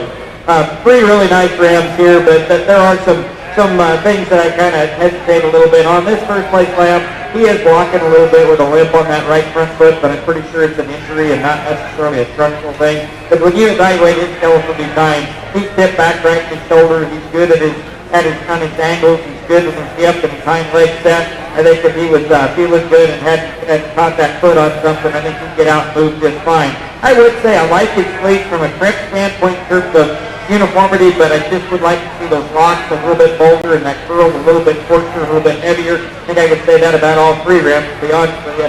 They're all a little bit more refined in their lock formation for what I'm typically used to seeing in a Lincoln. I'd like to change that about them, but they are younger bucks, and as they mature and grow, maybe that'll change a little bit as they get older. I like the youthfulness of this second place buck. I think he's a buck that's going to get some frame size to him a year from now. He reads with some elevation through his front end, some length of spine and some length of levelness in his hip when they're getting set up. I think he meets that bill very, very well. He doesn't want to move quite as well as that first one in his front end, and then again, that fleece I would change just a little bit. If we could just make that just a little bit heavier, a little bit coarser, I think we could really have a nice ram there. Ram in third, again, another ram that's going to get big when he continues to grow and develop. For me, structurally, he's just too compromised. He gets really steep and round out of his hip and tight and hind legs. He doesn't want to move real well off of that end. I think it kind of confounds the front end as well. This doesn't balance up as well, doesn't make him as attractive to the side as what we see in these first two rams. Nice set. Congratulations on a good set of Lincoln ram lines.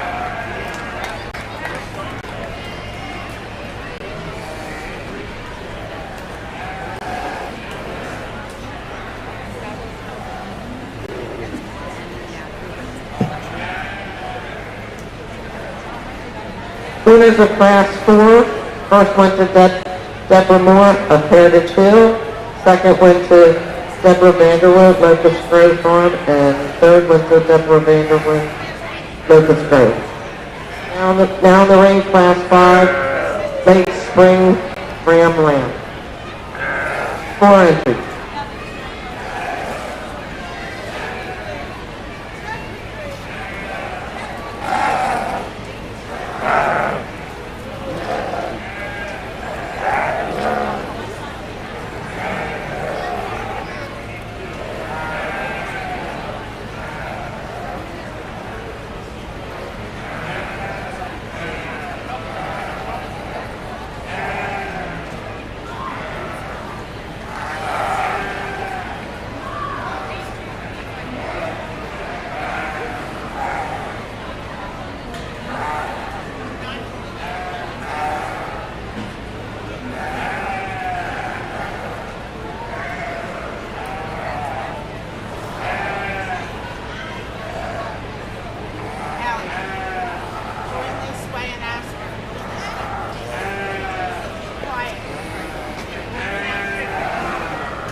Really nice class. I think, again, there's a lot of quality from top to bottom, but this one just kind of strikes me as my type of kind in terms of the way he's built and designed.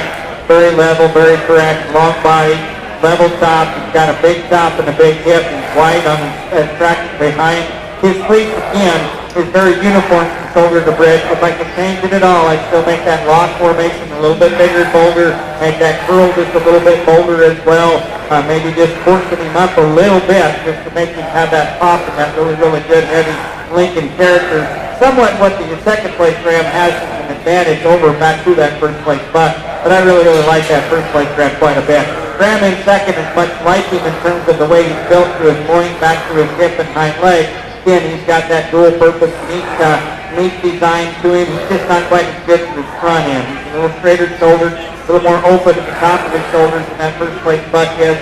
Doesn't carry together quite as hold together quite as well behind his shoulders, and isn't as deep through his forerib and just through that forerib and heart as what we see in that first place buck. But a nice buck to go in the second hole. Ram in third, again, a very youthful appearing buck, but straight in his line, level in his top. He's good on his feet length. I like his depth of body. Shortens up quite a bit in comparison to the two ahead of him. Again, that fleece loses some of the luster and the uniformity. It doesn't hold together quite as well as the two ahead of him. Just isn't quite as uniform and trimp and character as the two ahead of him. But a nice ram that's got a bright future. I'm sure it's going to grow and be a nice yearling ram a year from now. We ran into a couple of rams here that from a youthfulness standpoint, very young in their look, very attractive through their front end. They've got some potential to grow big, get bigger frames. Both of them, to me, need more depth of spring of ribs, need more character to that fleece. They both need to be a little better in their shoulder set so they can get out and move and walk a little freer and easier, not quite as restricted on their stride. But two really good rams to round out the five in this White Lincoln Spring Ramline 5. Congratulations, nice set.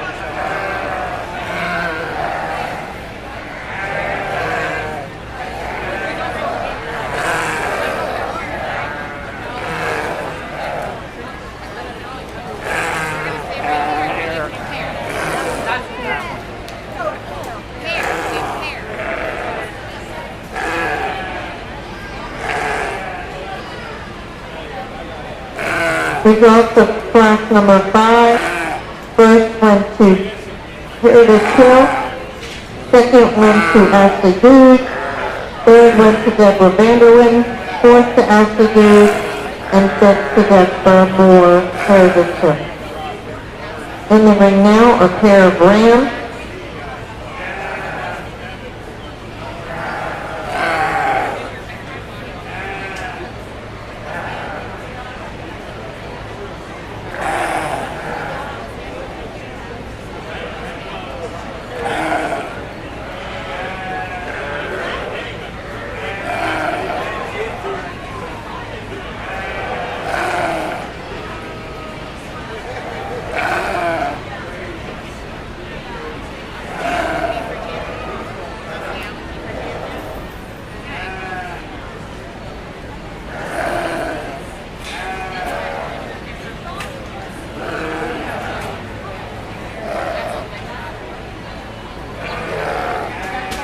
Results of your pair of spring ram lambs. First went to Deborah Moore, second to Deborah Vanderlyn, and third to Ashley Good. I need to go get Big Boy. We will now have the selection of your champion ram.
Again, it was a nice set, not a big group of Lincoln Rams to evaluate, but a good set, and I think we've got a good quality set of 6 out here. To me, there's one in here that for what I'm looking for what I like in our Lincolns, I may be sticking my neck out on him, but I'm one of those that's comfortable using a young Ram for champion. I'm going to use this spring Ram lamb down here for champion in the white Lincoln division. I think this sheep was put together exceptionally well. I hope its fleece will continue to grow and develop, and I think that's going to be a really, really nice Ram a year from now. I might be wrong, but I like the way he's put together today. For reserve, we're going to come back to this big Yearling. I think this Ram's got a super, super nice fleece. I love the fleece on this sheep. I just think he's really complete and correct in that aspect. He's more natural. He hasn't been thin and heavy and as hard, and I like that about him. Very, very good, very high quality sheep. Nothing against the other 4 bucks. To me, these are the 2 today that hit me the hardest. Congratulations, it was a nice, very high quality Lincoln show.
Results of your champion Ram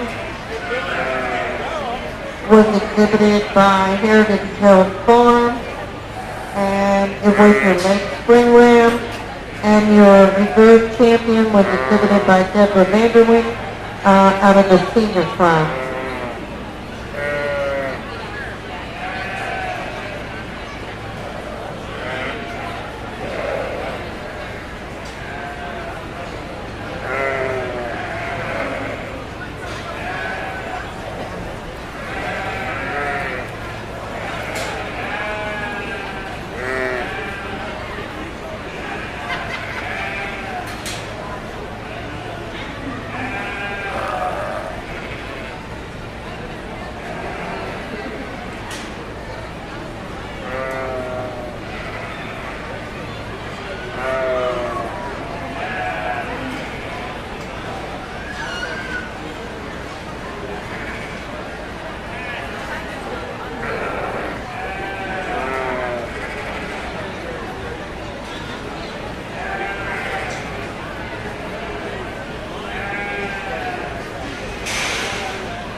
Well, super nice class. To be honest with you, I would love to add these four to Justin's Lincoln clock at home. I think we can go a long way with this group of ewes. All four of these super high quality Lincoln ewes.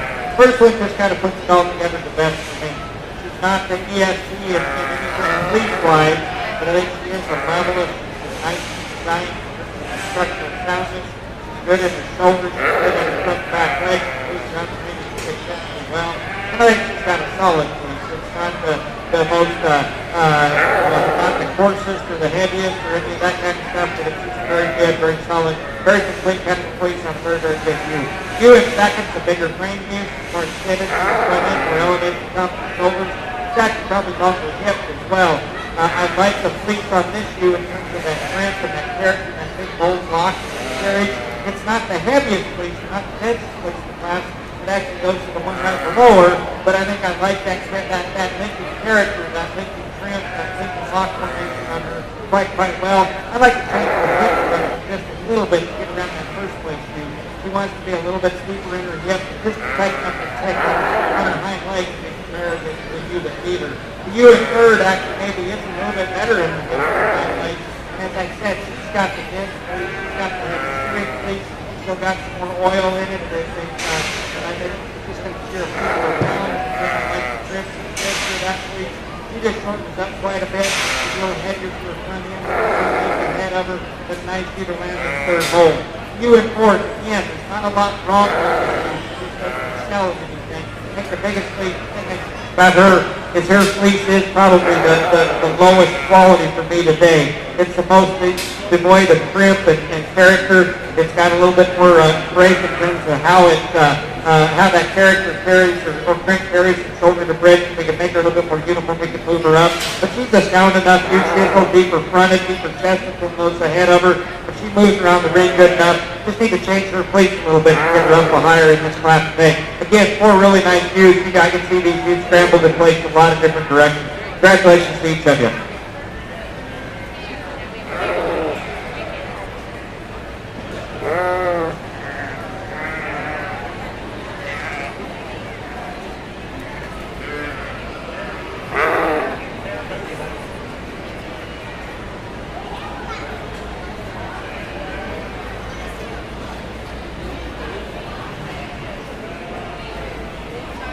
Results of class number 9. First went to Heritage Hill Farm. Second to Deborah Vanderwyn. Third to Deborah Vanderwyn. And fourth to Heritage Hill. Results of your pairs class. First went to Deborah Vanderwyn. And second to Heritage Hill.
Results of pair of yearlings. First went to Deborah or Heritage Hill, and second went to Deborah Vanderwyn. Up next is class 14, early spring ewe lamb.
And another class that really puts a lot of quality together from top to bottom, and it allows me to be a little bit picky and try to find what I like and stick to my guns on certain things. And I think the first place she does that exceptionally well. She's square on the corners again, she's level down her top, square out of her hip, like the shoulder set on her. When she relaxes, she just holds her head a notch higher and a notch straighter at the top of her shoulders.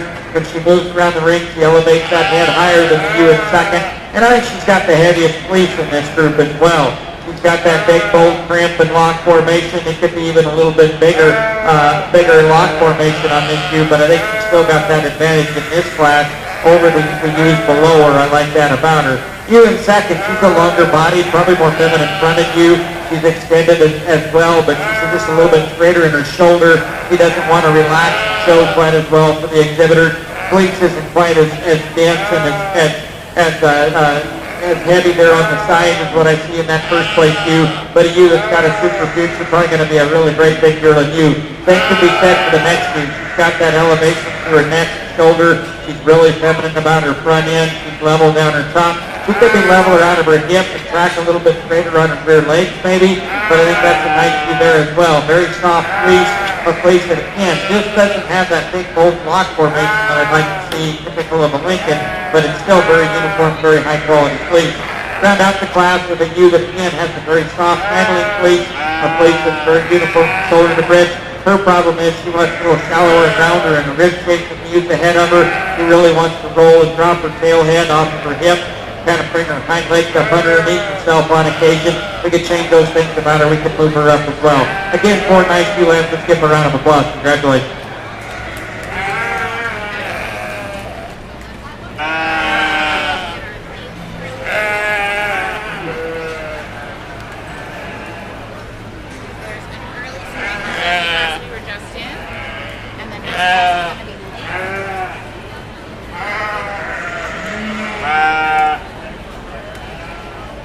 Results of class number 14, early spring ewe lamb.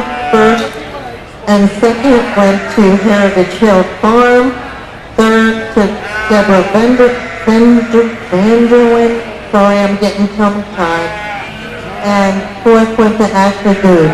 It's very dry in here.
interesting top pair, and I kind of thought I wanted to change my type and kind just a little bit, sacrifice a little bit of structural correctness for a better fleece. But I don't think that the fleece on that first place shoe isn't bad enough to really make that switch in this division. I think that shoe's enough better for her shoulder and her hip structure and her hind leg set. She gets out and moves enough better. We're going to go ahead and use her. I think that the fleece could be better, could be more descriptive and distinct in that character and trim than it is, but I think she's a nice enough shoe and has a solid enough fleece. We'll go ahead and use her to win this class. I really like the fleece on this big U in second, and she's a big U that's going to be a big yearling. She's got a lot of future growth in her. She's really elevated to her front end to give. To me, she just gets too straight in her shoulder. When we put her in the mood, she just really wants to cramp together and just doesn't want to get out slow and stride and keep her top line nice and level like I'd like her to. But again, I really admire the fleece. I admire the body dimension and the thickness that this shoe has over 3 and 4. The third place U again is another U that's got some future in her. I think she's got some femininity to her front end. She's a little more refined in her skeletal makeup. She's a little bit drowsier in that fleece. It doesn't have that real distinct cramp. It wants to be a little fuzzier when you look at it. Doesn't want to open up and have the uniformity that we see, and we use the head of her. Nice shoe to land in third hole. U in fourth again is a young U that's got a bright future as well. She's got a lot of femininity to her front end. I'd like to change her hip quite a bit. She really wants to roll out of that hip and straighten in her hock just a little bit. When you look at her right here, she wants to tighten in that heart girth and that forerib and then is deeper in her flank. She doesn't balance quite as well for me. And she's pretty short-sighted as well in comparison to the top view from this class. Nice set. Let's congratulate your White Lincoln exhibitors on a good class of late spring UM.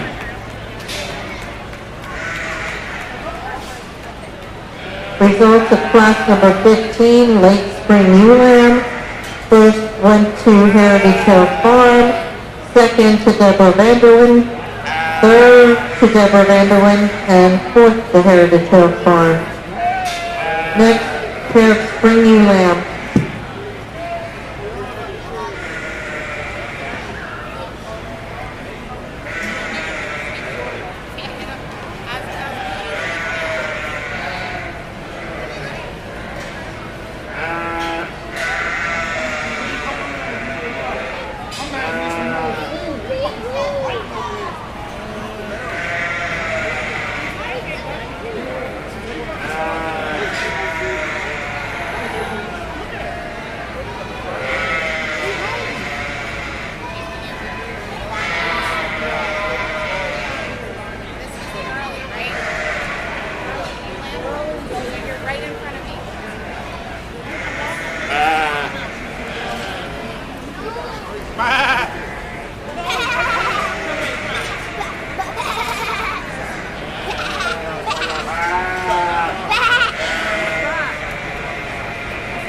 Results of class 15, pair of ewe lambs. First went to Heritage Hill Farm and second to Deborah Vanderwyn. In the ring now, we'll have our selection for our champion ewe.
Well, again, the White Lincoln division was a fun division, a pleasure to evaluate and sort again. Not a lot of exhibitors, but a lot of quality sheep, I think.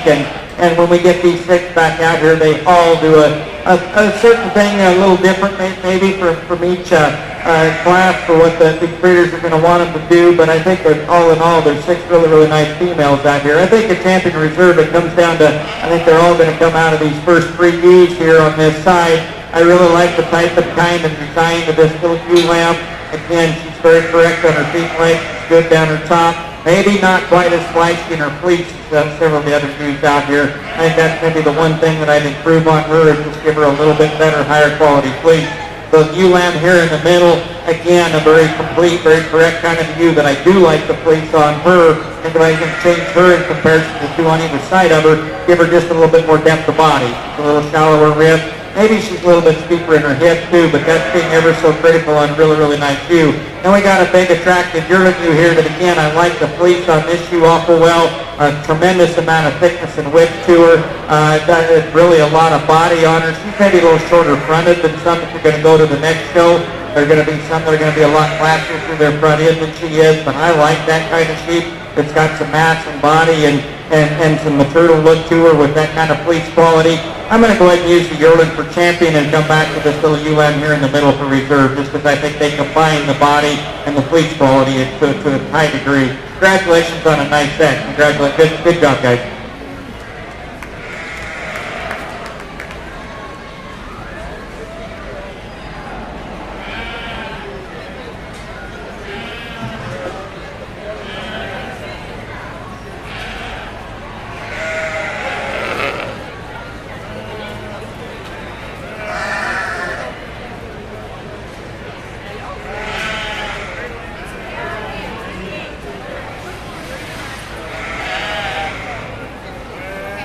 Next is pair of lambs NEA.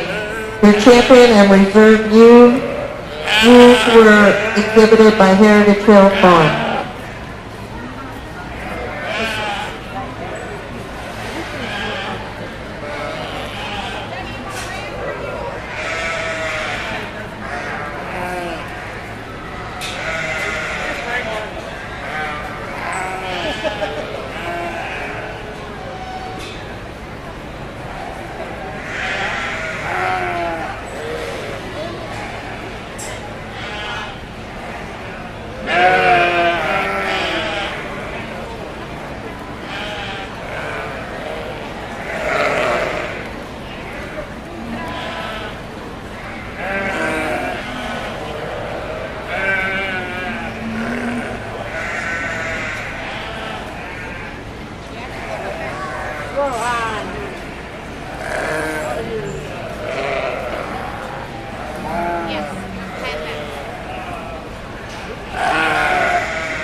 Results of your pair of lamb splits in the A's, first with the Heritage Hill Farm, second to Deborah Vanderwyn, and third to Ashley Goode.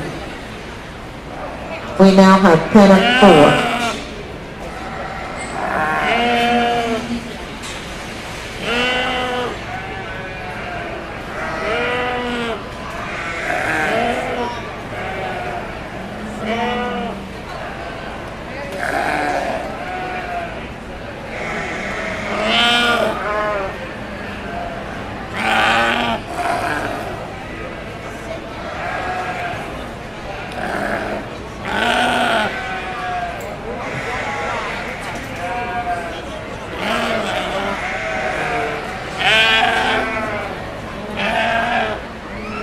set of 4. First went to Heritage Hill Farm, second to Deborah Vanderland.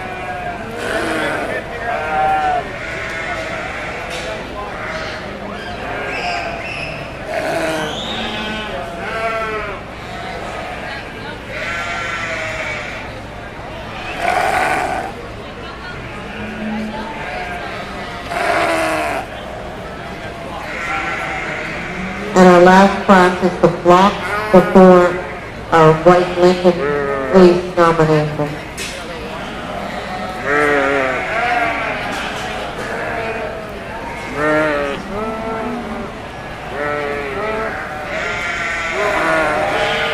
Just be on the edge.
The results of the last 4 classes, 10 of 4, Exhibitor Young Flock and Flock, first went to Heritage Hill Farm, and second to Deborah Vanderland. Are they rolling right into Next, we have our Best Fleece nomination. Let him through, John. He's got 3. Pictures of the U and the ram. Here's the U. Where's the ram?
Take her out.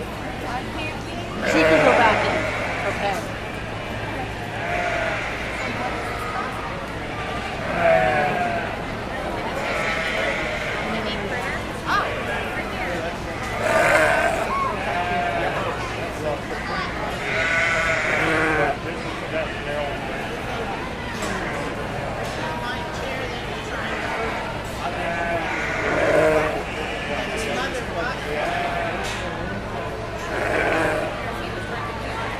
Yeah, I know.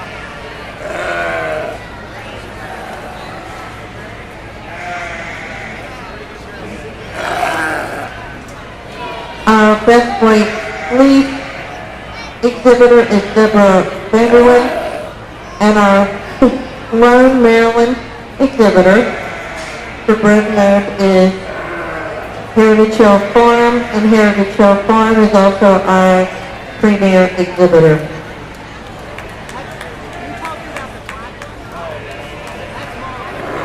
We're going to take 10 minutes for everybody to swap out animals, take a breather, and then we're going to start, and we'll start like we did this morning with our Supreme Ram Drive, followed by the U.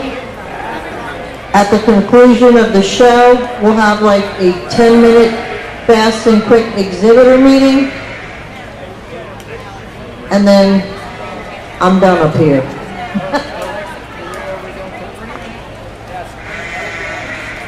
Then we'll take pictures. Wake up. We need to go to my truck. Out back. I've been putting my big back on my little back on. Yeah, I don't worry about it.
Okay, as they're bringing up the Rams, again, we're starting with the Rams. I'll call you in and try to max out so that everybody can see. I've had some mystery judges instead of mystery shoppers to be going over, we're splitting out herdsmanship this year, so we'll have a herdsman for up here and a herdsman down below. So our first place herdsman is the Hidden Springs Farm, Jamie Dietz.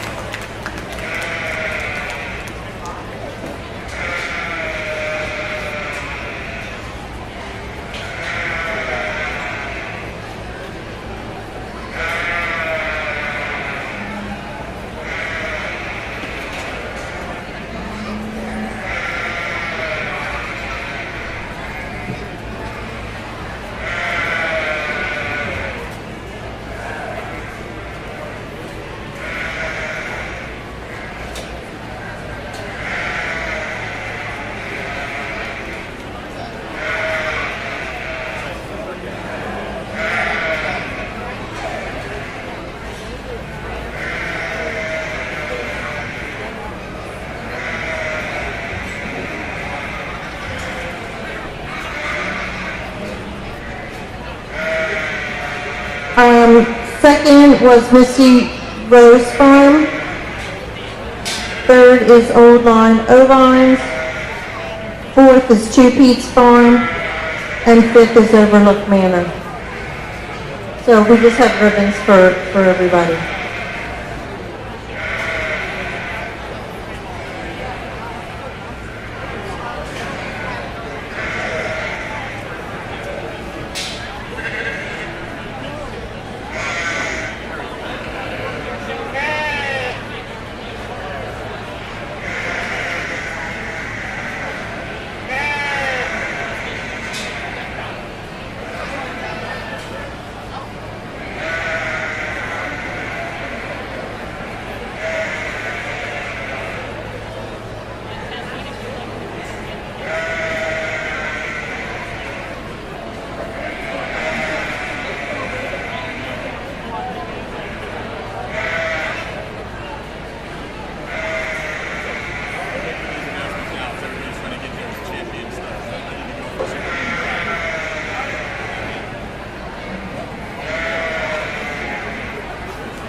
Okay. Oh! Okay, we're getting ready, and hopefully all my Rams are here. And Miss Caitlin Oberholzer, could you lead us off, please? Our White Romney is represented by Caitlin Oberholzer. Our All Other White is exhibited by Rachel Kerper. Our Corriedale is exhibited by Zachary Claycomb. Our White Border Leister, Nancy Wheat. Our Black Lincoln, Ronald Miller. Our Black Border Leister, Elizabeth Hanlon.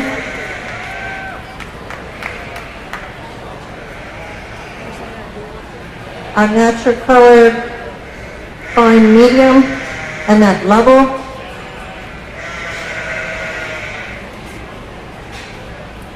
Our Natural Colored Long is Allison Sieper.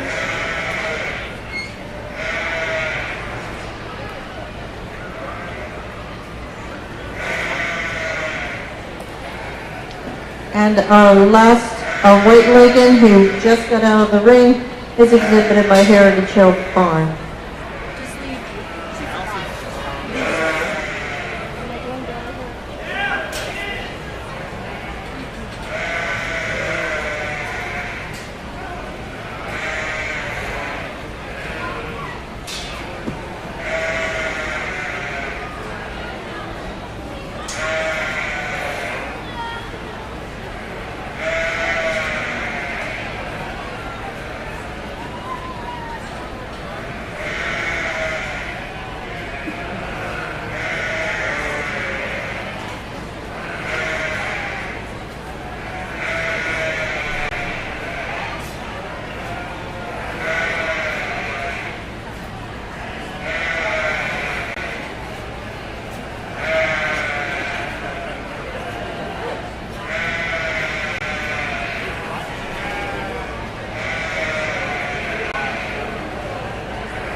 Well, to be honest, I think this was harder than I kind of expected it to be, and I think that's because the quality is up there on these rams, and I know a lot of these state fairs at this time of year, it's really, really hard to find a lot of depth on the ram side just because the good rams should be out doing their job and should be working to make the next generation this time of year. But to have this many really good representatives of this many different breeds, and there's nothing against the ones that are still on the rail, but these are the three that I kind of find that sort in my mind and hit me the hardest in terms of what they can do for their flock and do within their breed and go on and be productive animals and create the next generation like we want them to. Again, there's a lot of quality out there. These are the three that I kind of wanted to recognize that suit me well. Today, your Cordell Ram will be your supreme champion at the Maryland State Fair. Congratulations.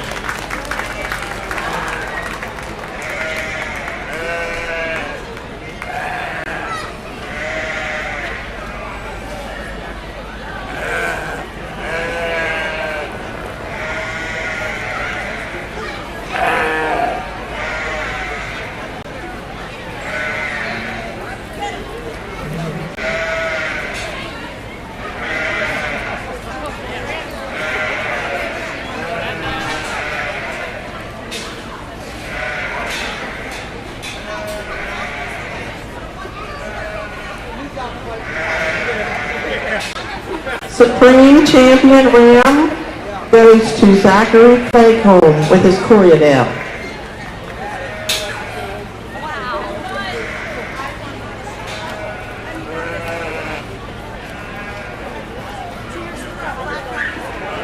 Okay, we're ready to roll with the ladies.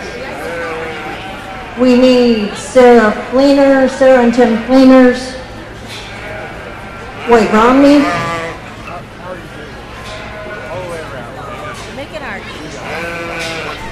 followed by our all other white, exhibited by Rachel Kerper.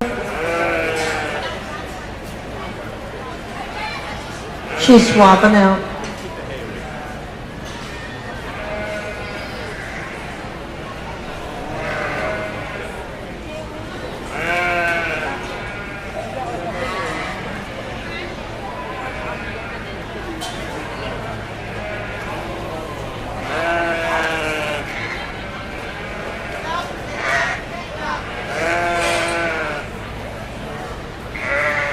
Our Coriadale will be next, exhibited by Zachary Clayton.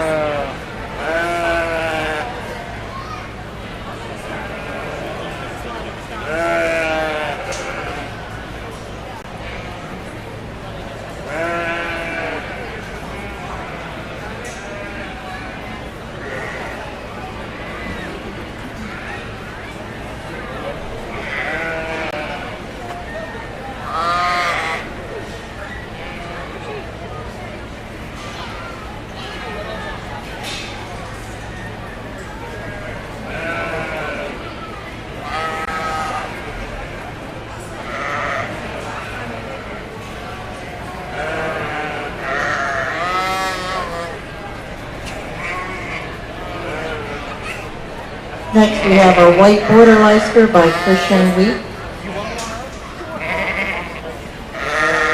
Our Black Lincoln by Deborah Vanderwyn.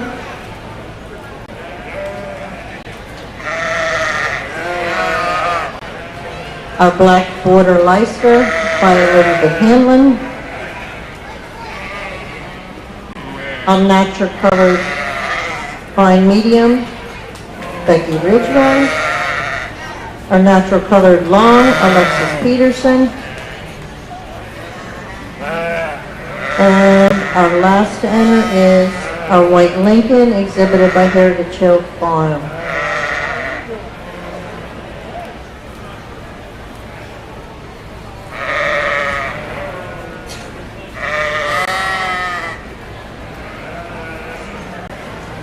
After this, we will have our selection of our best fleece. Then we'll have our junior best fleece.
Well, I'm not going to pull just 3 out this time. I want to kind of go through and make comments on each of these because I think this is as cool a set of ewes as I've been able to evaluate for quite a while in bull breed shows, and I think there's a lot of depth and quality. I've kind of got my mind set up on which one I'm going to use overall, but I think this is a super good set from a white Romney ewe that I love the design of, the femininity of, the elevation of her front end, the levelness that she carries. Super nice fleece, very complete ewe in terms of that regards as well. Really super good Romney ewe. A Rambouillet ewe that's got a really dense and uniform fleece. There's a lot of wool on this ewe.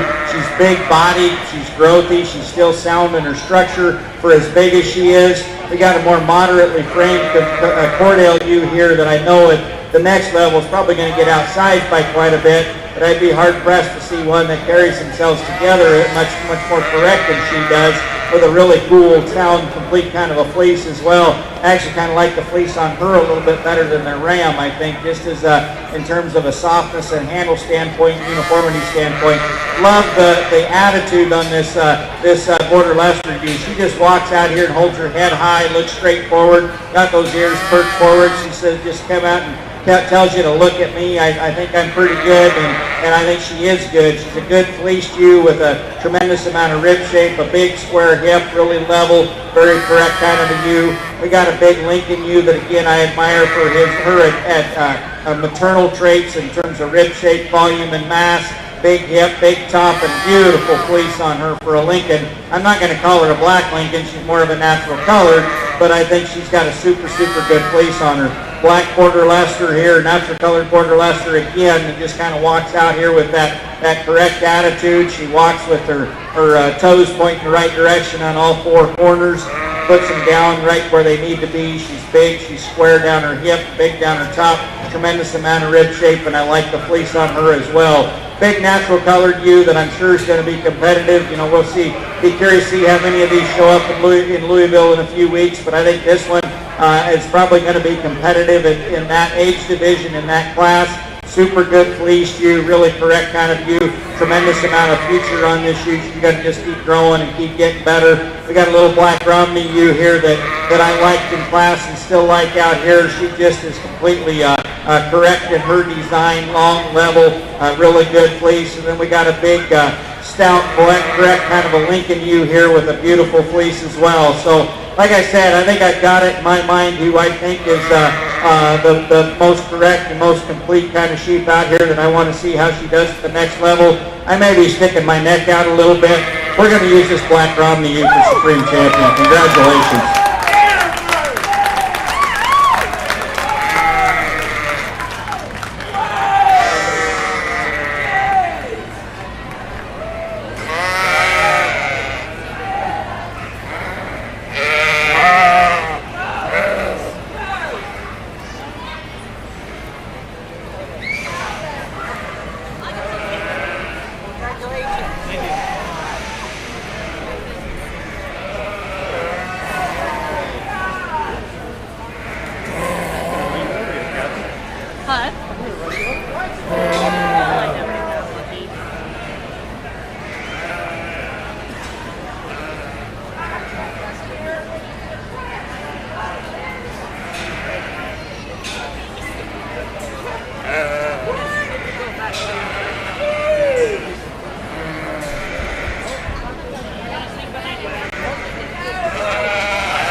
Okay, now we need our champion fleece selection. We need the white Romney from Olivia Bloom, all other white wool with Jamie Dietz, our Corriedale with Zachary Craigum, our white Border Leicester with Shane Jury, our black Lincoln with Deborah Vanderwyn, our black Border Leicester with Nancy Wheat. A natural colored fine medium with Jamie Geets. Natural colored long, William Streaker. And our white Lincoln with Deborah Vanderway.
Leave it to the week. I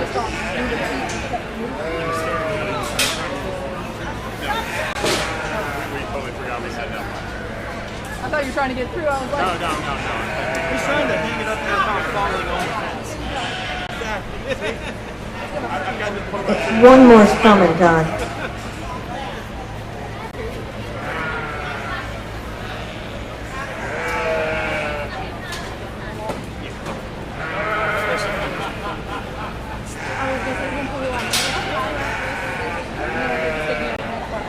For those of you joining us, I want to just thank you very much to Todd Taylor, who has been with us in this Dust Bowl for 2 days, and our table help, Joanne Cashman, my ring man, who people call him my fair husband, is David Fuss.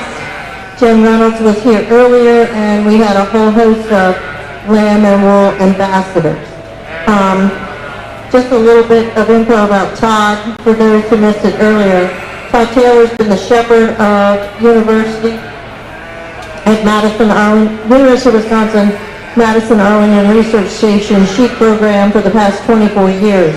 A main focus of this program is breeding purebred replacement stock in the Hampshire, Polypay, and Tarhee breeds, but there is also a number of research projects being conducted at the unit, including epigenetics and animal behavior. The biggest student involvement of the program is the opportunity Todd provides to animal science and veterinary science students to get the hands-on experience with the animals during the lambing season.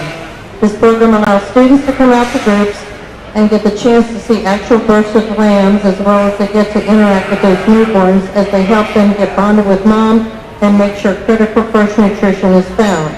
Todd has vast knowledge of the sheep industry, having grown up in a similar program at the University of Wyoming, where his dad was the shepherd for 29 and a half years. He's also been asked to judge many state fairs, sheep and wool festivals, and a good number of county and local fairs as well. Todd and his wife, Lynette, are parents to 4 adult children who are now involved with the agriculture and sheep industries. Could everybody please give Todd a round of applause as thank you for joining us for the past 2 days.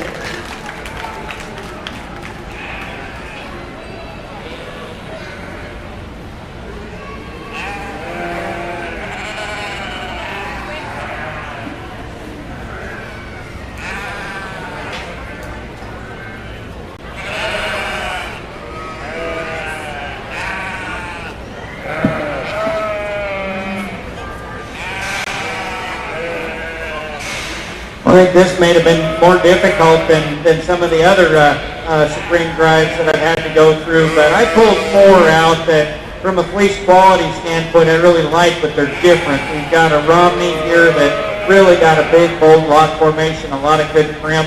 That crimp carries all the way from the base of the neck all the way back into the bridge, really down low on the bridge, not a lot of variation. Not a lot of deviation, a tremendous amount of wool are going to come off of this. this shoe, and I really like that about her. I love the Lincoln fleece. This is, to me, a more traditional Lincoln crimp and character. She's not as long as she could be, probably more recently sheared. I think if we let her grow out, see how much length she can develop, that's going to be a really, really heavy shearing fleece.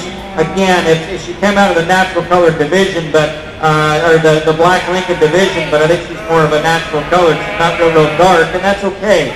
I think that's just a super, super nice fleece. And we got the natural colored here on the next one down, a merino U or a merino cross U that's got a super, super fine fleece with a lot of crimp and character, very soft to the touch. Maybe not going to share as many pounds just because she's not as big, and that's okay. I still think from a hand spinning standpoint, I think that's a super, super cool fleece. Then we got a U here that carries more of a crossbred fleece, a crimp that is really cool, a character in that fleece is super good. Again, very uniform, very correct, very complete. Just a super nice fleece on this shoe as well. I don't know which way to go, which is the right answer, which is going to, I'm sure there's going to be a lot of differences in value and type and kind. To me, the sheep that stands out to me as being really cool for its breed, we're going to use this Lincoln U for Supreme Champion U. I just really, really like this fleece for a Lincoln. Congratulations.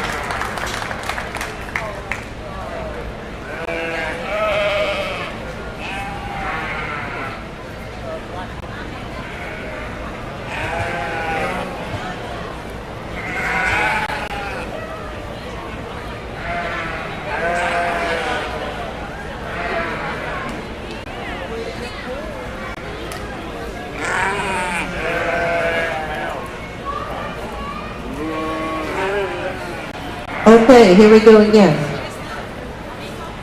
Our white Romney is Caitlin Oberholzer.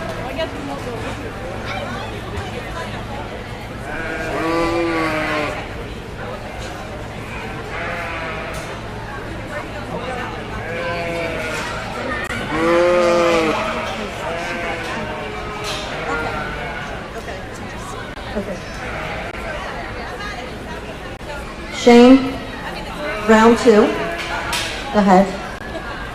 Our black Lincoln.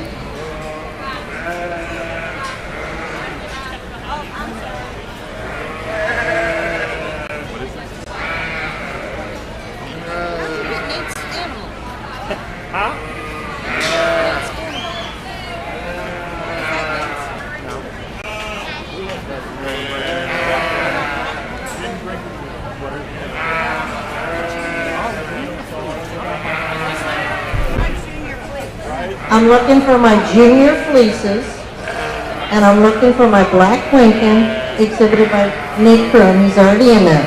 Now I need the black border with Elizabeth Hanlon. My natural color fine medium by Jamie Lynn Whitman.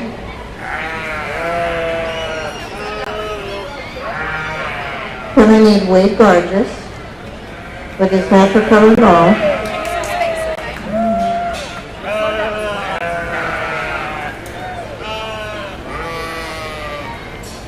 Anybody seen Jamie? Not here? Gotta go.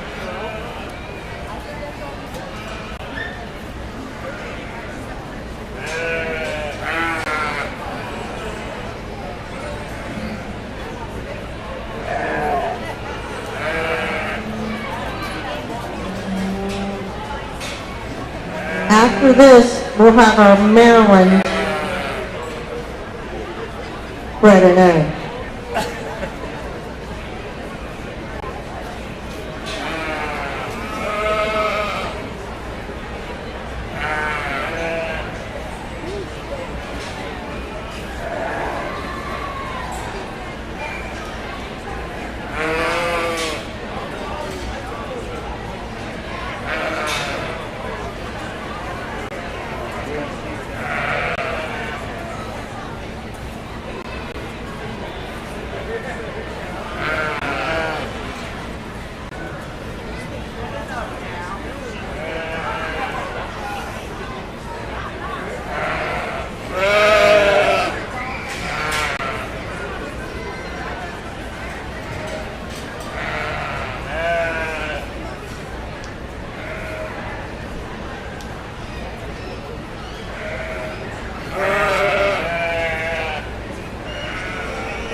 kind of a neat division here to recognize these kids. And I tell you what, these are 5 really nice fleece sheep out here. I think just from a total quality standpoint, this Romney's got a super cool print and very uniform and very correct. Love the consistency of fleece on that border Leicester. A really good Lincoln that's going to shear a heavy fleece. Very uniform, very correct, natural colored border. And then the black Romney, again, the same kind of quality and style and eye appeal in that sheep as well. But to me, I'm going to go back and use the natural colored Lincoln again. I just think that that's a super cool natural colored fleece right there. We're gonna make this your Supreme Champion Junior Fleece today. Congratulations.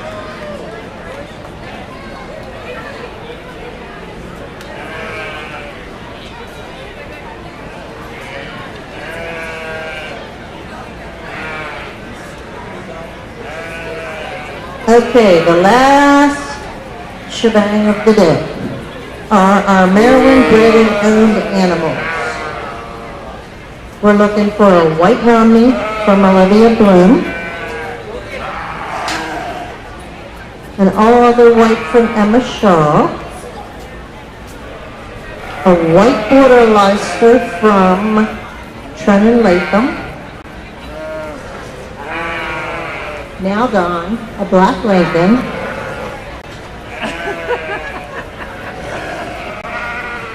a black border Leicester from Marcia Heggie,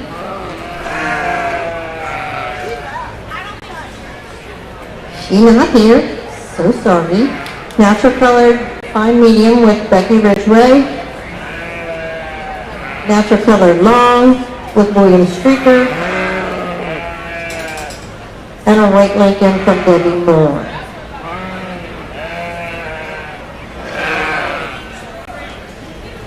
Yeah, I love Marcia.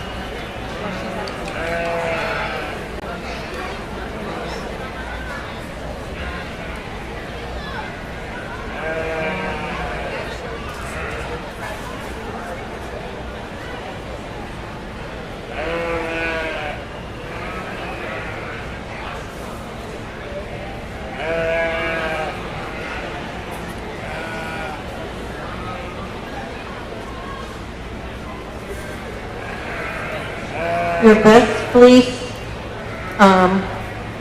chosen like 10 minutes ago, was your black Lincoln, exhibited by Deborah Vanderlyn, and our judge really likes black Lincoln, so he followed up with our youth junior fleece champion, Whitney Crow. In the ring now are our selection for a Maryland bred and owned, meaning the exhibitor lives in Maryland, and the lamb that they're showing was born at their house in Maryland, still resides in Maryland, Maryland, Maryland, Maryland. Sorry, not sorry to my out-of-state exhibitors.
Denise tried to run off of the microphone, turn around and give it to me. But, I want to thank everybody thank the committee for bringing me in, and the crew that worked to get this done, the exhibitors for being cordial and getting the sheep in and out of the ring in an efficient manner. I think this is the last class I need to pick from, and I just wanted to thank everybody for allowing me to come and work with this. This is a fun opportunity, and I really enjoyed this. I was here for Sheep and Wool Festival in May and come back, and I know I saw a lot of the same sheep today. You guys can tell me whether I sorted them the same way or not. I'm sure I probably didn't, but it's a different day, it's a different week, it's a things look different. So if I didn't, so be it. But at the same time, I really enjoyed myself and had a good time. To me, these are your three best in terms of the Maryland class that you brought out to me. I really like the depth and spring and rib on that Romney. She's got a tremendous amount of wool on her, real high quality fleece. The Lincolns, both of them came out of really tough classes and stood exceptionally well. For me today, your champion, the champion Maryland is going to be the white Lincoln right here in the middle. I really, really like this man. Congratulations.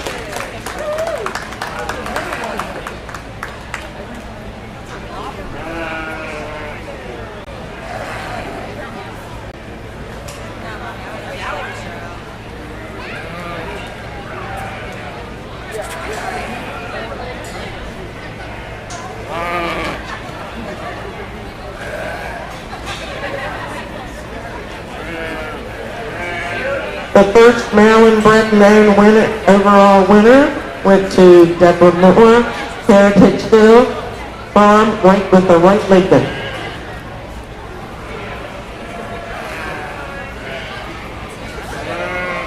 Okay, put your sheet back, and we're going to take 10 minutes to do a quick meeting.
I'm just not saying, you know, but if you're one couple pens here just to create, because yesterday, it's just, you know how people are, right there.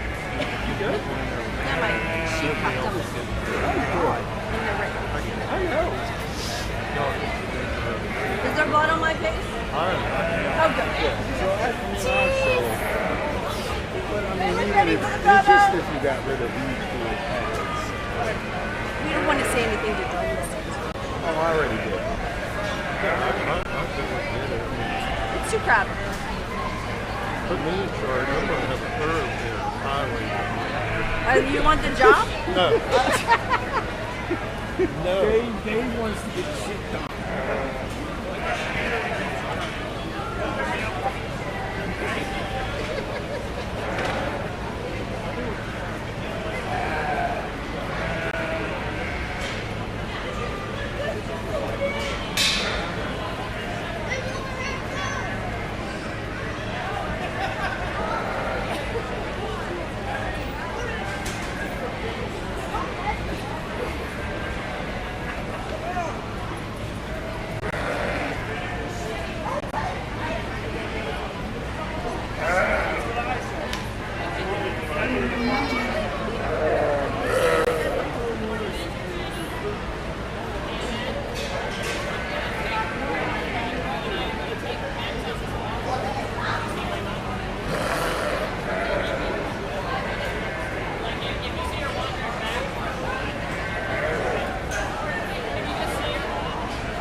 I saw your post saying she's going to be a scientist.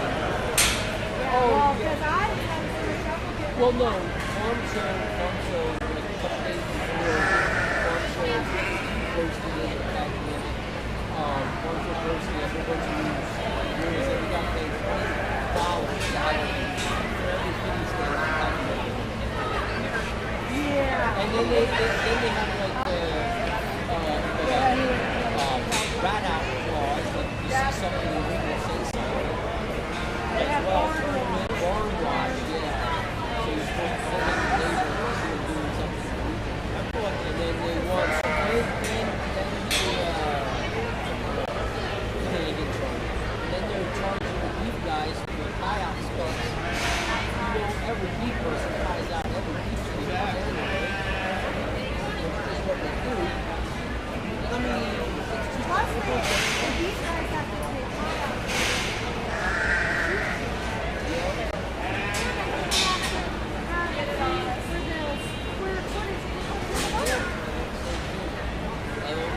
So they don't really want food. You really want to talk to me how to come to farm? It wasn't really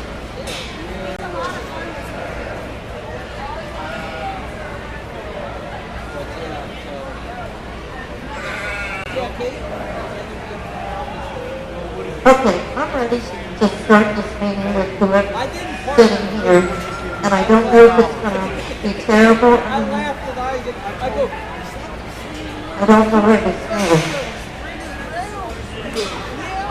Maybe here. Okay. Thank you everybody that showed up this year. Hopefully you noticed the design is a little different. We got rid of the dog pins, as I call them. So things look longer. I think this is bigger. I don't know. We had a few less pens, but we've also had less exhibitors, but we've also had new exhibitors this year.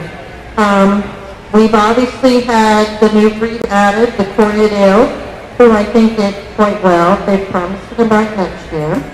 And we added the Maryland Best Bred and Owned this year, so we've had two new things. Each year I try to do something a little different. Parking is always a nightmare, I know. I don't know what to do about it. The fairgrounds is landlocked. We can't really expand anywhere. Not always cooperation between the departments. So some people park anywhere and we just have to park where we can. Thanks for having me. Thanks for the support. Thanks for the cooperation. I can tell you, I felt like I've personally been off my game this year. Those of you that don't know, my mother died in May of cancer, so it's been a tough 6 months. Don't mean to get teary. So I've been a little forgetful, especially I forgot until somebody asked me how to enter the Maryland Best Bred and Owned, that it actually had gotten approved, and I'm like, oh, I don't have any awards. So luckily I have a new painter, and in 2 weeks, God bless the lady, she whipped together the Americana style, and we ended up with the Maryland Best Bred and Owned award. So that's kind of bad what's been going on. If you kids have utility papers, I'm working with Alexis to get hers done. I'll be here, obviously, all weekend. You guys can be released tomorrow. I think it's noon. There's one family that's leaving, and I know, and we've made arrangements for that. Security has been alerted, so nobody should be having a connection of that. What do you think, guys? Did it go okay? Not okay? I know we have a squeeze issue over here. I'll have to look at that with the powers that be that designed that and see. I don't know whether because the ring is longer it made it worse. That's an option. Good suggestion. Yeah, I wasn't sure where to put the honing pins because usually they're over here, but it was different, and I knew there were some larger animals coming up from the bottom. I wanted them to have ample space and all be in the same thing. So, okay, thank you. Any other feedback, suggestions? God, you guys are easy. Whoever was first today will be last next year. Whoever's at the top, I always rotate at the bottom so that way. Now, that's not exactly true. Sorry, I'm accidentally lying. Because Friday, we've had Black Friday, we've had Friday Night Whites, we've had the color mixers with the natural color. I don't know, I'll have to see. Obviously, the Corriedales showed up this year, so they're staying. Because we have to have 3 and 20. Nobody's on probation. Everybody met their numbers, so that's good. But I don't know, Ron. I'll have to wait and see. I do like to have the larger breeds at the beginning of the day, so when everybody kind of gets tired or whatever, we can move a little faster sometimes, versus the biggest one at the end. I think we seem to pretty much end about the same time on Friday and like today. So, did you like that I split and did a herdsman up here and then I'll do a different one down there? I think sometimes people forget about coming up here, so I wanted to make sure everybody knows I see you. Anything else? Any questions? Did people get their parking passes, most of you, ahead of time? Yes, mission accomplished. We're using a different post office. Nobody trusts the one here. The staff do not trust the one here. They take the stuff to Westminster and mail it.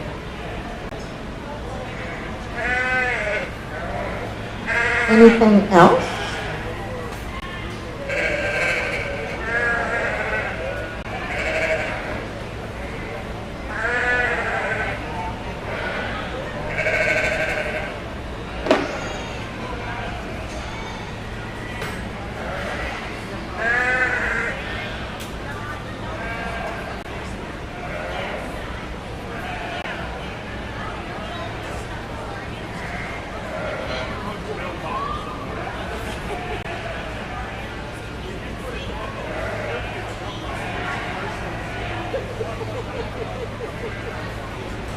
They're talking about our security people over here. Yeah.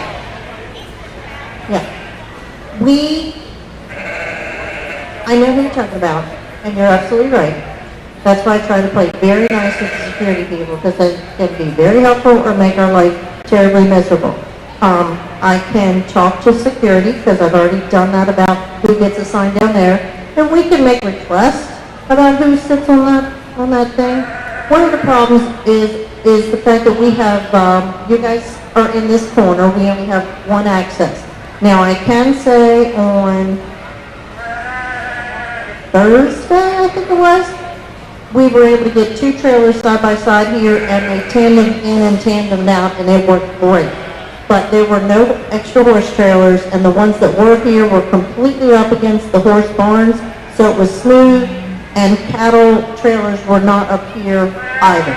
So it all depends on who's in here at the same time. Open show leaves open dairy leaves about the same time you guys have to come in. So that's part of the difficulty. Did anybody have any trouble in the trailer lot? No? I think that's been improved because the fair was able to purchase a piece of property back there, and they turned it back into lots, and I know the attendant back there is really good about putting everybody and finding a space. Okay. Anything else? No? Oh, yes, Steve. Your wife beat you today. She gotcha.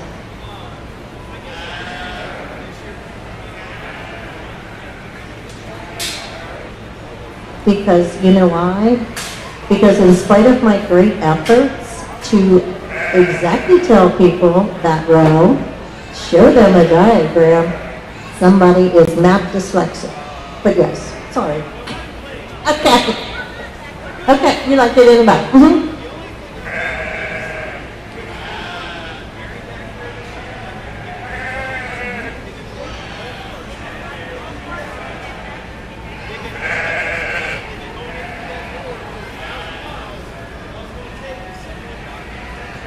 Ooh, I didn't know that.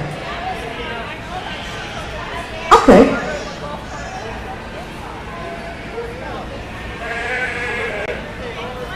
Okay, do they people have badges with glasses? Okay, I know who he is.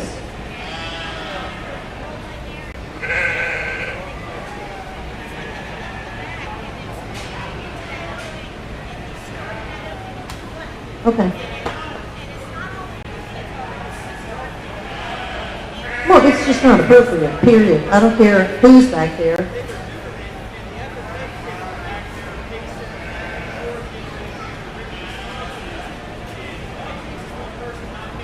Oh yeah, and they've wiped out a kid.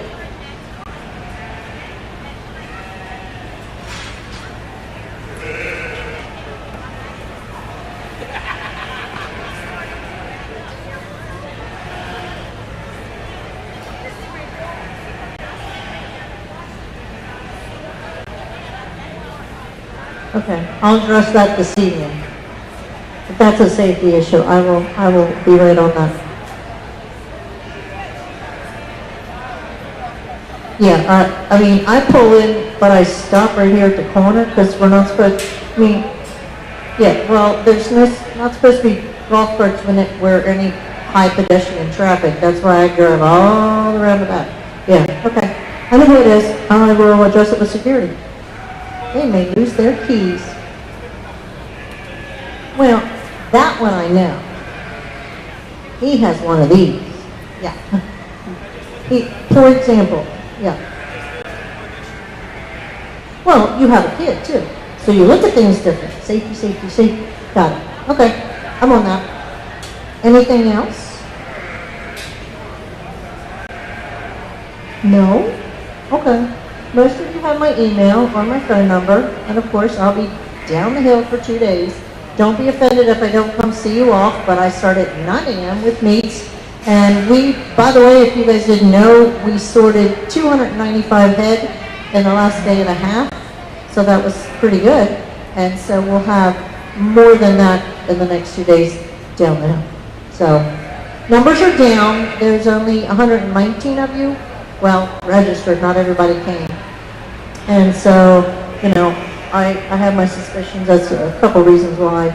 Cost is one of the ones, a big one, big factor. It kind of costs to come here, but I appreciate you showing up. We done.